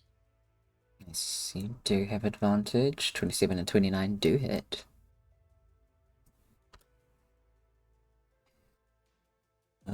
So that is... That's 17.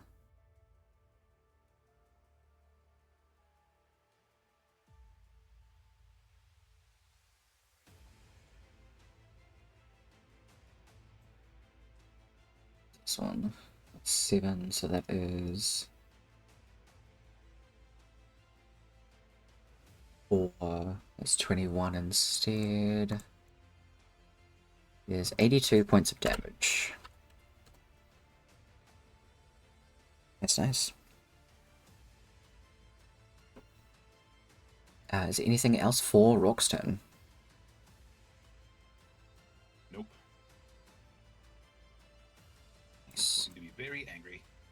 Fair enough. As the hand continues to push down, Drakenthorn is going to try and fight back. He does have advantage, as he is in fact raging. He is pushing against the strongest part of the hand, is managing to keep it up a bit off the ground so he is not being completely crushed. It's not exactly faring well. He's still in quite a bit of pain from being flung around a lot. Zari is desperately trying to get the fingers off of the other allies again. Alia and Olabella haven't really gotten a chance to be able to get to their feet properly again, and Kaz is pretty much out of gas as he tried to get them out as much as he could the first time. They're doing everything that they can to get out of this.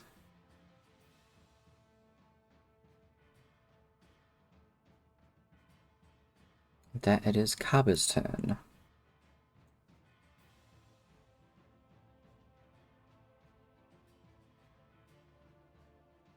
Kaba will yell at Rourke, take another swing, but go for his hands.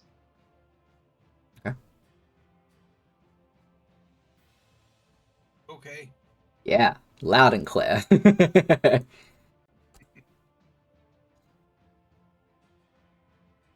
Hell yeah. So instead of a 3, that is an 11. Damn it. It is 9 reduced to 5, so that makes it 23. 12. 16. 16. Oh, damn it, I doubled that one. I wasn't meant to. 6 from that. 19. 12 and 20. Extra 2d10 because you rolled a crit. Oh.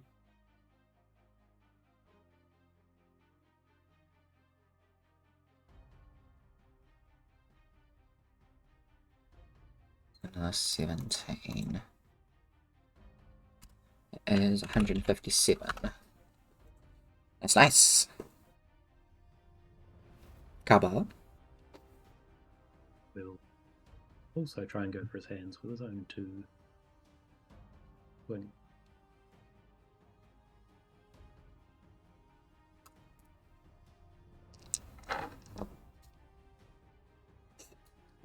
You have to keep those rolls. Yeah. Unfortunately, 18s do miss. That it is Amora's turn.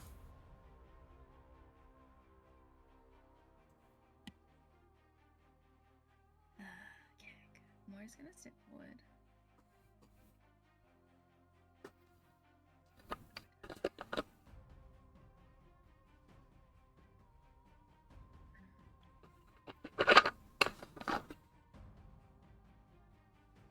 There it is.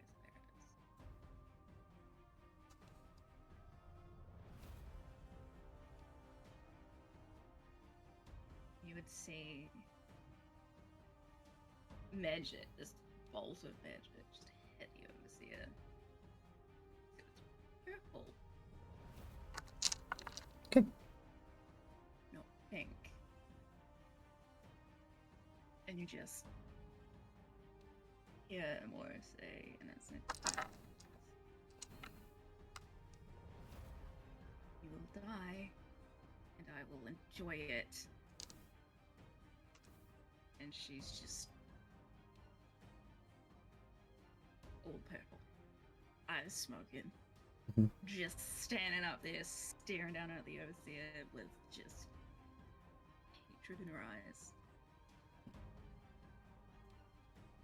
And that's my turn. He has been hate branded. Hate's branded. Okay. It is Red Group's turn, as each of them try to get out from under this.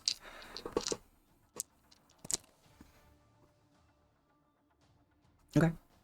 With Bo's help, luckily, Imranda's able to get out. Armandor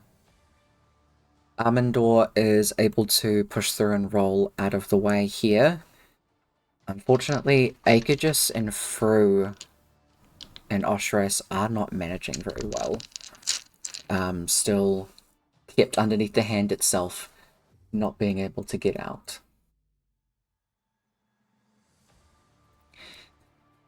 Green group up over here. WF has to make a death save.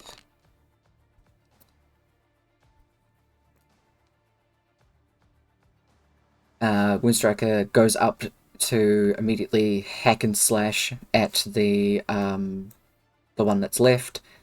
The dragon counts as being a part of this green group now. He's gonna do some chompies on this hand and rolls very well.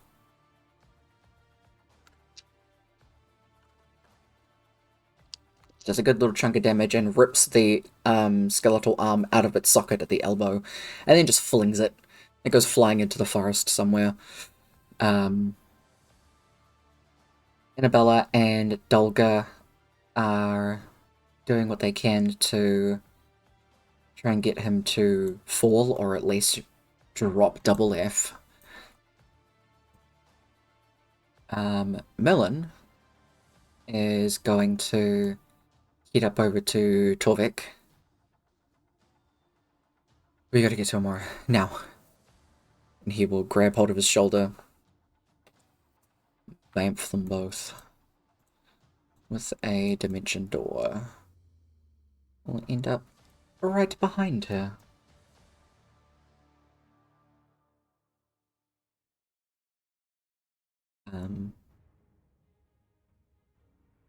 Then step forward and around to be in Amora's like peripherals. Grab a hold of her hand.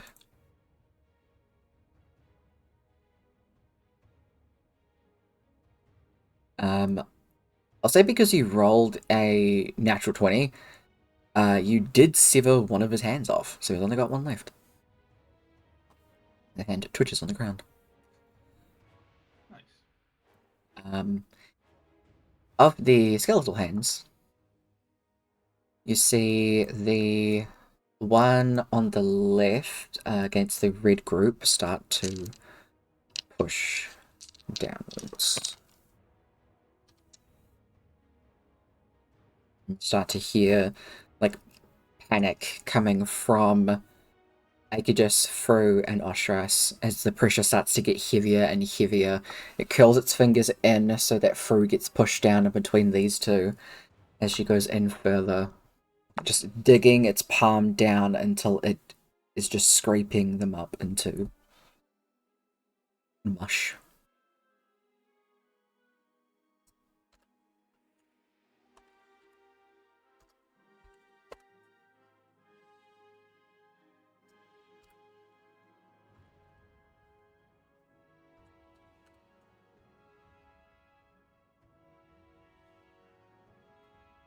Of the other hand,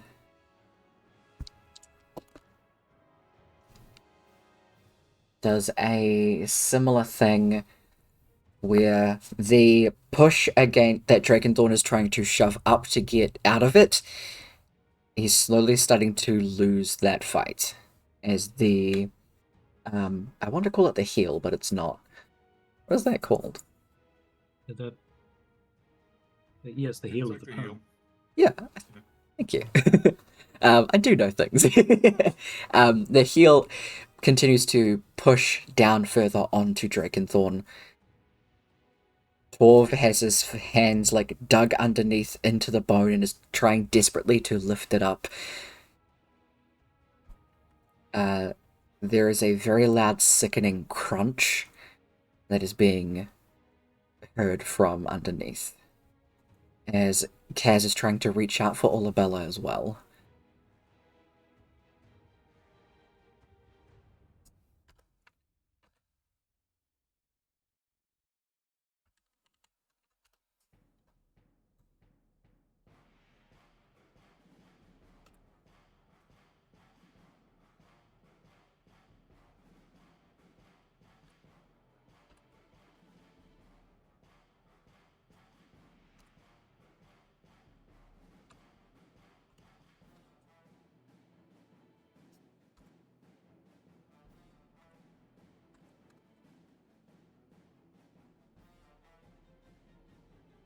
The overseer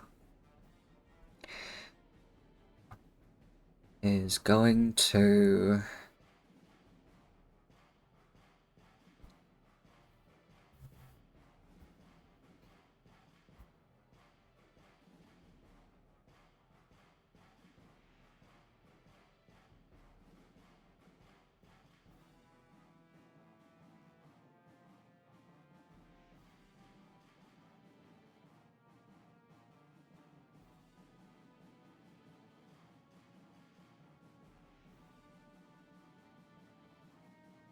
I think those ones are fine. It's fine.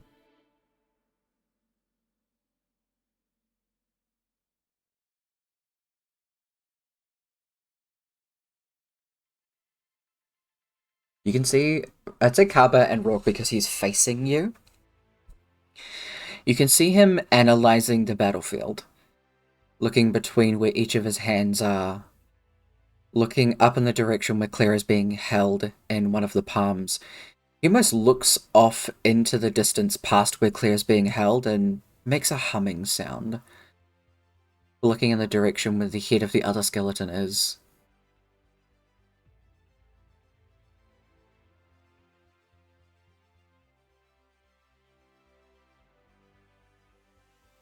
Brings up his hand that's still attached to himself. Goes between you and Kaba. Eeny, meeny.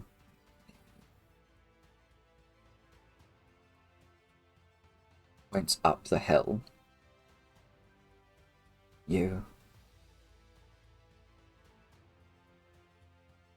hear Merlin scream.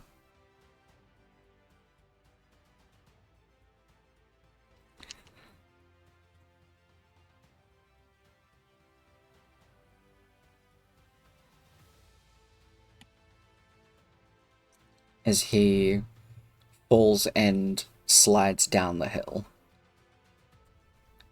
Overseer kicks his foot out to stop him by the head.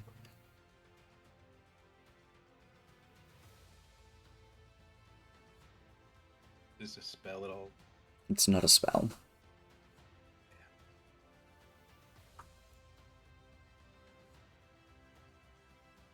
You would just hear a more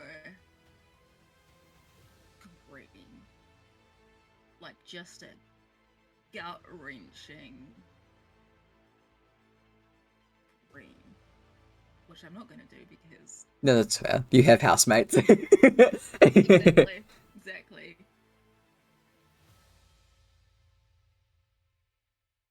And it seems like the magic around her, the color gets darker. It's a deeper purple. Not quite black, but very dark.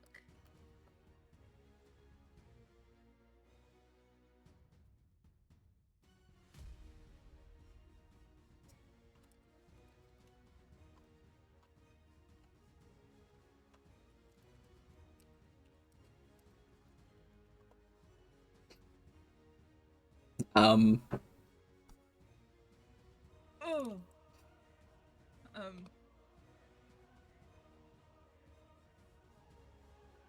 You're just gonna look at the overseer and be like, shouldn't have done that. he looks fucked. Like, he's very likely not gonna make it out of this next round. And he is aware of that, it seems. It just seems like he's trying to take out as many as he can before he goes.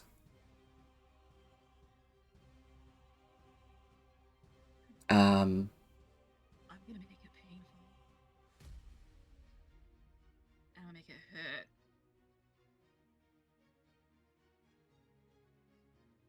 Claire's gonna do another...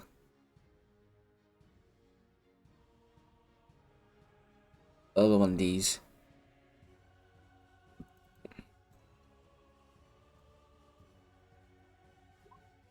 Through this thing.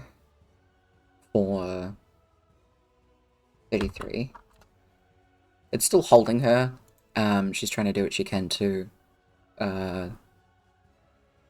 take it down a few pegs. Um,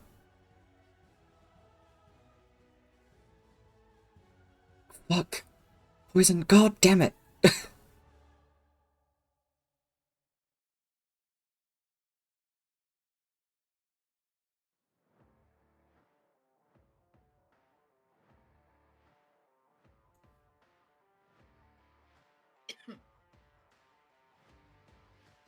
I don't have a thing for this. Fine.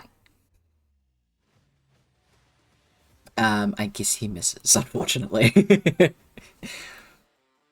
Or he can have inspiration. Okay. um, he's still flanking, so he gets a 27. He drives the dagger out again and immediately goes for the side of the neck and then just tries to wrap up his arm in a way so it's being held out for easy access because he's on the opposite side. Carper's on that side, and Rook has better reach than Poison does at this angle at the moment. There's also Cliff in the way, being a fountain, and Poison doesn't want to be rude and move him. Despite being battle, he's still somewhat generous. I don't know. He sinks that in. 75. He's just holding out his arm, trying to make sure that he does not move.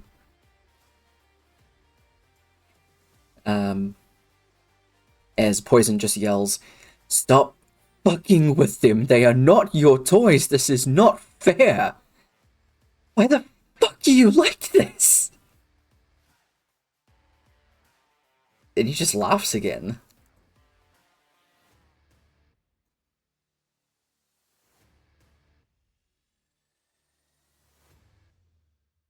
The blue group that's over here is going to... Donna's going to go over here to help River and try and back her up.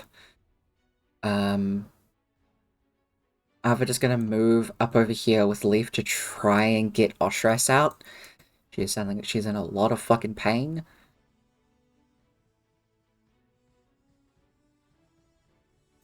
Bo's going to move down this way, and so is Armandor. And Emrand is going to move up there. Oh. The blue and red teams are kind of the same thing. It's fine. Donna's going to do some magic fuckery.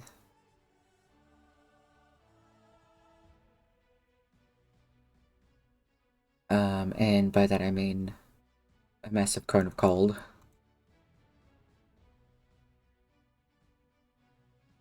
Conceive. No, not with that. 45. And just to freeze a large part of its leg. And it's just setting that up for someone else to deal with it. Hopefully Ripper can crack it so it falls on its face. It is the skeleton's turns. Thing with the one in front of Dolna and in front of River. It is going to swoop up and grab Dolna. That is that the biggest one? I guess that's the biggest one, so it's all of them. It's not a crit this time.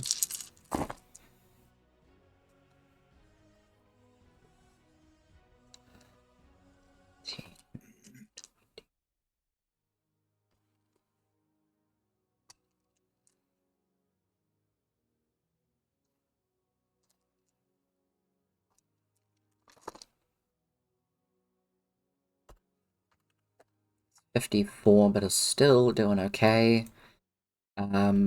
The one that is over here holding double F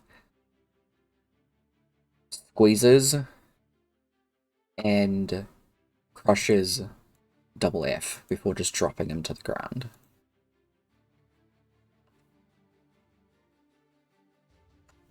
He lands in front of Woundstriker. And it's holding clear, it's gonna squeeze.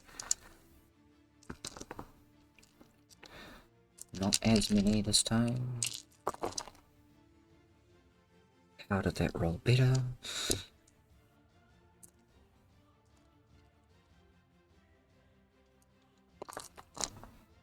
Rolls better, it actually rolled pretty shit.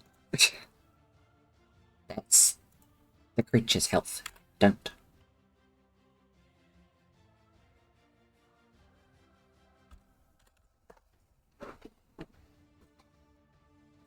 Those are those skeletons' turns. It is Rubber's turn. Hit. Hit it. Hit, hit. Hit it. Hit, hit. Big stabs, they all hit. Hit. Hit it.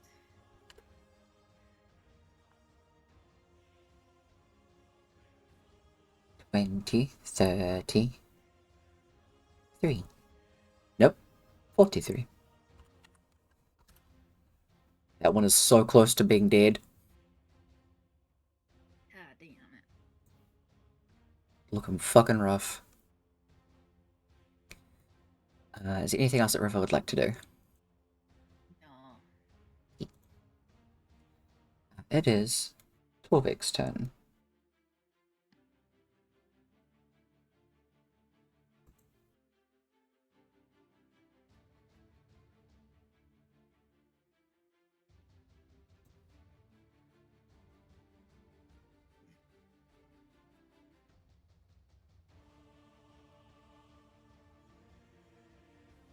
Orbeck is going to look towards the skeleton holding Claire. Look towards the overseer and everyone else down there. Then he's going to look towards Zamora.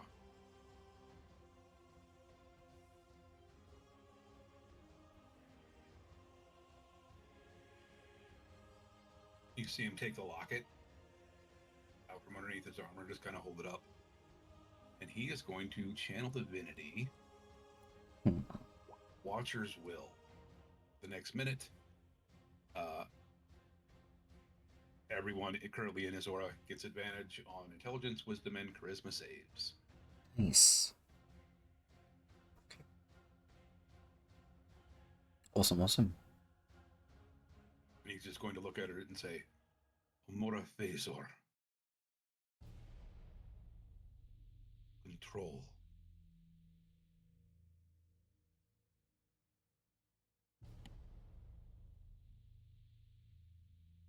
See? It's like she just doesn't hear you. It's how yeah. It's like she does not hear you.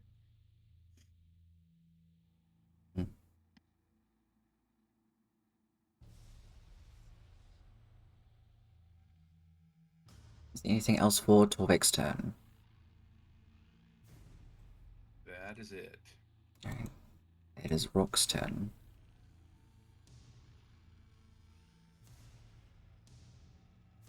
He is just gonna bellow with rage at seeing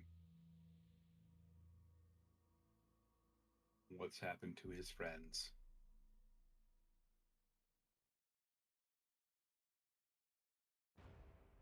Hi, Brooke. Hi, Brooke.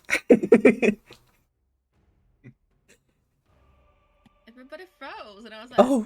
huh? It's okay. What happened? Hell yeah. 27 sits, and with the natural 20, you take off the other hand too. Good shit. Where did that go? Thank you.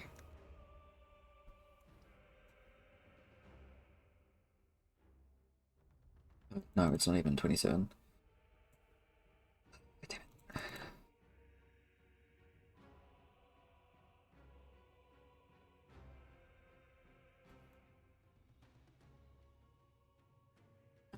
is 7, so it is 4, so 23. So it's 7 again, so it's 4, so 18. T. 4, 16. 168. Still standing. Fucking barely.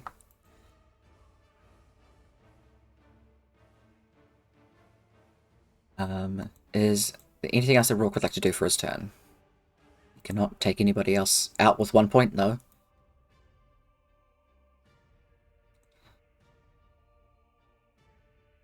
That's all he's got. Okay. The group up underneath the hand. We're gonna keep trying to push. Fuck, that was terrible. It's not going well further. It doesn't seem like they're getting out, and Drakenthorn is not actually managing very well.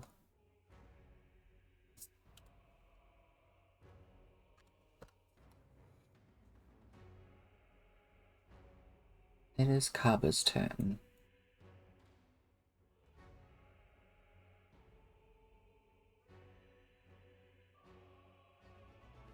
Did the overseer get his other hand taken off yet? Yes, they're both gone.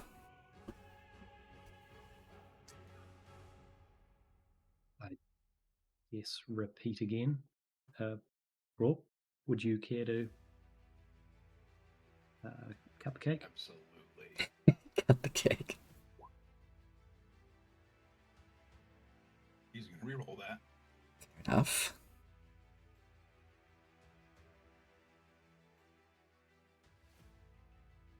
Hell yeah.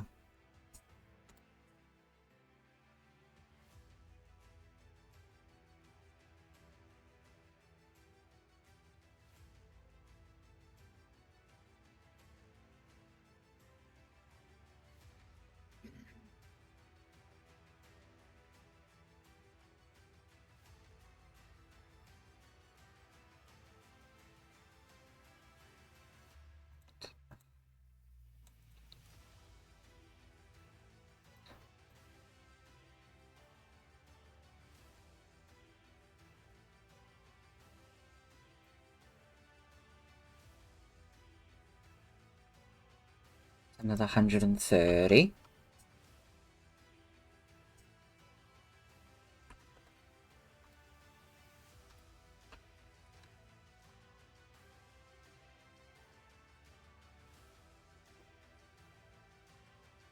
$30 definitely hits. For 17. Is that all 4 Kabas go? Yeah. Right. It is Amora's turn.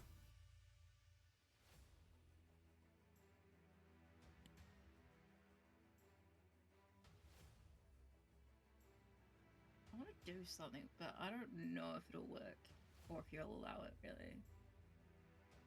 Because I know she doesn't have the levels for it, but she is very pissed and trying to really upcast something when she really shouldn't. Depends what it is. I am listening. Wants to try and cast a guiding bolt at 9th level. If not 9th, then 8th, even though she has no spells. Which I know will do damage. I am aware of this.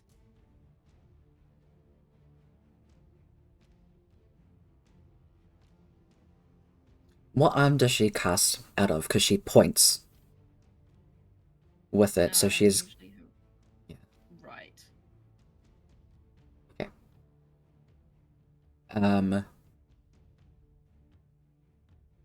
You... I'd say you can.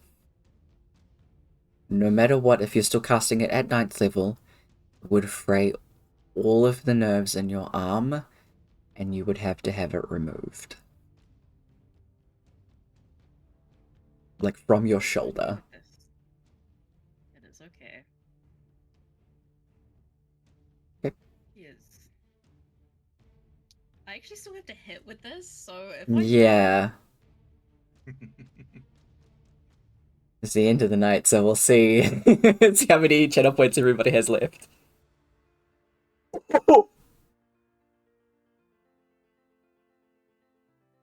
I think it's telling you not to do it.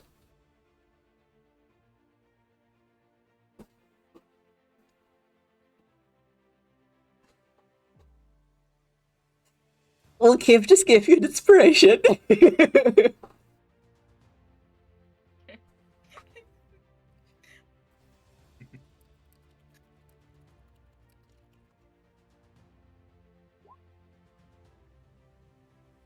Okay. Don't you dear.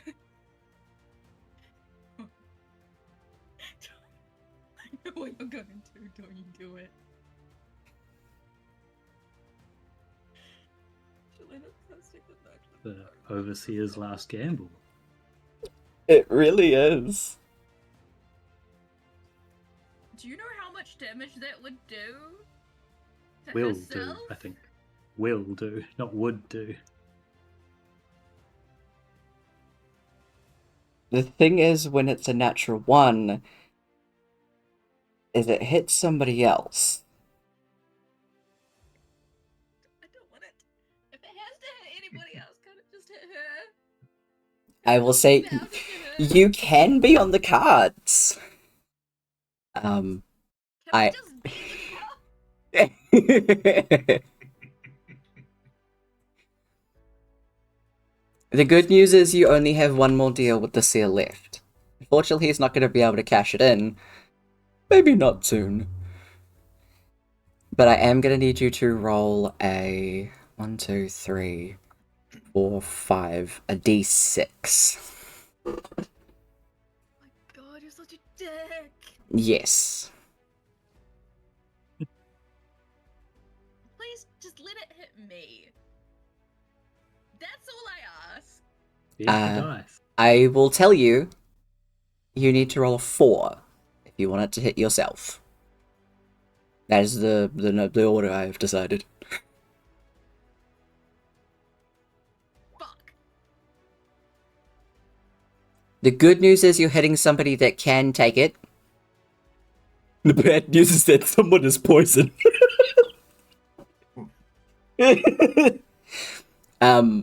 Please cast your guiding bolt at 9th level. I don't actually hate you, but I hate you so much right now. That's incredibly fair. I am aware of this.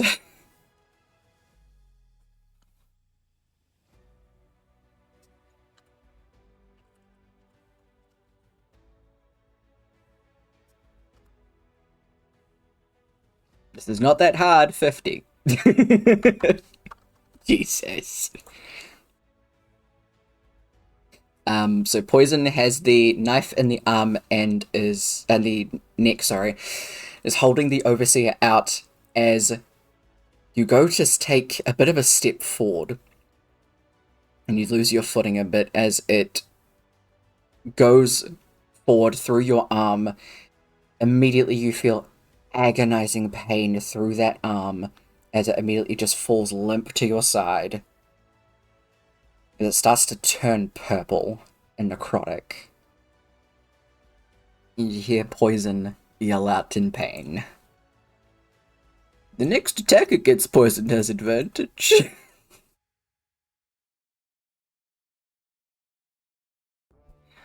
Is that all for Morris' turn? Okay. Yeah. The red group is going to try and do what they can to get out. By that I just mean you could just throw an Oshras. Guys! They're not getting out. The hand bears down further. The green group up the top here.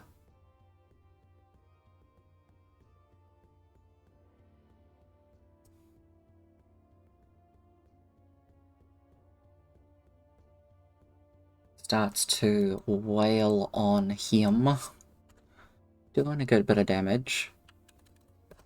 Still standing. Now the hand's turn.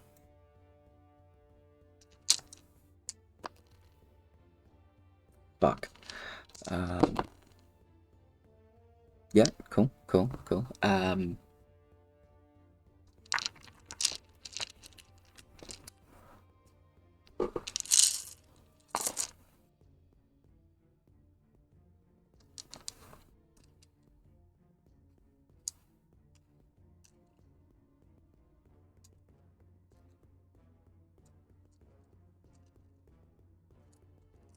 I rolled a d20 in there for some reason.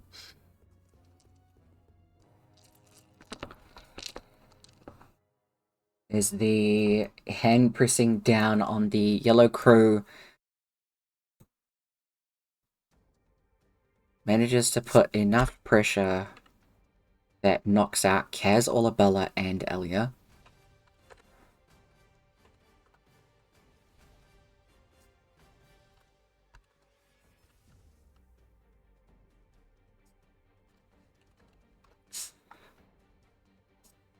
Drakenthorn, however, is raging.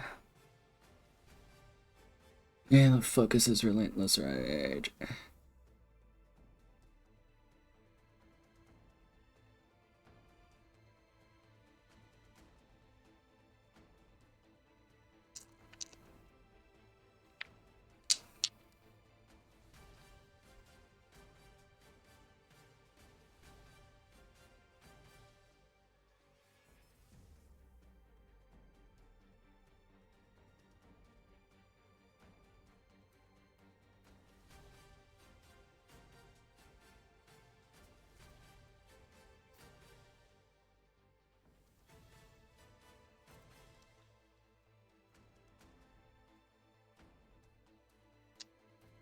Drakenthorn is still on 1 hit point, as he is a barbarian, so he gets the effects of persistent rage. Of relentless rage, sorry. As he is just trying to push against this hand back and forth as much as he can. Torva's still trying to help him.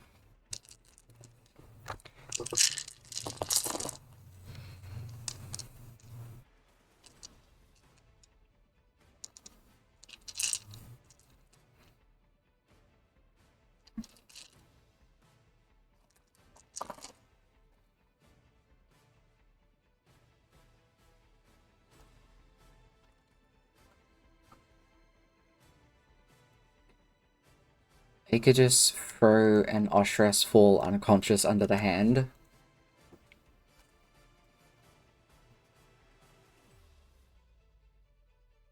Back to the Overseer.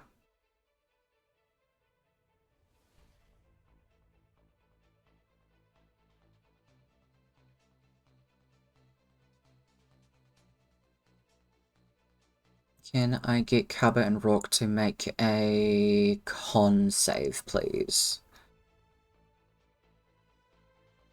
Also need Amora and Torvik to make one. Oh no, just Amora, because she's on the edge. Torvik isn't. I think Carver will try inspiration this one. Okay.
Rook, you're okay. Hubba and Amora.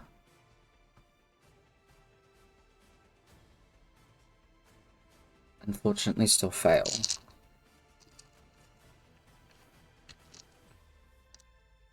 This is all force damage.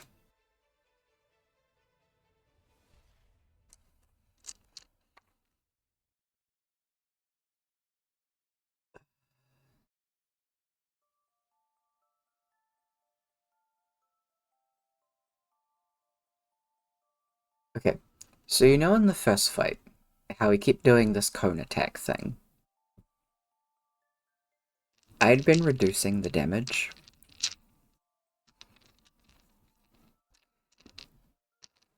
He is so close to death that I am debating reducing it again.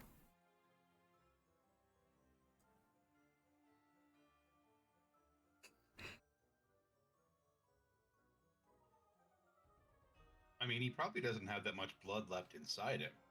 Really. I mean, that is true, it's on the floor, and there's everybody else's blood to use as well, is the thing. Yeah. Definitely a lot of cliffs around. Yeah, several.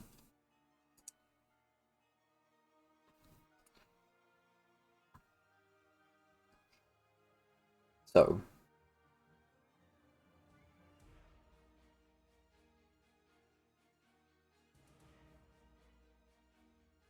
he looks at the three of you.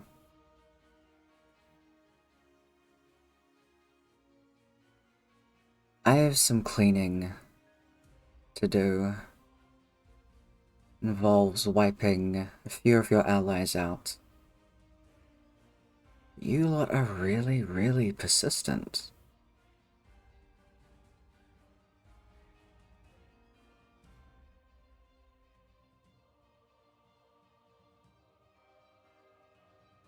Well,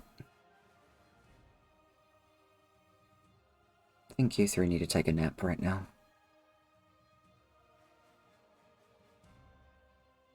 The three of you take 217 points of damage. That instantly kills Kaba. And Amora. That knocks out Mora. It wouldn't instantly kill you. You'd have to be at... Kaba only has 97 hit points. Mm-hmm. You have to get negative your max. Yeah. My max is 112. Oh, I thought it was taking twice your max in damage in one hit. No, Was so... the instant kill, but either way. No, it has to be negative your maximum hit points. Negative your max. So how much was it? 217.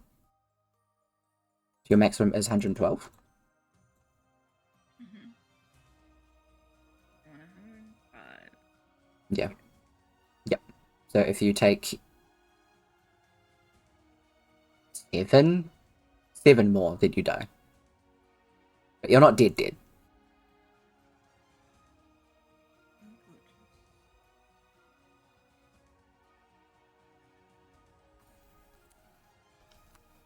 Does Rook have Relentless Rage yet? He does. Mm-hmm.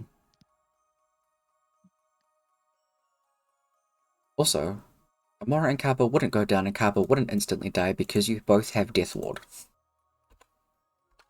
Amora doesn't. She didn't cast it on herself. Okay, but Kaba's not dead. He's just on 1. But Amora is unconscious. And at the bottom of the hill. With Merlin. Would also be a 1. True, yes, so you don't have to use your Relentless Rage. I'm not even sure if you have it yet. It's on my character sheet. It says I get it at 11th level. Are you 11th level Barbarian? Yeah. Yeah. I'm level 15. Those guys are 16, I think. Yeah, we're all level 16 at the moment. Yeah. I think one of your levels must have been in Barbarian, but it didn't update properly at the top. be my guess. That's good to know, though.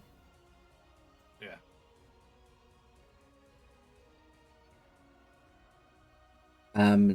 Despite the blood that pierces into each of you, Rourke, you do see Amora slide down next to you. Actually, would Torvik try to catch her from falling down the hill? He would. Because she wouldn't. It wouldn't be well. So Torvik can grab her and pull her next to him. There is a bunch of pink bandages that wrap around Rourke and Kaba, protecting them from the wounds that are about to bleed out, as you feel the warmth from Amora keeping you safe.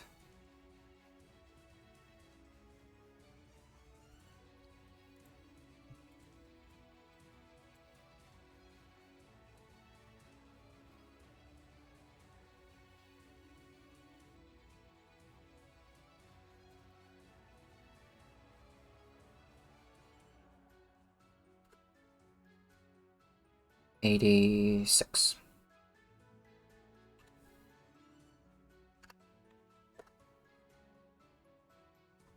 Claire sees Amora go down, though. Claire can't teleport! It's so my go-to to get out of things.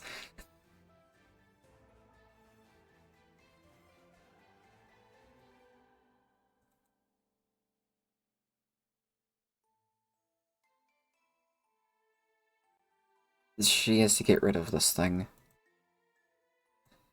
She won't be able to help anybody if she can't, is her line of thought. Got another 7th level. Terrible, how fucking dare you.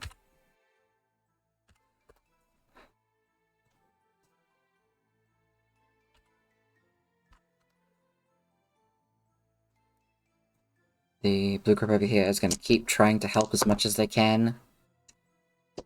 Not with fucking 1s and 4s, they won't.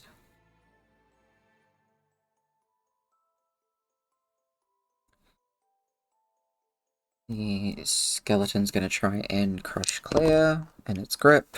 Not with those fucking rolls. It's going to stomp on...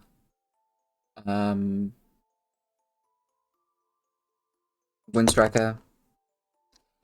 One of them's a 19. Lost some modifiers. Striker's a hearty dude, luckily. The skeleton crushes Dolna to unconsciousness.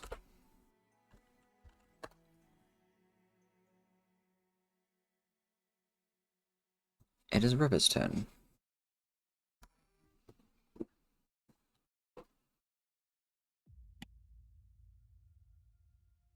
Eva is going to hit it. Yeah. Get it in the butt. Both of those do hit.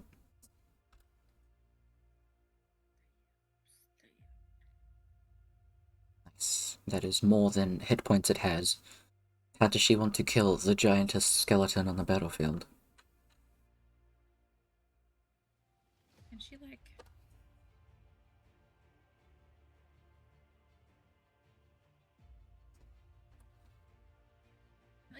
kind of go back a little and jump up and just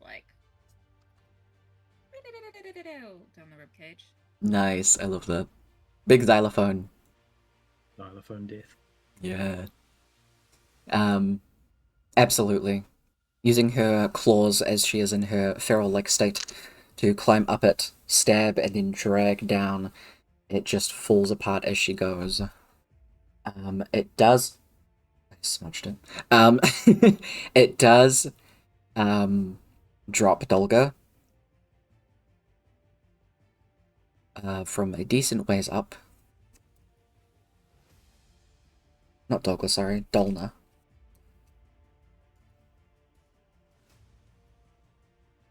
isn't faring too good. Sorry, is there anything else that River would like to do?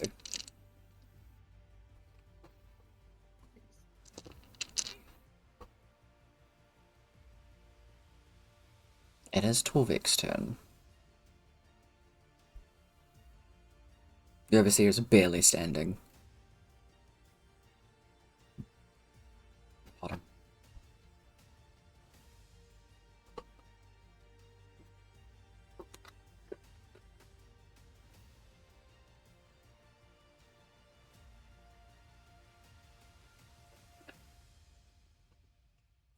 We're almost done, guys. I'm sorry. We're almost done, guys. I'm sorry. Torvik, looking down at Amora, still holding her, and just this energy starts to build in him, and he is going to cast Destructive Wave. Oh.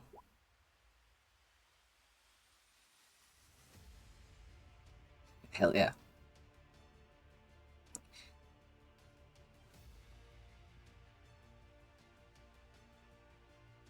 So, just targeting the skeleton and the Overseer. Yep, nice. They're within 30 feet of him. Absolutely. Skeleton. Fucking hell no. Overseer.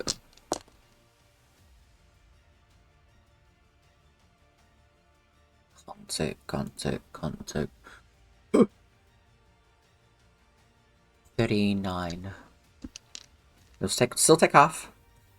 The skeleton will take all of it. I imagine you're choosing Radiant. Just a hunch. Yes, yes. Because it's with your Dwarven Thrower, I do believe you get the extra 7 on that. That just makes sense to me. It's not a weapon attack. Ah. That makes sense. Just a spell. Okay, cool.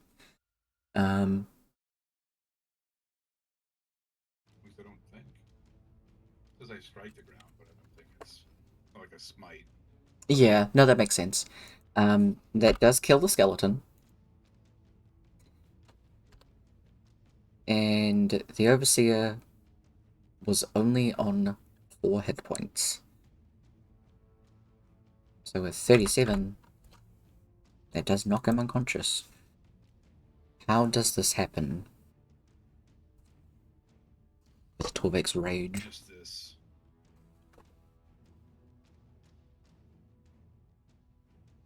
Just the thought of all the needless death and destruction.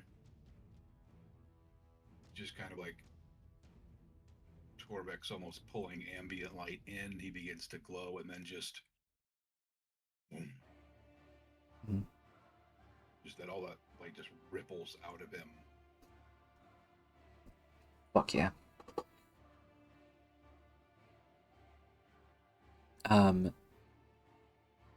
Rock and Kaba and Poison. In front of them, you feel it beneath your feet as it rumbles down the cliffside towards you. You almost feel the need to duck and run out of the way. Except it is only the ground around you that is moving. It moves around you like waves that just part around your feet as the tide comes in. But absolutely swamps the Overseer before you.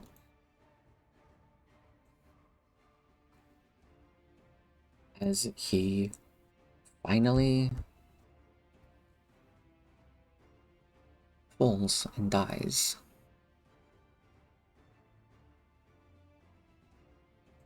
The skeletal hands dissipate, and so do the skeletons themselves. As it is finally quiet.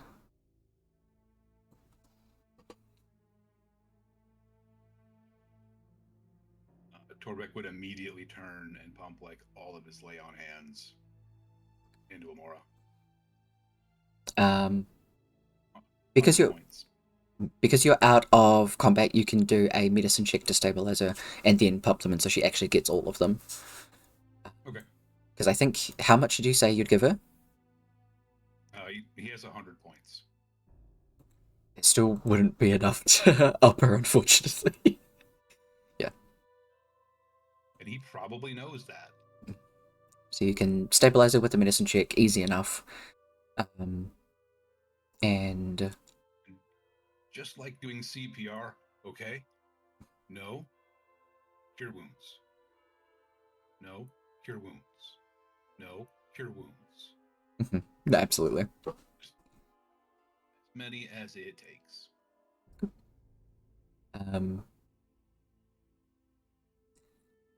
Maury, you do wake up. You do have 100 hit points. So you've gone from 0 to 100, quite literally.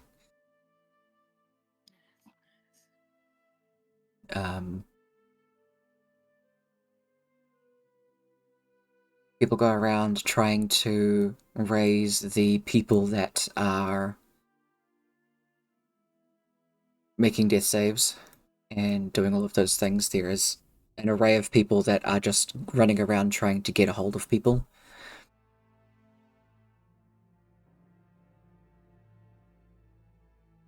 Drakenthorn stands up after the skeleton hand dissipates. Brotherin runs up and past him to help with Elia. Zari immediately goes over to help with Kaz and Olabella. Dolga comes over to help, and so does Annabella. Drakenthorn goes up to Torv. There are horrifically, like, bones sticking out of his skin. He is in a fucking terrible shape. But he is still, like, panting and huffing as he is still in the effects of rage. He walks up and puts a hand on his son's shoulder. I am immensely fucking proud of you. And I could not be prouder to call you my son.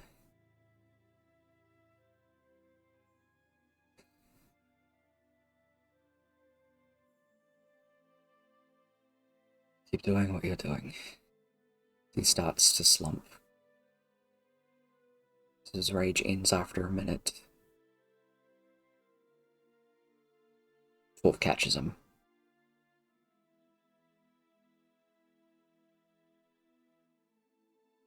Slowly falls down to a knee and puts his dad down.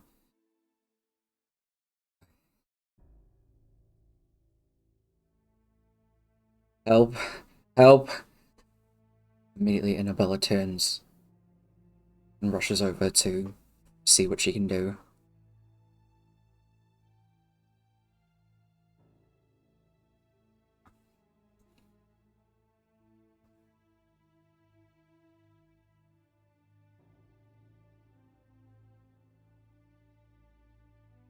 So, question that I want to pitch to Kev. In the many, many years that Torvik has done adventuring with Drakenthorn, how many times do you think he's died?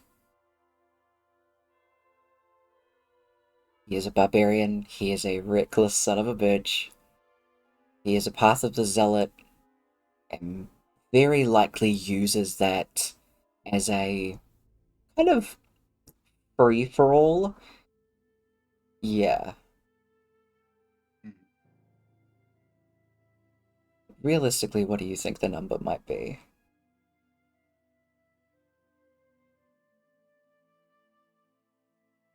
Let me read a couple things on Path of the Zealot quick. Yeah. So I know he's got the one where, like, you just get revivified.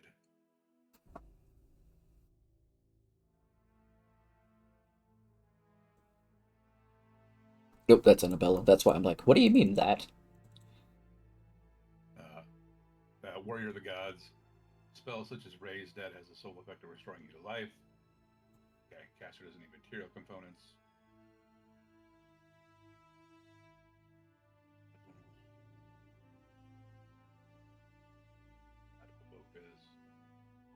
Yeah, Rage Beyond Death, I mean.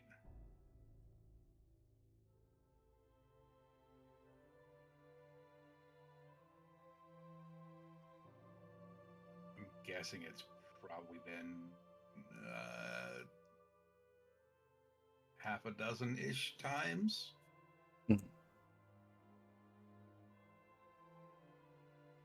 I can never remember what actual number that is. 6. Thank you. I was thinking how many a dozen is. Okay. Guessing it's, yeah.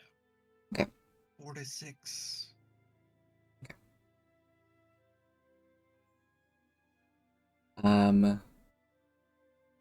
We're gonna go with this is the 6th. So it's been 5, we'll go middle ground, this is the 6th time. Which means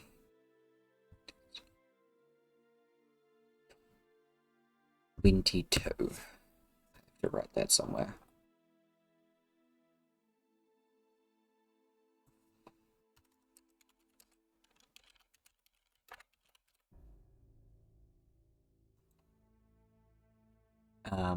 But we do not have to do that now because it has definitely been 12 hours. And I think everybody's fading after the massive fucking combat. As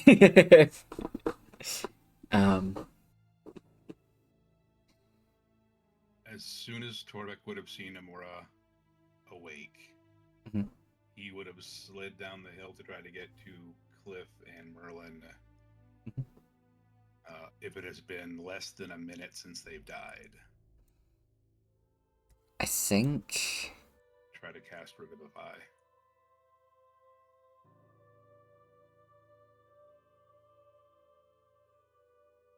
Let's say it has been less than a minute.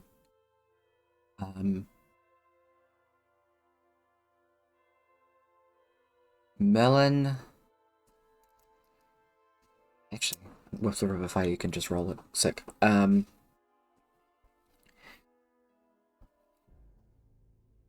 Fuck, this is the fourth time Cliff's died.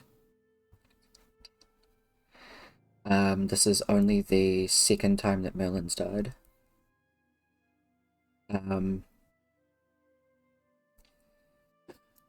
I would say Rourke would mention to Torvik that this is how many times Cliff has died. There is a chance it doesn't work, but it can be tried again later with other things. So I will roll dice for the two of them, and Drake and Thorn as well. So we'll start with Cliff. He has to roll an 18 or higher. Okay. Amora would have 100% dragged herself down. Mm-hmm.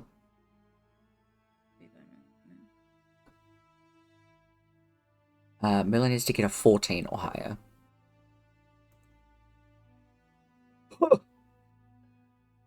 Fucking Ooh. fear.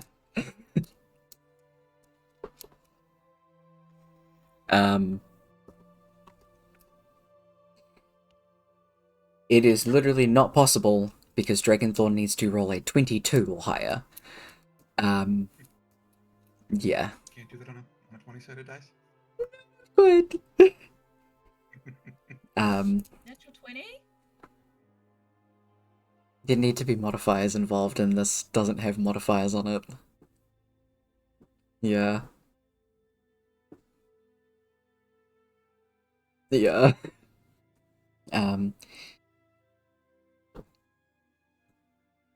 Torv is kind of panicking, but Annabella, like, talks to him, like, there are other spells. We can set up an extra ritual, and we'll try again when we get everybody on track. Just stay with him. Just nods. Everybody slowly starts to get up. Once Aegis and Fru are awake, The two of them slowly come together and hug each other. That was fucking scary. Everyone slowly comes back around. Imran does go up to Donna to make sure that Donna's okay. I just realized that Donna's the only person. He's fine, I swear.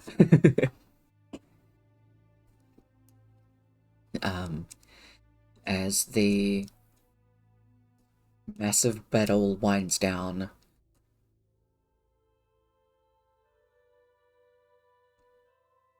there is a few moments where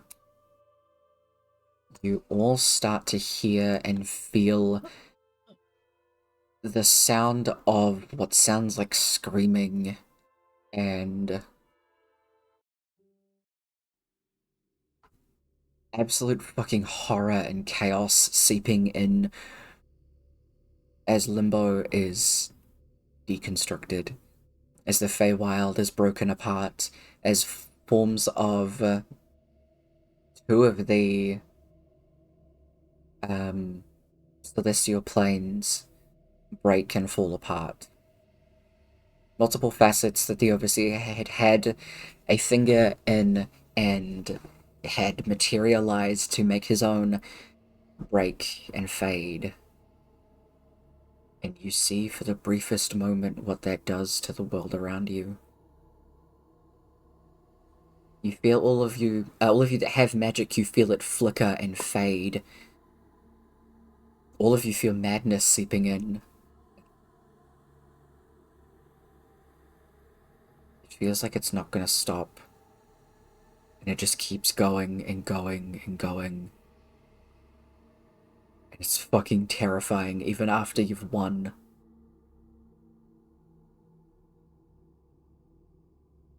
That's where we'll end session 100.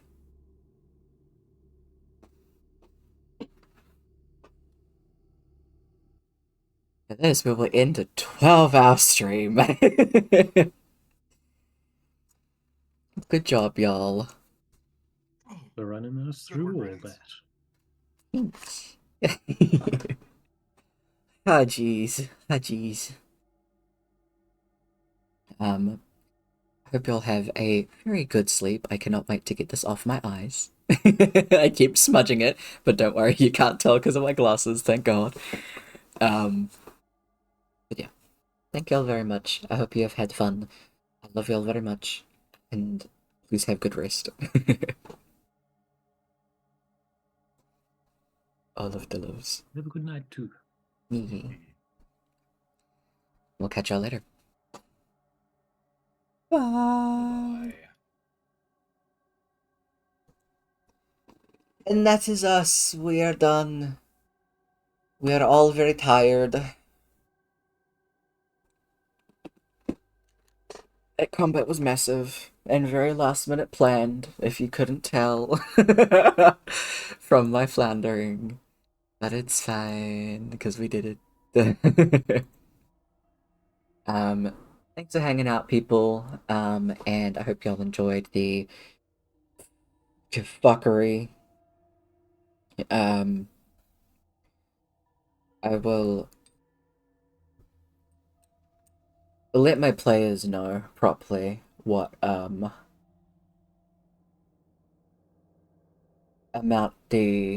of HP the Overseer actually had. What they did the first time and then the second. I believe the first time they did just over 600 points of damage. Yeah, it must have been. So they did really good on the first go. The attack that he used to nearly down everybody, I tried to avoid using. Until very end moments, as well as the death thing. Because of the type of hemomancy and caster he is, it's just insane. Excuse me. But that is all. I hope y'all enjoyed. We will have D&D again next week for session 101. What? That's insane. But I am gonna go pass the fuck out. Have a good, take care, everybody, and I'll see you next week for gaming shit. See you later. Bye.